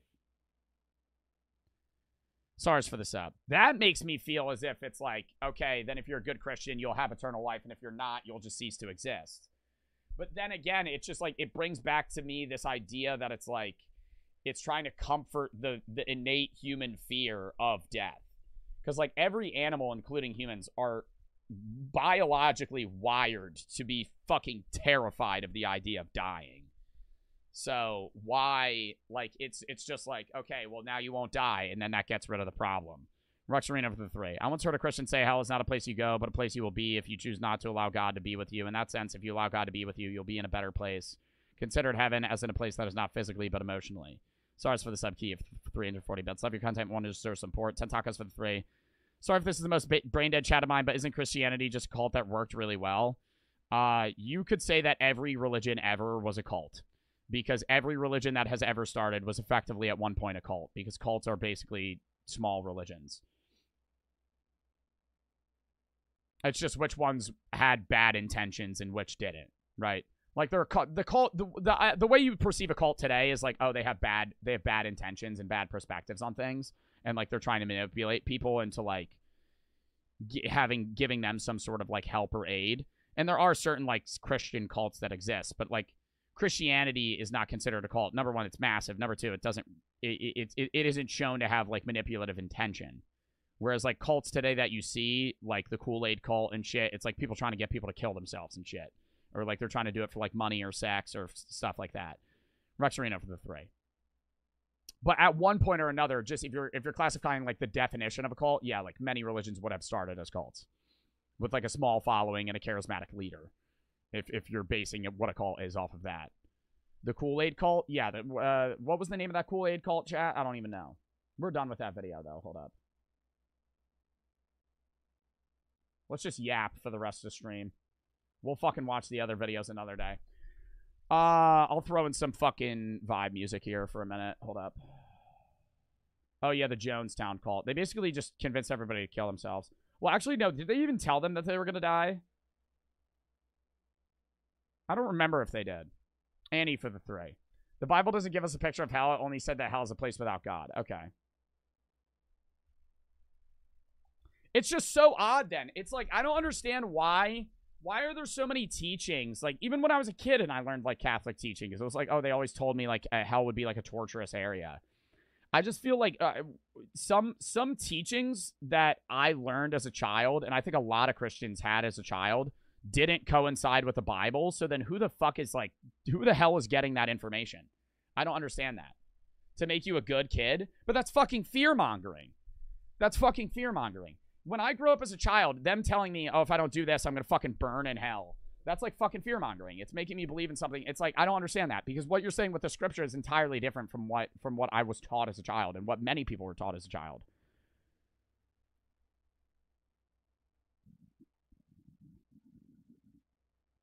Have you heard about the Waco, Texas cult? No, I have not. Confusion in translation? Well, I think it's confusion in translation, but it's also like there's a lot of denominations of Christianity. And there's a lot of different versions of the Bible. And it's how people interpret that Bible and then share it with their children or their kids or their pastor or their following. If you don't believe in the afterlife, then why is there ghosts or spirits of loved ones who died? Well, that's getting into the idea of whether or not I believe in ghosts and spirits of loved ones that have died. I personally have not experienced... I've experienced things that I've thought were potentially ghosts, but I have never myself encountered a loved one that was dead or anything of those sorts. Like, I've never encountered a ghost that was like, oh, I'm your great-grandmother. Also, the idea of, like, a ghost realm is fucking horrifying. Like, if ghosts exist and, like, we're all doomed to, like, basically live in, like, a spiritualistic form on Earth for the rest of eternity, that's fucking awful. That's, like, equivalent to, like, purgatory to me. Hip for the 5. This is a random question, but if you could be any animal when you die, which animal would you want to be? What do you mean? Like, which animal would I be reincarnated as? Probably an elephant. But not in an area where they're poaching me. 10 tacos for the 3. Did you watch the new Shogun? No. Went in for the 3. I understand nothing is better, but do you think that you would know if you died or your consciousness just stops? What do you do if you had... Okay, I'm getting a lot of questions here. What would you do if you knew you had 10 minutes to live? Probably fucking think for 10 minutes in silence. And that would be it. Do you think that you would know if you died or your consciousness would just stop? Well, you wouldn't know that you died, because if you knew that you died, there would still be a part of you that didn't die. It would just be death. You would just cease to exist. You would not go see Brooke. I don't know if I would want to put that burden on her. If you guys had 10 minutes to live, would you tell somebody? Probably not. I wouldn't want to do that to someone. And I also think I would maybe want to experience that last 10 minutes. I would just kill myself. That would make no sense. You have 10 minutes to live, so you just fucking kill yourself. What? 10 tacos for the 3. This is a brain break from the questions. What do you mean this is a brain... Oh, did you watch the new Shogun? No. I would pray. I mean, I think a lot of people would do some sort of spiritualistic thing or faith-based thing. I don't know if I would want to tell people, though. Just because then you're getting into the sense of, like, you're roping them into it, and now they're going to start asking you a bunch of questions. They're not going to believe you. They're going to be like, what do you mean you have 10 minutes to live? Like, if I definitively knew I had 10 minutes to live, I'd probably just sit. I'd probably go outside and just chill. Fucking think, you know? Damn. Look up at the sky, feel the earth, gravity. You'd call Brooke.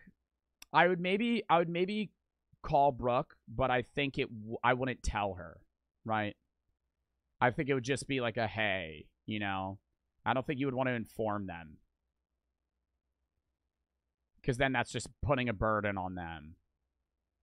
Nah, that's fucked. That's not fucked. Why would you tell them? If you're gonna die, you're really gonna call up your parents and be like, hey, I'm gonna die in 5 minutes. Like, that's gonna like, you know how fucking emotionally distraught that would be, rather than just finding out. But clowns for the 3. Do you think religion is somewhat forced upon when people are born and in some cases won't be able to explore their own beliefs? Yeah. In my own personal take, when I have kids, I will not teach them about any religion until they're, like, old enough to understand it. Like, when they're, like, 10, 11, 12, maybe. I think probably around, like, 10, I would introduce some sort of concept of a religion to them. Because when you're a kid, you're going to believe... When you're, like, 5, you're going to believe anything that anyone ever tells you. So why am I giving, like, a universal belief and ingraining that in their mind? Like, I think a lot of people that grow up in a certain religion obviously would pick that certain religion anyway, but I think it removes some people's capacity to find what they believe because they're kind of ground in this confirmation bias of, like, well, this is what I grew up in, so this is definitively right, which it very well may be. But if you grow up in any religion, you're very less likely to fucking explore other religions just because that's what you're going to fucking know and all you know. Bryce over the 3. How do you know if you died if you theoretically you lose your consciousness if you believe you do? Dude, what are you fucking asking me? How would you know if you died if theoretically you lose your consciousness if you believe you do? You would die because you die. I don't know what you're asking me. Like, I got to pause the music for this. What are you asking me? If you believe you do, you wouldn't need to believe that you've died. You would just fucking die. There would be no consciousness. It would just be the ceasing of existence. How would you know if you died? You wouldn't know. You would just be dead. Are you saying, how do I know I'm not dead right now? Because I'm fucking yapping. I'm sitting here, I'm talking, and I have perception. How would I know if I'm dead? You wouldn't. You only know if you're alive. You'll never know if you're dead because you're just dead, right? Abraham Lincoln didn't know he was dead. He just died, right? You only know anything when you're alive. Outlaw and I love for the sub 10 tacos for the 3. If I had 10 more minutes, I'm going straight to my local Mickey D's and playing in the playpen. But you do know if you're dying if it isn't an instant death. You can know that you're nearing death. We're all nearing death. From the start of this stream, you are 4.5 hours closer to fucking dying. Every day you go to bed and wake up, your likelihood of death has increased percentage-wise. A year ago, you were less likely to die than you are now. The longer you live, the closer you are to fucking dying, and the higher the chance is that you will die. From whatever the fuck is gonna kill you. Why are y'all saying stop? Like, motherfuckers say stop. Like, what are you saying stop? Dude, what do you want me to not say? You just don't want to fucking confront that. 10 tacos for the 3. I watched my almost daily Joe Bartolozzi 3-hour movie. Why do people die on the streets if they're supposed to be a good god? Well, I think the idea, like when I was in my philosophy classes, like when I was not in my moral theory class, when I was in history of modern philosophy, we talked about that. And I was like, why do certain things happen? And it's the idea that God gives people free will, number one. And number two, the universe is perfect in the way that it is what my philosophy teacher would say and what a lot of philosophers would say, is that the universe, the way the universe is perfect in its entirety, right? Not necessarily infinite moments, but the idea that everything that has ever happened and will happen in the universe, not just Earth, but the entire universe is perfect and it will always be perfect. Right, because there's no other way that it could possibly be. That doesn't make sense to me. I think that's personally fucking stupid, but that's what my philosophy teacher said to me. The easier answer in terms of Christianity is free will, right? People die in the streets because there's free will, and somebody inflicted that upon somebody else, right? If you go into natural disasters, that's more of an argument. Like, why is there a tsunami that wiped out 10,000 people if that could have been prevented, right? The guy for the 709 for the 3. Every year we pass our anniversary death date, but we don't know it yet. Exotic for the 3. Hell is not somewhere someone goes as punishment. It's a place you go if you chose to be separate from God. All right, this song fucking sucks. I need to change this. Vibe, non-copyright. Yeah, but I mean, that's basically like what I'm believing. Also, kind of crazy how many people are still in this fucking chat after doing an hour of philosophy. Do you consider a question to be the greatest? I think there's a few questions that I can't wrap my head around that I think are great questions that I will never have an answer for. Number one, what happens after I die? I don't think that's the number one. I think the number one is why the fuck do I exist? I think that is the biggest question that I have on a daily basis. Subby to redeem 10 push-ups. Let's get a refund on that. Not going to be doing that right now. Hanzo for the sub. But I think that, you know, why do I exist is a big thing. What happens when I die? Am I a good person was one that I thought about a lot a couple years back. And I changed a lot of my life to develop myself into a better individual. I think I treat people better. I think I do better things. I think I do charity things now. And I think I use my platform and my job for better, more so than I did, you know, when I started on social media. But that's my own personal thing. But I don't know. Those are like a lot of the questions that I have. I think the why. From when I was a kid, I used to ask why a lot, and people used to get mad at me about it, like teachers or fucking my parents or whatever. It'd just be like, Simple shit. When I was like 5, we used to pass a water tower, and I'd be like, why is that there? For water. Why does that exist? Why do we need that? I like knowing things. I don't like not knowing why, the why. And that's why I have the fucking question mark tattoo. It's because I want to know why things the way they are. And I think a lot of people don't give a fuck. I think it's like, oh, they're the way they are because they're the way they are. But it's like, I want to know why that is. Right? History fascinates me. I think history fascinates me because of that reason. Because it kind of gives an insight to that, but it doesn't fully help you understand it. What's it like having dementia? Are you saying I have dementia? I don't have dementia, but that does really freak me out. I think that's the last way I would want to die. Is Alzheimer's or dementia. That's like a biggest fear of mine. Obviously death is, but I think Alzheimer's is, especially. The idea of forgetting yourself is really freaky.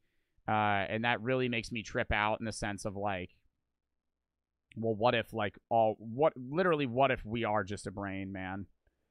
What if it's just a bunch of cells in my head that are fucking communicating this to me? And I have some sort of, like, higher intelligence in my brain, but the rest of outside of the rest of my body. But it's just, like, I'm a fucking brain experiencing things. Because people with Alzheimer's literally lose themselves. Like, they are not them anymore at all. Because you lose all your memory. And all you are is really memory. All you are is a thinking thing that has the capacity to remember things. And once you lose that, you lose yourself. Brycer for the 3. Do you think that aliens or otherworldly things can come to Earth? If it does happen, religious will thrive and some will die. I don't think it'll ever happen because it takes away people's right to think free. I don't think aliens take away people's right to think free. And I don't think religion would thrive with aliens. I think many religions would fucking collapse from their goddamn starting points if aliens came down on Earth and said, yo, what's up? Like, if an alien in a spaceship popped down and they, like, started sharing all this fucking knowledge, I think that would be disastrous for many religions. Not all, because a lot kind of incorporate aliens or otherworldly beings into their religions. But I think many don't. What do you think a counter is to religion? I don't know. Whenever I get into a topic about God, it usually ends up, like, if I ever talk about God to somebody that's religious, it usually ends up becoming a conversation as to why I think God doesn't exist, rather than why God does exist, right? I think the null standpoint is that there is nothing. I think the null standpoint in the base, just middle ground, is I exist, and when I exist, that is it. But it always ends up becoming God exists, and I have to disprove that, rather than you proving to me that God exists, or you proving to me that heaven and hell exists, right? It always ends up becoming that argument. I don't know why. Sometimes I've had arguments where it's the exact opposite, and somebody has tried to prove God to me, and that's why I love philosophy, right? Because if you have a base conversation with a random person, it will become, prove to me that God doesn't exist. Right? It'll never be, I'll prove to you that God exists. And if they do, it's usually them just quoting Bible verses, which doesn't really help. But when I was in philosophy classes, a lot of philosophers try to logically prove the existence of God. And some of their arguments are fucking fascinating. I mean, a lot of them I got behind a few of their notions. And I think that's kind of where I derive my idea of God being the universe. I don't know if it was from Kant or... who was the guy that had like a puppet of his dead kid? Philosopher who had a puppet of his dead kid.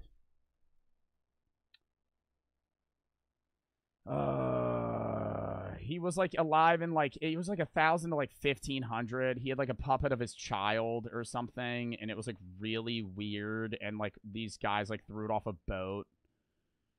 Fuck. Was it Kant? No, it might have been Descartes. Puppet. Descartes puppet of child. I think it might have been Descartes, but his arguments were pretty good. Was it Descartes? It was like obsessed with like trinkets or shit. It might have been Descartes or Kant. I don't know for sure. But it was like, there was a philosopher that, anyways. Oh, yeah. Descartes built a young girl-like machine in a desperate bid to replicate his only child, Francine, who was born out of wedlock and died from scarlet fever. And they made like a... This is like a drawing of it, but he made like a weird mechanical puppet of his like dead kid that he would bring everywhere. And at one point, like, these shipmen just threw it into the water because they were like, this shit's fucking weird. And they fucking got rid of it. And I think he was pretty distraught about that or something. We looked in, that was like an off-topic story. But Descartes has some pretty cool arguments, like, logically, about, like, the universe and God and stuff. And, like, that's the stuff that I really like, right? That's why I like philosophy, because you can get into that stuff without, like, a necessarily, like, bias or something. Like, I like using the Bible, or I like when people use the Bible in arguments of, like, morality or things that you should and shouldn't do. But to try and prove the existence or the definitiveness of a religion using a religious text is just a circular argument, because you have to prove that that religious text is valid first, which is usually based on a logical argument that God exists. But that was fun. Would you become a philosopher after content creation? I mean, yeah, but what the fuck would I do? Modern philosophers don't really do that much now. If you want me to be real. I mean, there are modern philosophers that you'll like read about or read their work. Like, I mean, if I'm going into like the 1900s, there's philosophers that still exist, but it's like modern philosophy now is just kind of like the reformatting of a lot of stuff, or very specific, like tight-knit things, which I think are really cool, and I could get into that, but you usually need like a doctorate, and I'm getting a fucking bachelor's. And to have a doctorate in philosophy, you need to like master 2 languages fluently and shit. When I'm done social media, I could see myself just reading a lot of philosophy, maybe joining some sort of club, and then just opening a business of sorts. That's really my plan. I'm going to be done on TikTok. Not done, but I'm about to hit 2 billion likes on TikTok soon, and when I do, I'm going to make an announcement. We're going to be donating I'll be donating 20K, 10K to 2 charities that my comments will choose as like a hurrah for 2 billion likes. I'll do a big speech about how I've made like 5,000 videos, and then I'll probably just say, hey, you know, probably going to start posting less, because I'm going to start posting, instead of like 2 to 3 videos a day, I'm going to start posting like 1 original video every day, every other day, instead of like 2 to 3. Really only making the videos that I definitively, like, genuinely want to make. And then the rest will be supplemented with clips. Like, I'll start posting Twitch clips and YouTube clips on my TikTok, which is a dub, you know, but a lot of people will be upset that I'm not necessarily leaving the app, but posting less. But I just kind of see it as like a good milestone to not necessarily quit TikTok, but stop posting as much, and then kind of slowly withdraw. It'll be kind of like a warning, like, hey, I'm going to start posting less, and then over time, it'll just become like a dead account. Lava for the 5. I'll still be posting Twitch and YouTube clips and shit on it a lot, and still doing original content, but it'll be like, hey, I want to make this video, rather than, hey, I need to make this video. Lava for the 5. Religion gives people comfort. Oh, yeah, definitely. Splitter for the 6, which isn't bad. What are your thoughts on reincarnation? I can get behind the idea that we're reincarnated as every single thing that has ever existed, but I can't understand the idea that we're reincarnated just as humans.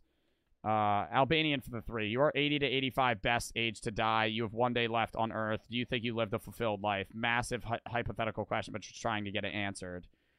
I mean, I don't know. I won't know until I'm 85. I don't think I've lived a fulfilled life right now. I think there's a lot of things I still want to do. At the end of the day, I think no matter what age you are, I think anybody, even a 120-year-old, could have done more. But it's just whether or not you were able to, or you were satisfied, you know? Phase for the 1,000 videos. You're my favorite streamer. I want to give you some bets. Got 10K gift. I gifted 10K on one of your MrBeast streams, but that's all I have left. Dub. Bryce over the 3. All right. Reincarnation doesn't make sense. Well, reincarnation makes sense in different realms to me. I think the idea that my soul will be sent to another human and only human doesn't make sense, but the idea that it's all living beings could make more sense to me. You're at 2 billion likes? No, it's rounded up. I'm like fucking 500K likes away or something like that. It's like not that much. I'll probably hit it like today or tomorrow. I'll make an announcement video either Monday or Tuesday for it, and I'll start posting a little bit less. But YouTube and Twitch will stay the same. I've been streaming more every month. I've been posting more on YouTube, so that'll keep going up. You know, YouTube and Twitch I really love, and I love my audience. I'm not saying I don't love my audience on TikTok, but it is kind of brain rot sometimes, especially the comment sections. But no, it's just more so I love Twitch and YouTube more, And I think that I can do more things, right? Like, I've been able to fucking yap for 30 minutes about things that I honestly enjoy. Whereas TikTok, it's like I make a 20-second video. I can't really do that much. I'll still be posting on TikTok when I make that announcement, but it'll be like probably 6 to 7 regular videos a week rather than like 15 to 22 videos a week. And then it'll be like a Twitch clip every other day or so. Alex for the 3. Can't fathom how anything exists if energy cannot be created or destroyed. Makes me think more and more we are just tripping balls on some mental drug. I don't think we're tripping balls on some mental drug. I think drugs really do show you how perception really is false. If I can take a hallucinogen that'll make me see things and experience things, then to say that this reality is more real than that reality makes no sense, right? Like, yeah, obviously this reality is more grounded because I'm not hallucinating. But if I can experience things that aren't there, then how can you say that this reality is as real as any other reality? Daisy Showcase? Chat, we're about to end stream.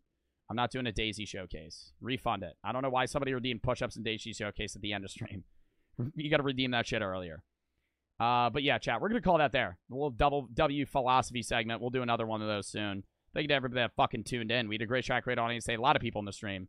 We also had a lot of people stay around for the philosophy, which was dope. So W that. But, exclamation point Discord. If you want to join the Discord, I have a video stash tab and a game stash tab. You can send games for me to react to, or not games for me to react to. Games you need to play, videos for me to react to.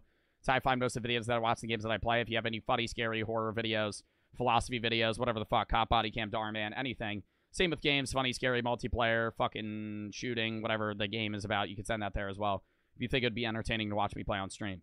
Tomorrow I'll be live Monday at 4:30 EST, maybe a little bit earlier. We're going to be doing Minecraft Horror Mod and then Switch Sports. Tuesday's going to be South Park Snow Day. Wednesday's going to be the horror game reveal. Thursday's going to be Fortnite and maybe some games with other streamers. Friday's Reacts. And Saturday is going to be Block Wars 20. Sunday's Reacts. Next Monday is probably more South Park. But yeah, hope you all had fun. I had a fun time streaming. We had a great chat. Great on. Say thank you to everybody that fucking subbed, followed, donated, etc. I appreciate all y'all. And who do we want to raid?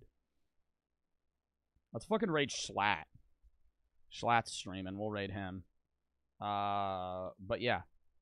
OP for the sub. Appreciate y'all once again. I'm going to be posting on YouTube right when I end, so go watch that. And I'll catch y'all soon. We are going to raid in 5, 4, 3, 2, 1. See y'all later. Hypixel isn't really for me.